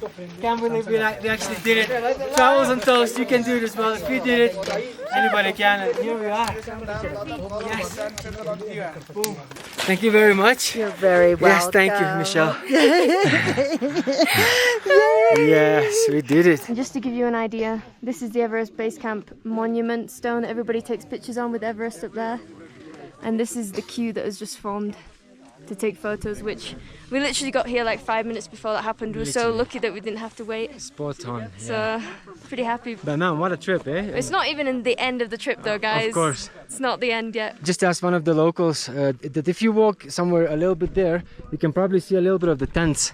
Pretty exciting, you know, there's a whole lot of history in this place. Most of people on this planet watched a movie or watched a documentary about Everest. And this is one of the most infamous parts, the Khumbu icefall. All this crazy moving glaciers, basically like a frozen river that is constantly moving. And if you've seen some videos in the past, like people actually die on that Khumbu icefall. There's some really, really dangerous crevasses. It's just kind of crazy to be in this place, you know, for yourself. I'm like, yeah, just yesterday I watched a documentary about it, and today I'm just here looking at it. Like, it's kind of crazy, man. What a feeling. Man, you gotta appreciate it. This guy looks like they came from the movie. Look at that. So happy that we completed Everest Base Camp today. It's only 2:30 in the afternoon and we walked all the way from Labuche to Gokyo. It feels like it's been 2 days since we left that place, but it was all in one day. And we were actually planning to go up Kalapatar as well, which is another hike nearby. It's one of the highest points on this whole trip. It's around 5,600 meters at the top of the viewpoint, about 500 meters from Gokyo up, so it's pretty steep. But we feel like we might not make it up there today because we would be rushing a lot. Sorry, that dry cough is catching up with me here in the mountains. So instead, we decided to just cook ourselves a second lunch because we seem to eat a lot out here in the mountains. We only shared it as well earlier. We had like one portion for 2 people. Yeah, we shared a portion of potato and beans. Chef Mario, what are you making us today? So today we have obviously a soup. Good for all. It's a hot and sour vegetable soup. But obviously we add our own stuff such as yeah, what's it called? Yeah, buffalo jerky. So the buffalo jerky here is amazing. Yeah. It's like it's not farmed, you know, it's from like it's free range. It might look weird and smell weird, but it tastes pretty good. Chili, salt, seasonings, garlic, and a lot of protein. So nice. Good. I love it sour in the mountains. I always crave for sour and like something spicy. Yeah, it's gonna warm us up, and this is our view, which is pretty cool. Can't ask for a better view. I know, and the best part is like there's literally no people right now, just me and Olivia. Just gonna enjoy this right now and yeah, head back, relax, and chill for the day, which is kind of good and chilling. We've been doing a lot of distance. Guys, after Dingboche, when you're doing this trek, there's pretty much no Wi-Fi anywhere, and if you want Wi-Fi, you've got to pay for it. So you get these like Nepal Airlink scratch cards, and you get for 1,000 rupees, which is like $7.50. You get 10 gigabytes for 24 hours. So we just decided to get it because we haven't checked anything. Look at the speed though, it's 1 megabyte. Yeah, it's pretty much just to check social media and send a couple messages so people know you're okay. Kind of expensive, but you know, it's just for today until we head back down. We're just treating ourselves. So we just had some dinner and we're back in our room, and the altitude sickness is definitely catching up with us now. We feel a bit headachy. We'd never slept at 5,100 meters before, so that's probably why. So we're having our own little cup of tea. We've got some chamomile tea. We've actually brought our own tea with us on this trip because it's a lot cheaper than buying cups of tea and pots of tea. We did actually bring coffee with us as well on this trip, but we've used it, I think, once. There's so many good coffee places along the route. And also, after 4,000 meters, you kind of don't want to be drinking caffeine too much because it can affect the altitude sickness and make it worse. So we're just trying to feel better for tomorrow, and hopefully we can go up to Kalapatar because we shouldn't really go any higher if we're feeling bad. Hopefully it won't be too cold. The window actually had like a gap, so it's going to be minus whatever tonight, -7 Mario said, I think. So we had to put the towel in the gap of the window so it kind of doesn't let the cold air in. Yeah, they kind of need to build the lodges a little bit better for that, so it's not so cold, I think. So it's time to go. It's too cold in here. I think we need to go.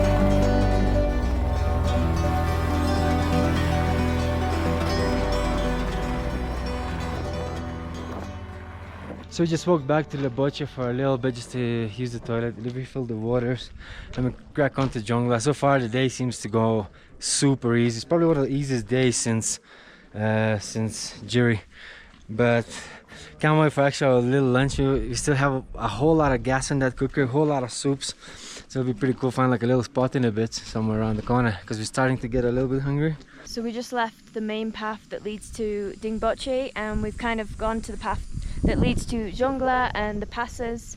So we're looking forward to going there, which is kind of behind us. It goes over this mountain. But right now we decided to stop and have lunch in this perfect little spot. What are we having today, Chef? Mushroom noodle with cheese. Nice. For a change. Yeah, Add we've some got extra garlic. 2 p.m. noodles, but it's not 2 p.m. yet, but feels like it. We're feeling a bit damaged after Gokyo. It was pretty expensive. We spent about 12,000 for the whole time we were there. Bearing in mind we did spend 1,000 on internet, which in the end didn't actually work. They turned it off at like 9:20, or it goes off at night even though it says it's 24 hours, so we wouldn't actually recommend even getting that because it didn't really work for that long. And then we also spent 2,500 on the room, and then we spent money on charging the phones and quite a lot on food, so it did add up in the end.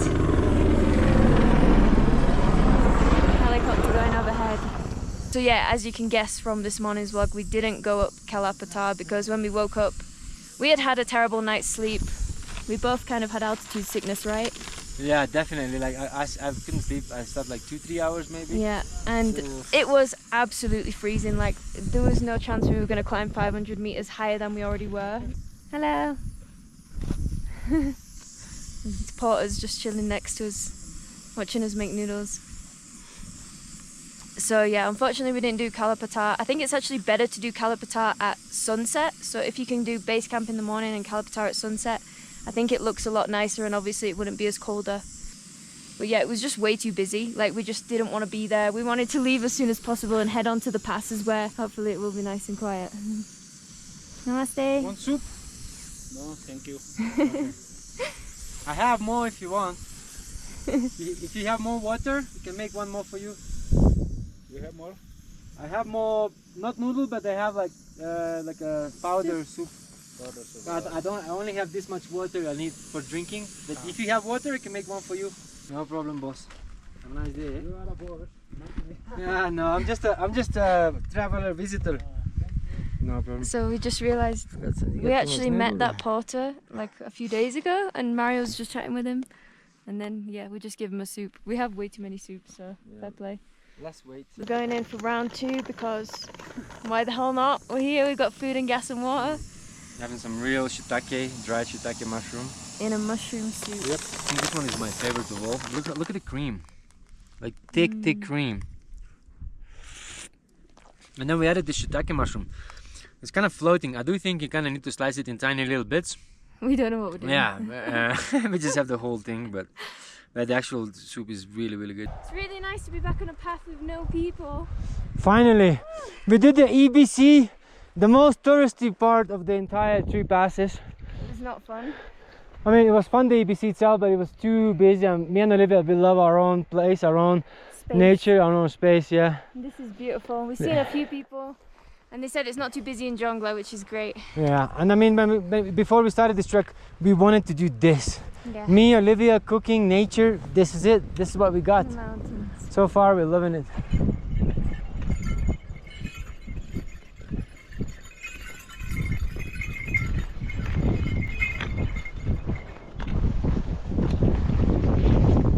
Few cliffs, and look at these mountains here, especially that one here. It feels like if you were a rock climber, you would probably love this, and I do know quite a few rock climbers. It looks to me like a proper rock climbing mountain, very, very steep, and it's crazy looking wall.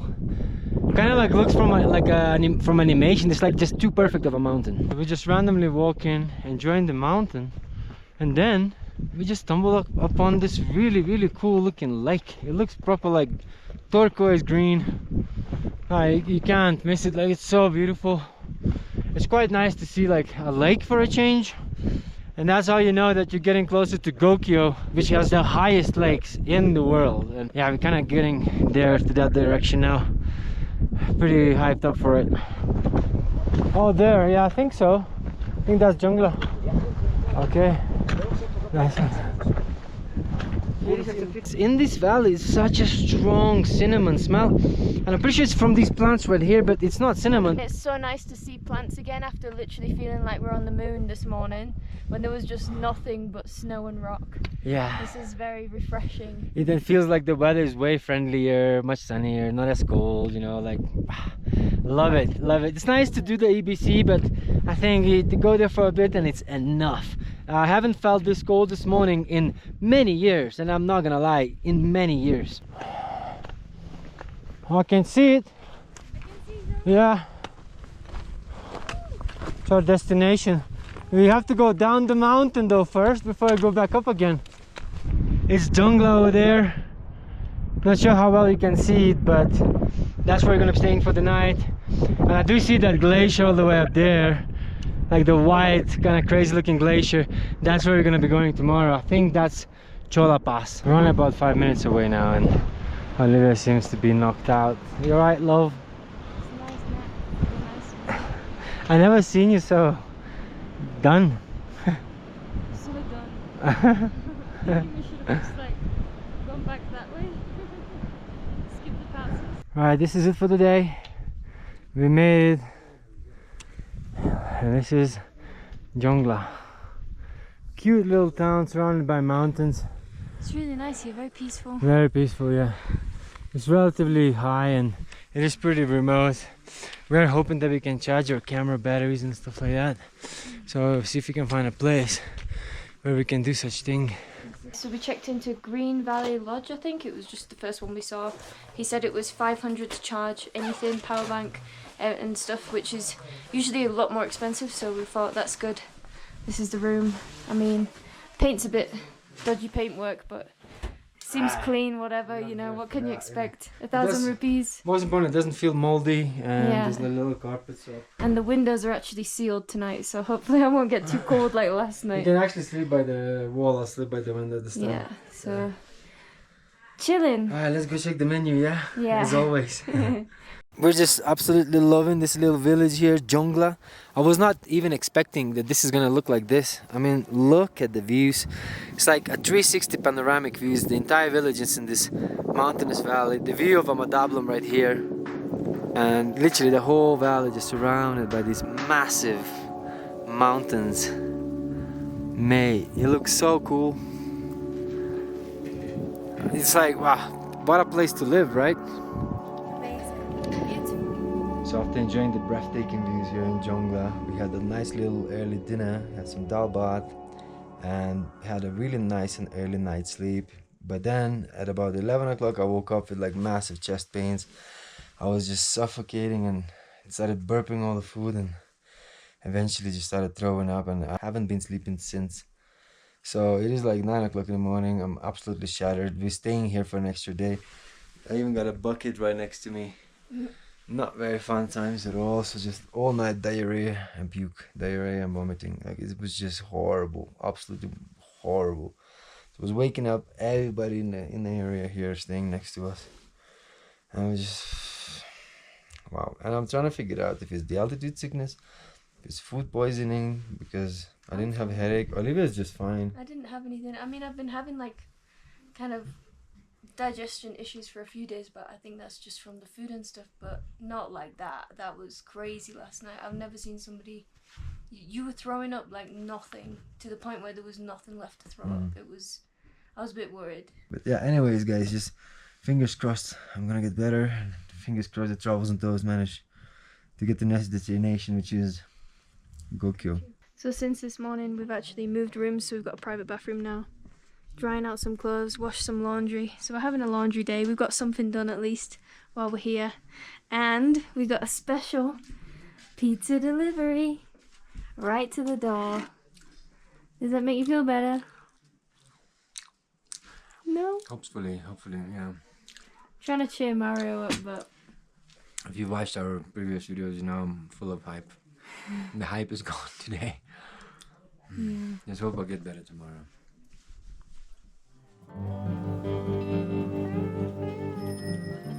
So after a terrible day, throwing up, diarrhea, cramps, not being able to sleep, thinking of going back home. But this morning I woke up and I was like, you know what, let's just do it. Let's just go to Chola Pass and let's go to Gokyo. Yay! I'm so excited. I really wanted to go see Gokyo. I just didn't know what was going to happen. Yeah. But it's a big day today. We're gonna have to cross these mountains over there. And anyways, we probably should crack on, right? Yeah. Wow, such a remote environment. Proper crazy looking place. But you know what's crazier? That my diarrhea is coming back in. And it's just not ideal at all. Because we're about to climb the big old pass. And it's not nice having diarrhea whilst doing that. You might just have to drop and go on the way. Yeah. Drop like a brown splat on the snow. We're just resting at the point before it goes literally like that, all the way up this mountain behind us. And Mario's not feeling good. We've got a headache coming on. Trying not to think about trying to get there because it takes so much longer. You're just trying to distract yourself with something else, but it's really hard. We are exactly about 1 month on this trek. Yeah. Picture that, you know, you don't have access to simple things, you know, showers are really expensive and really, really weak, you know, like you don't have much choice of food. It's constantly cold every single night. You don't have hygiene, like you can't constantly, you know, wash your clothes because it might not dry and stuff like that, so you have to re-wear your underwear and socks sometimes. The high altitude gets to you after a while, and you do start to feel like you feel just generally bad everywhere. Yeah, I can't wait to be at a normal level of oxygen to just eat some nice food and shower. You only appreciate things when you don't have them, and now I appreciate every small little bit. He's not well. I really don't want to be in this video at all. We're trying to film the reality, guys, but Maria's about to throw up, so probably not going to film that. You got toilet paper? Yeah, one sec. Stomach infections are so common as altitude sickness. Loads of people get them. Like when we were in Gaurishankar, it genuinely felt like we woke up in a hospital because all we could hear was someone throwing up next door to us, someone in the toilet next door to us, someone coughing in the other room. Like you can just hear all kinds of noises and it's not pleasant. And I've got to say that the hygiene on this trip so far has not been amazing. So I'm actually not surprised that people get ill really often, because some of the toilets have just been not that clean. Like, I mean, not even the toilets. I think the worst part is they don't change the bedding. Yeah. I see people's hair stains, you know, from whatever they do at night. You know, it's horrible. So like, this is obviously a part of the, you know, stomach bug and infection. Yeah, and we didn't bring sleeping bags. Usually people do, so you can sleep in your own sleeping bag. We've just been sleeping in our clothes, which also maybe doesn't help, but you really don't have options up here. And doing it for this long, definitely gonna get ill, so hopefully we'll make it up this pass, but we've still got a long way to go. And he's not feeling great, and he's carrying like probably 15 kilos of weight, so no guide, no porter, baby. This is the reality. So as you can see, there's loads of beautiful rocks here. But can you spot Wally in the rocks? Like and subscribe if you enjoyed the content. Need to go. I feel like if I stop makes it worse. So this is the pass. Up there starting. I can see people walking up here. And then probably even further up. It's gonna be a big one. So no matter how bad are the stomach cramps or the diarrhea, you just have to keep pushing, because there's no way back. Like, nothing nearby. We're in the middle of nowhere now. You know, you think you can reach your limit, but humans, we don't know our limit. If we keep pushing just 2 steps at a time, I believe we'll get there.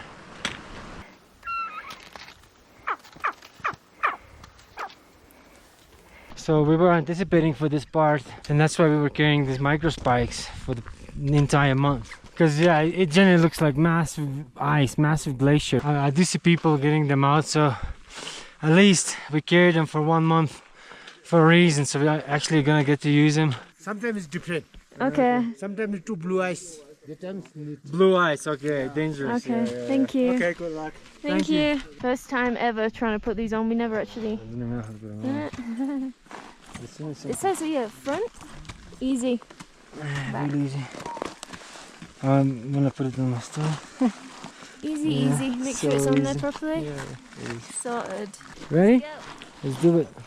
Let's see how grippy this thing is. Seems alright. Not bad, eh? Feel like a proper alpinist. The alpinist! Yo, it's going up. No problem. How are you? You alright? Don't need the sticks, literally. Don't even need, just like rely on your legs. We met some people and they said the most dangerous ice is obviously the blue ice, and there's not a lot of it now. That means it's good, you know. And also slowly getting into the midday and everything is melting. So I don't know if that's a good thing or a bad thing. I would assume that's a bad thing, really. But having these now just makes you feel extra safe. I know there's people sliding a little bit without them. So just to have a bit of an idea what a glacier looks like. These tiny crevices here, but underneath it goes deep. Hey! Hey! Hey! It's hollow. It's crazy to think that, you know, you are in a kind of tropical country. There's rhinos, crocodiles, tigers. And you know, distance-wise, it's not even that far. But because you're so high up, it's just completely different climate. And I'm not gonna lie, it's actually pretty warm. Even though you are walking on ice and snow, you're still feeling pretty damn warm. Probably because we're just constantly moving in a really high altitude, over 5 kilometers. How you doing? It's extremely hard to talk and walk at high altitude. Like, we were wondering, why is there not many vlogs of these kind of hikes on YouTube? It's just so damn difficult to talk while you're doing this. Yeah, and I do see a lot of like sort of quiet videos on YouTube, and that's the reason we wanted to do this adventure, to show everybody, you know, what it's actually like to do this in a bit more detail and a bit more depth. It's a bit more culture, and that's why we're doing the long way. But man, yeah, she's right. It is freaking difficult to vlog in this high altitude whilst walking. But I know one thing for sure: the more you talk, the more oxygen you're getting to your lungs. The more you train your lungs, the stronger you get. Pretty happy that we're almost there at the very top of the pass. I couldn't believe that I could go with like food poisoning, stomach aches, diarrhea, and still managing to go through. I just thank the mountains for allowing me to go through this without any major issues and any brown issues. How are you feeling? I'm so proud of you. Like, this is hard when you're in good physical health. Let's lean onto the wall. Right, so we made it to the top of Chola Pass, but the thing is that I was looking, why there's so many people up here, you know? There's a freaking charging station at the very top, that's why. This is not gonna make sense why everybody's kind of chilling here, but I think we're like okay with batteries and stuff. We just crack on, right? It's so random. It's pretty random, I was yeah. not expecting that. I know, right? I'm so glad we made it here. I really thought like an hour ago that we were just gonna be turning back. Like, I didn't know if we were gonna be here, but we were here. I'm so happy, and I need water. One more dive. Woo! Pretty happy we made it. Fate fare anche il balletto anche a me. Me la metti anche sul TikTok. Per fortuna nessuno conosce. My man's got some skills. On the way down on Chola Pass, actually it feels relatively safe. They have like these cables installed, you know, for if someone needs to like grab onto it and hold onto it. I'm just so glad we got the hardest part over, which was getting up to that pass. Yeah. And actually one thing that Mario told me to do was just say like It actually helps you like focus on each step. Yeah, it does. It really does help. It helps you kind of like stabilize the breathing and everything. So stay positive as well. Exactly. The negative thoughts come in all the time. Look at this environment. Looks crazy wild. And that is the bottom of Chola Pass. As you can see, it's really steep, but I think that's the last steep bit, and after that should be much better. Oh man, my diarrhea is about to pop anytime. Sorry to say that, guys, but this is the reality up here in the mountains, you know. And I do think that this is the last uphill for the day, and from here on all we're gonna be doing is going downhill, I believe, down that valley down there, down into the glaciers. Really tough. That was so tough, but we actually passed by everybody that left this morning, even when Mario had to stop for feeling ill. We passed by loads of people we didn't even know were on this trip today. Going pretty fast, considering. I'm really proud of us. I'm proud of you. I don't know how you're doing this feeling ill. I would not be able to. Thank you. Seems like we're doing pretty decent speed. Dragnac is already there. It's nice to see civilization, to be honest. This was like a big old gap without any single building or anything, so it's quite nice. Not sure if we're gonna stop there, maybe for like a black tea, because I'm still having like stomach cramps, and then continue to go over the glacier, which is something we have been anticipating for a while. And the glacier goes a couple of hours in over the glacier, and then you're in Gokyo, which is our final destination of the day. Right, how are you doing? The good thing is that we have arrived to Dragnac or something, Dragnac. Sorry, my pronunciations are terrible. There are a few places to stay, but yeah, we'll have for a short little black tea and then crack on probably, right? How dry are my lips? Yeah, that is pretty dry, man. Crusty as hell. So we just had a super quick stop in the Special Delight restaurant, and we've seen like loads of tents. I don't know if it's probably because it's really full. There's not much space to stay, although the owner said there is one room if you wanted to stay, but we're going to Gokyo today. I mean, it's only got like what, like 1 hour and a half. Yeah, let's just get there. The guy said you just go kind of straight, go a little bit uphill, and I think that's where the ice is gonna start. You ready for it? I don't know, I can barely walk. Man, it's gonna be sick. I think it's gonna be pretty cool. Hopefully in Gokyo we can find a place to check in, and hopefully we can find some fruit, man. I'm looking forward to some fruit. So from the village, the owner says just go straight this way. We got in here and there's literally no path, nothing. And obviously the map says you're in the wrong way. You're supposed to go behind this mountain and then turn left. And now we're here. I see a bunch of buffalo tracks. And thinking about it, glacier is a frozen river, so it doesn't matter which part of glacier do you cross. I don't think so, right? So it is probably just a big old shortcut. So I'm just gonna try and continue to get to the glacier this way and just see what happens. And supposedly this is the glacier. Wow, this is a frozen lake. Kind of looks terrifying in a way. Like, where the hell do you even go? I think you go around it. Man, this looks sketchy. Look at these landslides on the side. Wow. Frozen lake, don't even know how thick is the ice, but that right here is a landslide about to happen. But we don't have much choice but just go. This looks like Mars or something. Doesn't look like Earth, but yeah, let's go one by one, okay? I'll go first.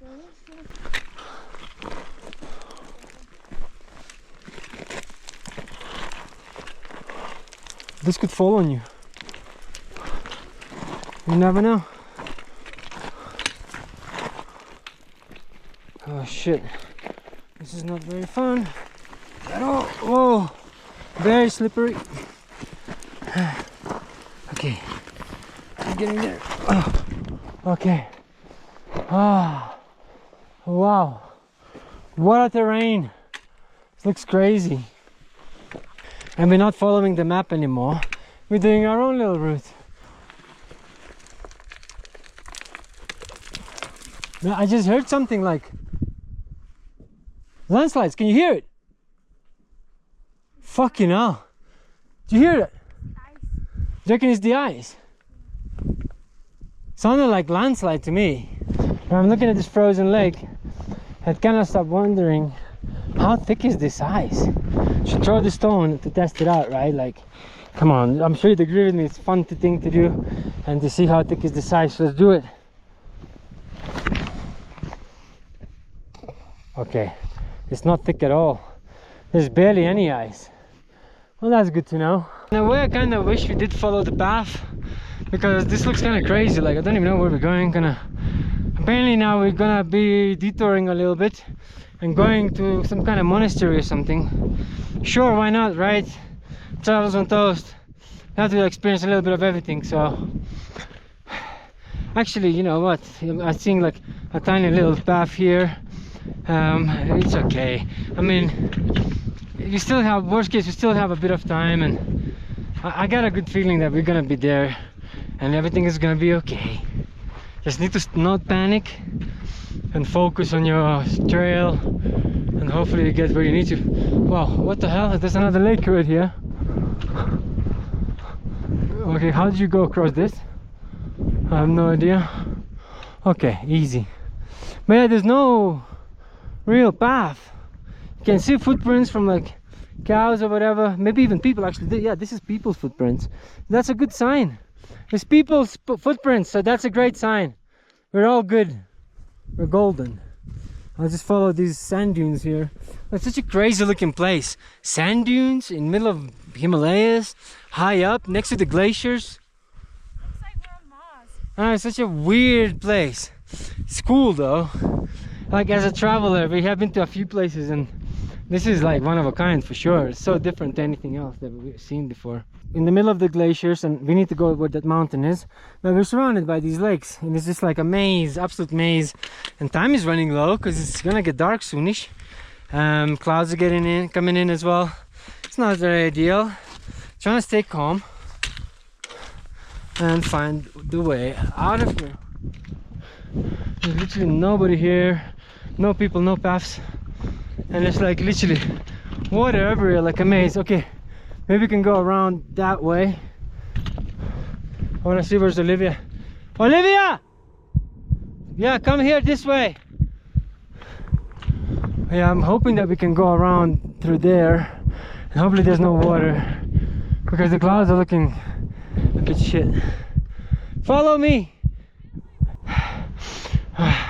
Olivia, please hurry up. It's really hard not to panic.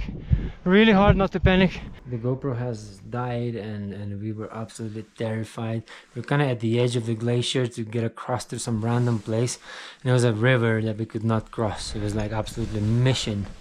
So panic mode, you know, trying to stay calm. I just got my phone out, look at everything, look at the time, how much time we got left. Olivia's proper panicking, you know. I was trying to keep it calm the whole time. My God, and I just... So all like the fear just came out, because like we could have died. So yeah, and you know, I was like, oh, let's keep trying, checking, but then I look at the time, I was like, it's gonna get dark. So like the only way to do it, is just turn around and go back. Otherwise you'll just, if it gets dark, it's like you don't even know which direction you're kind of going. And it's not necessarily very big, the glacier, but still it has a lot of like a maze, you know, like you're going through these waters. Looks the same. Yeah. And there's no markers to know which way to go. And we could only tell which way the village was by the flag on the mountain in the distance. Yeah, and good thing, because it was like getting so cloudy and foggy, so good thing we just seen a tiny bit of that flag far, not even the flag, it was kind of like the mountain, and I was looking, okay, this is the way back, and it's all like kind of maze and ups and downs through these rocks, and there's loads of these legs. But anyways, we got a room, so it's all good, you know, don't worry. I know. Bless you, Olivia. I was screaming at Olivia. I was like, keep up with me. She's like, I'll wait here for you. I'm like, what are you doing? I'm screaming at her. I can't hear her voice back. I thought like something happened. Like energy is low, like just panic mode. They're like trying to keep calm, just doing and then like we managed. At high altitude as well, like you have like 60% less oxygen. I had cramps all here, just trying to breathe and walk as fast as I can. And oh my god, I never want to do that again. Anyways, let's enjoy the Coca-Cola. I really need some sugar. I have stomach cramps. I shouldn't be drinking this probably, but you know what? Screw it. You only live once, and you could have died today. So yeah, we're probably gonna. So nice. We're probably gonna go to Gokyo early tomorrow. Yeah. I don't know if we'll stay there 2 days anymore or just one, but we'll probably leave early and cross the glacier, following maps me. Or just following wherever everybody else is going, because we didn't see a single other person the whole time, which is not a good sign. It's only 4 o'clock, so only in an hour it's gonna start getting dark. So it's all good. Let's relax. Wise decisions made, and everything's okay. We're alive. Yes. Boom. Travels on toast continues. The cameraman never dies. So after having a near-death experience yesterday, today we are gonna follow the map and try to stay alive while we go over that glacier. So this is where we went yesterday, this is where we've been told to go, and this is where we nearly died. So yeah, so this time we're just gonna go that way, and I can see there's a flag. There's obviously a marker for tourists, because it has to be, you know, it makes perfect sense. It's kind of crazy, you know, like, so the guy from the place thought he was quite nice, you know, just give us a bit of like advice where to go. And so we followed his advice, and just like we said yesterday, was, yeah, near-death experience. And when I told him about it, I said, bro, we got there, I was like, have we still got the room? He's like, no, sorry, there's no more room. I was like, you know, the directions you gave us, we got lost. He's like, oh shit. I was like, we need a room. I was like, okay, actually, you know what, I actually do have a room. And so he gave us a room, so he did have a room. And yeah, he seemed pretty chilled about it. But yeah, we wasn't so chill. Olivia was actually even crying, like it was not good, because it was pretty terrifying, you know. But avoiding all the like traps like that, you just follow the freaking sign, and it clearly says Gokyo that way. Yeah. 2 hours. You know, I can't stop but wonder, why the hell did he directed us that way? What reason? If there's such an obvious sign, and on a daily you have tourists going in and out through the same very popular path, why is he directing us to the wrong path where it's really dangerous?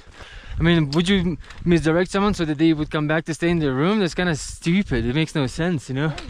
And it's very brutal, very dark to do that. So I don't think that's the case, but yeah, follow the map, guys. If you're ever gonna do that, just follow the freaking map, and there's signs everywhere. Right, so yesterday we went all the way somewhere there, absolutely random, and most of the people go here. There's signs everywhere, flags, and obviously a lot of people. Today I feel like it's gonna be a good day. Just starting to look a bit more like a glacier. You can kind of see people in the distance over there, just walking along, and that is the path you need to go. As you can see, the path is clearly marked with flags, and it kind of feels a bit safer, to be honest. And it's not very far, in fact it's just that little bit, and after that you go to the mountain and it's Gokyo. It's actually really close. Yeah, the only thing is, like, you want to stick on the right path and don't do what we did yesterday, because mate, I'm gonna be having nightmares about that. Look, this is an actual path. I'm not walking in any rocks, like a well walked in path. Remember the path yesterday? There wasn't one. There wasn't one, right? Wow, look at that lake, full on glacier lake. Looks kind of crazy when you look at it. Wow, what a place, eh? And bring that peak over there, the white peak is 8,200 meters. It's one of the 14 peaks, I believe. One of the 8,000ers. Just heard like some ice cracking into this. You hear like proper terrifying. Man, and this could be like a landslide anytime. Yeah, good thing there's a lot of people. Someone just redirected us, just now go the right way. Guess there's no path anyway, but yeah, it's pretty sketchy, to be honest. Yeah, I wouldn't be surprised if this path changes every year. Yeah. It is a moving glacier. Yeah. Look at this cliff, guys. Right on the edge of the ice, and this is like an actual ice wall. You can clearly see it's like blue ice wall. and this is like one hell of a slide down, you know. Fun and definitely last. Oh yeah. Oh, can you hear ice falling? Like, that's mental. I've never been to an environment like this, you know. So going for so long from Jiri to all the way here and finally getting to this is like, I think this is one of the craziest parts, if not the craziest part of the entire trek. Another day at the office of Travels and Toast. You know, that's how you have to earn the bread, like it or not. It's really big incline there, and then after that it's chilling. I do think this is it, guys. I think I can already see a Gokyo lake just right there, and just behind this mountain is the town. And man, one hell of a trip this was. 2 attempts to go through the glacier. Here we are. How are you doing back there? God damn! Legs are on fire! I know. I can take a little rest if you need, and then we crack on to town, check in, get a pizza, and just chill for the day. I kind of feel tired still since yesterday, so I wasn't 100% today, but I do feel like it's a really easy day today. So this is it. Now we just woke up to the village and done for the day. Way. Boom! Here we go. Gokyo. That's it. We did it. What up? Here we go. Yes, we're here. Finally. To be honest, there was a one point when I had food poisoning. I was like, you know what, fuck this, I'm not gonna do this. But actually, I'm kind of happy we came here all the way. What do you know about adventure, eh? It looks kind of fancy, you know? I can see like fancy looking buildings, a whole lot of solar panels, so I'm guessing power should be affordable. It's weird to say power should be affordable. Usually in a hotel, power is supposed to be included in the price. Not in this region. This is the first time in my life I experienced checking in a hotel and having to pay for power separately. But yeah, this is the town and it looks kind of cool. I have a good feeling about it, especially I have a good feeling that they're gonna have a lot of nice food. So in the end we find like a decent lodge. We actually had a really good reviews on this place. It's called excuse me, what's the name of the place again? Tankar Inn. So yeah, it's 4.9 on Google Maps, and to be honest, look at the room. Like, this is the lushest we have ever stayed in the entire Jiri to here. Look at this. And it's obviously, it don't look like much, but for this kind of trek, this is lush, mate. And then we have the views to the mountains and the lake, and the room is super warm. There's a balcony. There's a balcony. Yeah. Overlooking. I feel like I'm in Switzerland. Gokyo Lake. So we spent a little bit more than usual on this accommodation, but I do think it was totally worth it because it was really difficult. And you know, from food poisoning to going through getting lost in the glacier, I do feel like we deserve a couple of days of a tiny bit of luxury. And it's not that much luxury; it's just clean and warm. You know, that's it. $25 a night. It's all right. It's not bad it's all for right. the view, yeah. the comfort. It's really cozy, warm. The windows are double glazed. I love it. I love it too. I'm gonna have such a good I mean, time look at here. our faces. We're starting to look so rough. I need a shower. Wow, yeah, it's gonna be nice to have a shower and some Wi-Fi and some decent food. Can I have the Coke as well, please? Oh, sorry. Thank you. Happy Mario. So after having some really lovely food, we somehow ended up talking with the owner about like YouTube, and he's like, "Oh, really? You didn't know you were YouTube? I should have said before." So he's kind of played YouTube videos downstairs in the lounge, and like some other people even recognized us, you know, pretty cool. But the coolest thing is like he just came back up and said, "Guys, I'm moving it into a better room." So just gave us this room literally for the same price with this view now. So off the bat you can just watch Gokyo Lake, the highest lake in the world with all the mountain view. Can't complain. The best view in the whole village. Literally, nice. the best view in the whole village. You're actually not wrong. We're having the best view. And mate, I'm speechless. Like, we don't deserve this. Sometimes I feel like I don't even deserve this. But after getting lost in the glacier yesterday, nearly dying, I know, throwing up and diarrhea, and then having this. Thank you. Most people usually take a day in Gokyo to relax or climb up to Gokyo-ri, the famous viewpoint where you can see Everest and other mountain peaks. Even though our oxygen levels were normal, I was having strange heart pains, so we decided to take a day off climbing. after 32 days of hiking through the solo Khumbu region and seeing all of the beautiful mountains, the fatigue has finally caught up with us. We checked into Tankahin here in Gokyo by the lake, and it's absolutely beautiful. It looks like we're in a different planet completely, but we are so tired after this trip. I can't even believe that we made it this far. I thought we were gonna get to EBC and that's gonna be pretty much it, but then Olivia kind of convinced me to come all the way to Gokyo.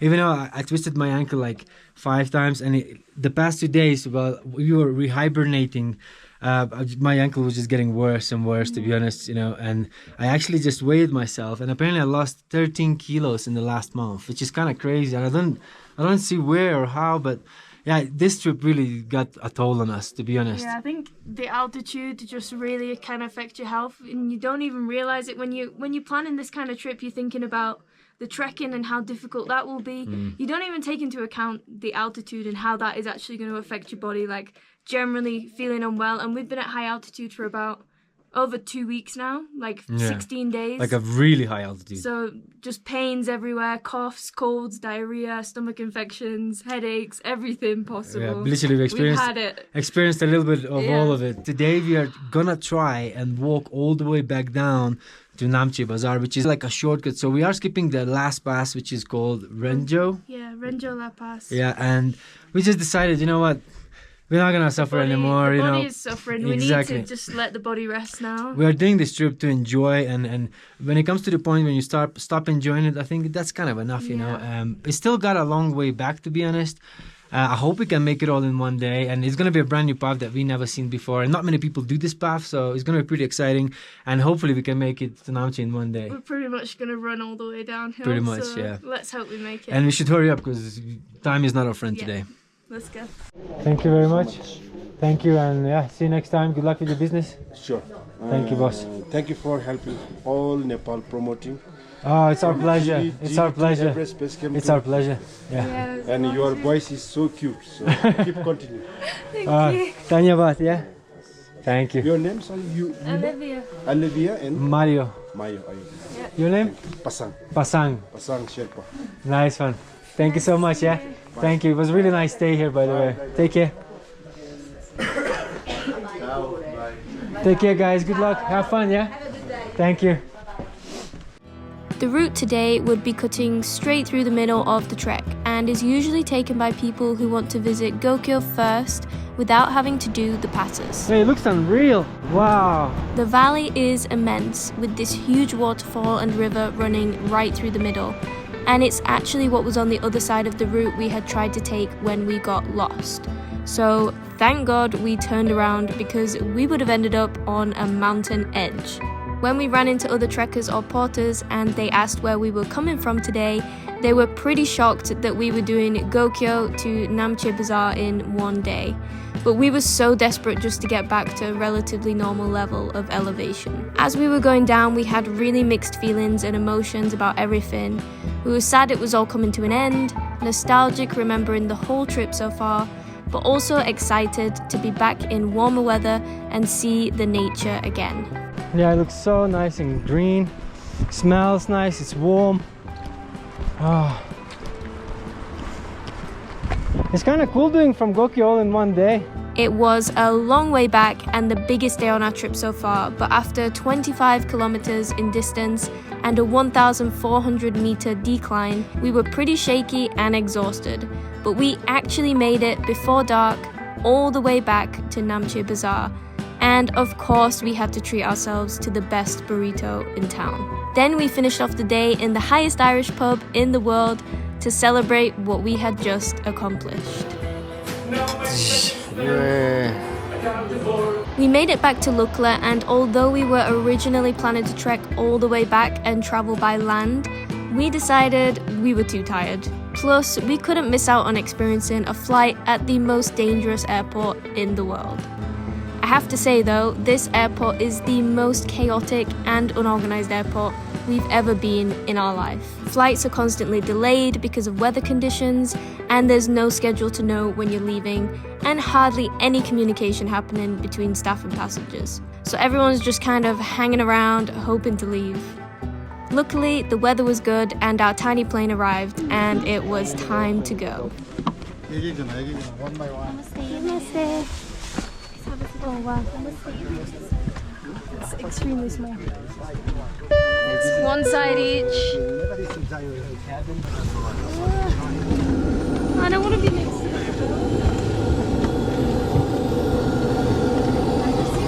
Let's see. Now I'm here, I'm scared.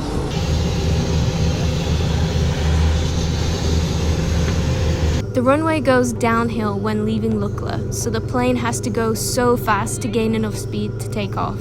It felt like we were on a roller coaster and was slightly terrifying, but we made it into the air, and the craziest part was that we could actually see the whole route we had trekked to get to Lukla at the start of the trip, with the first 14 days of our entire trip flashing before our eyes in the space of 30 minutes. It felt kind of surreal thinking about the past month and everything we'd done, and before we knew it, we were back where we started, in the big city of Kathmandu.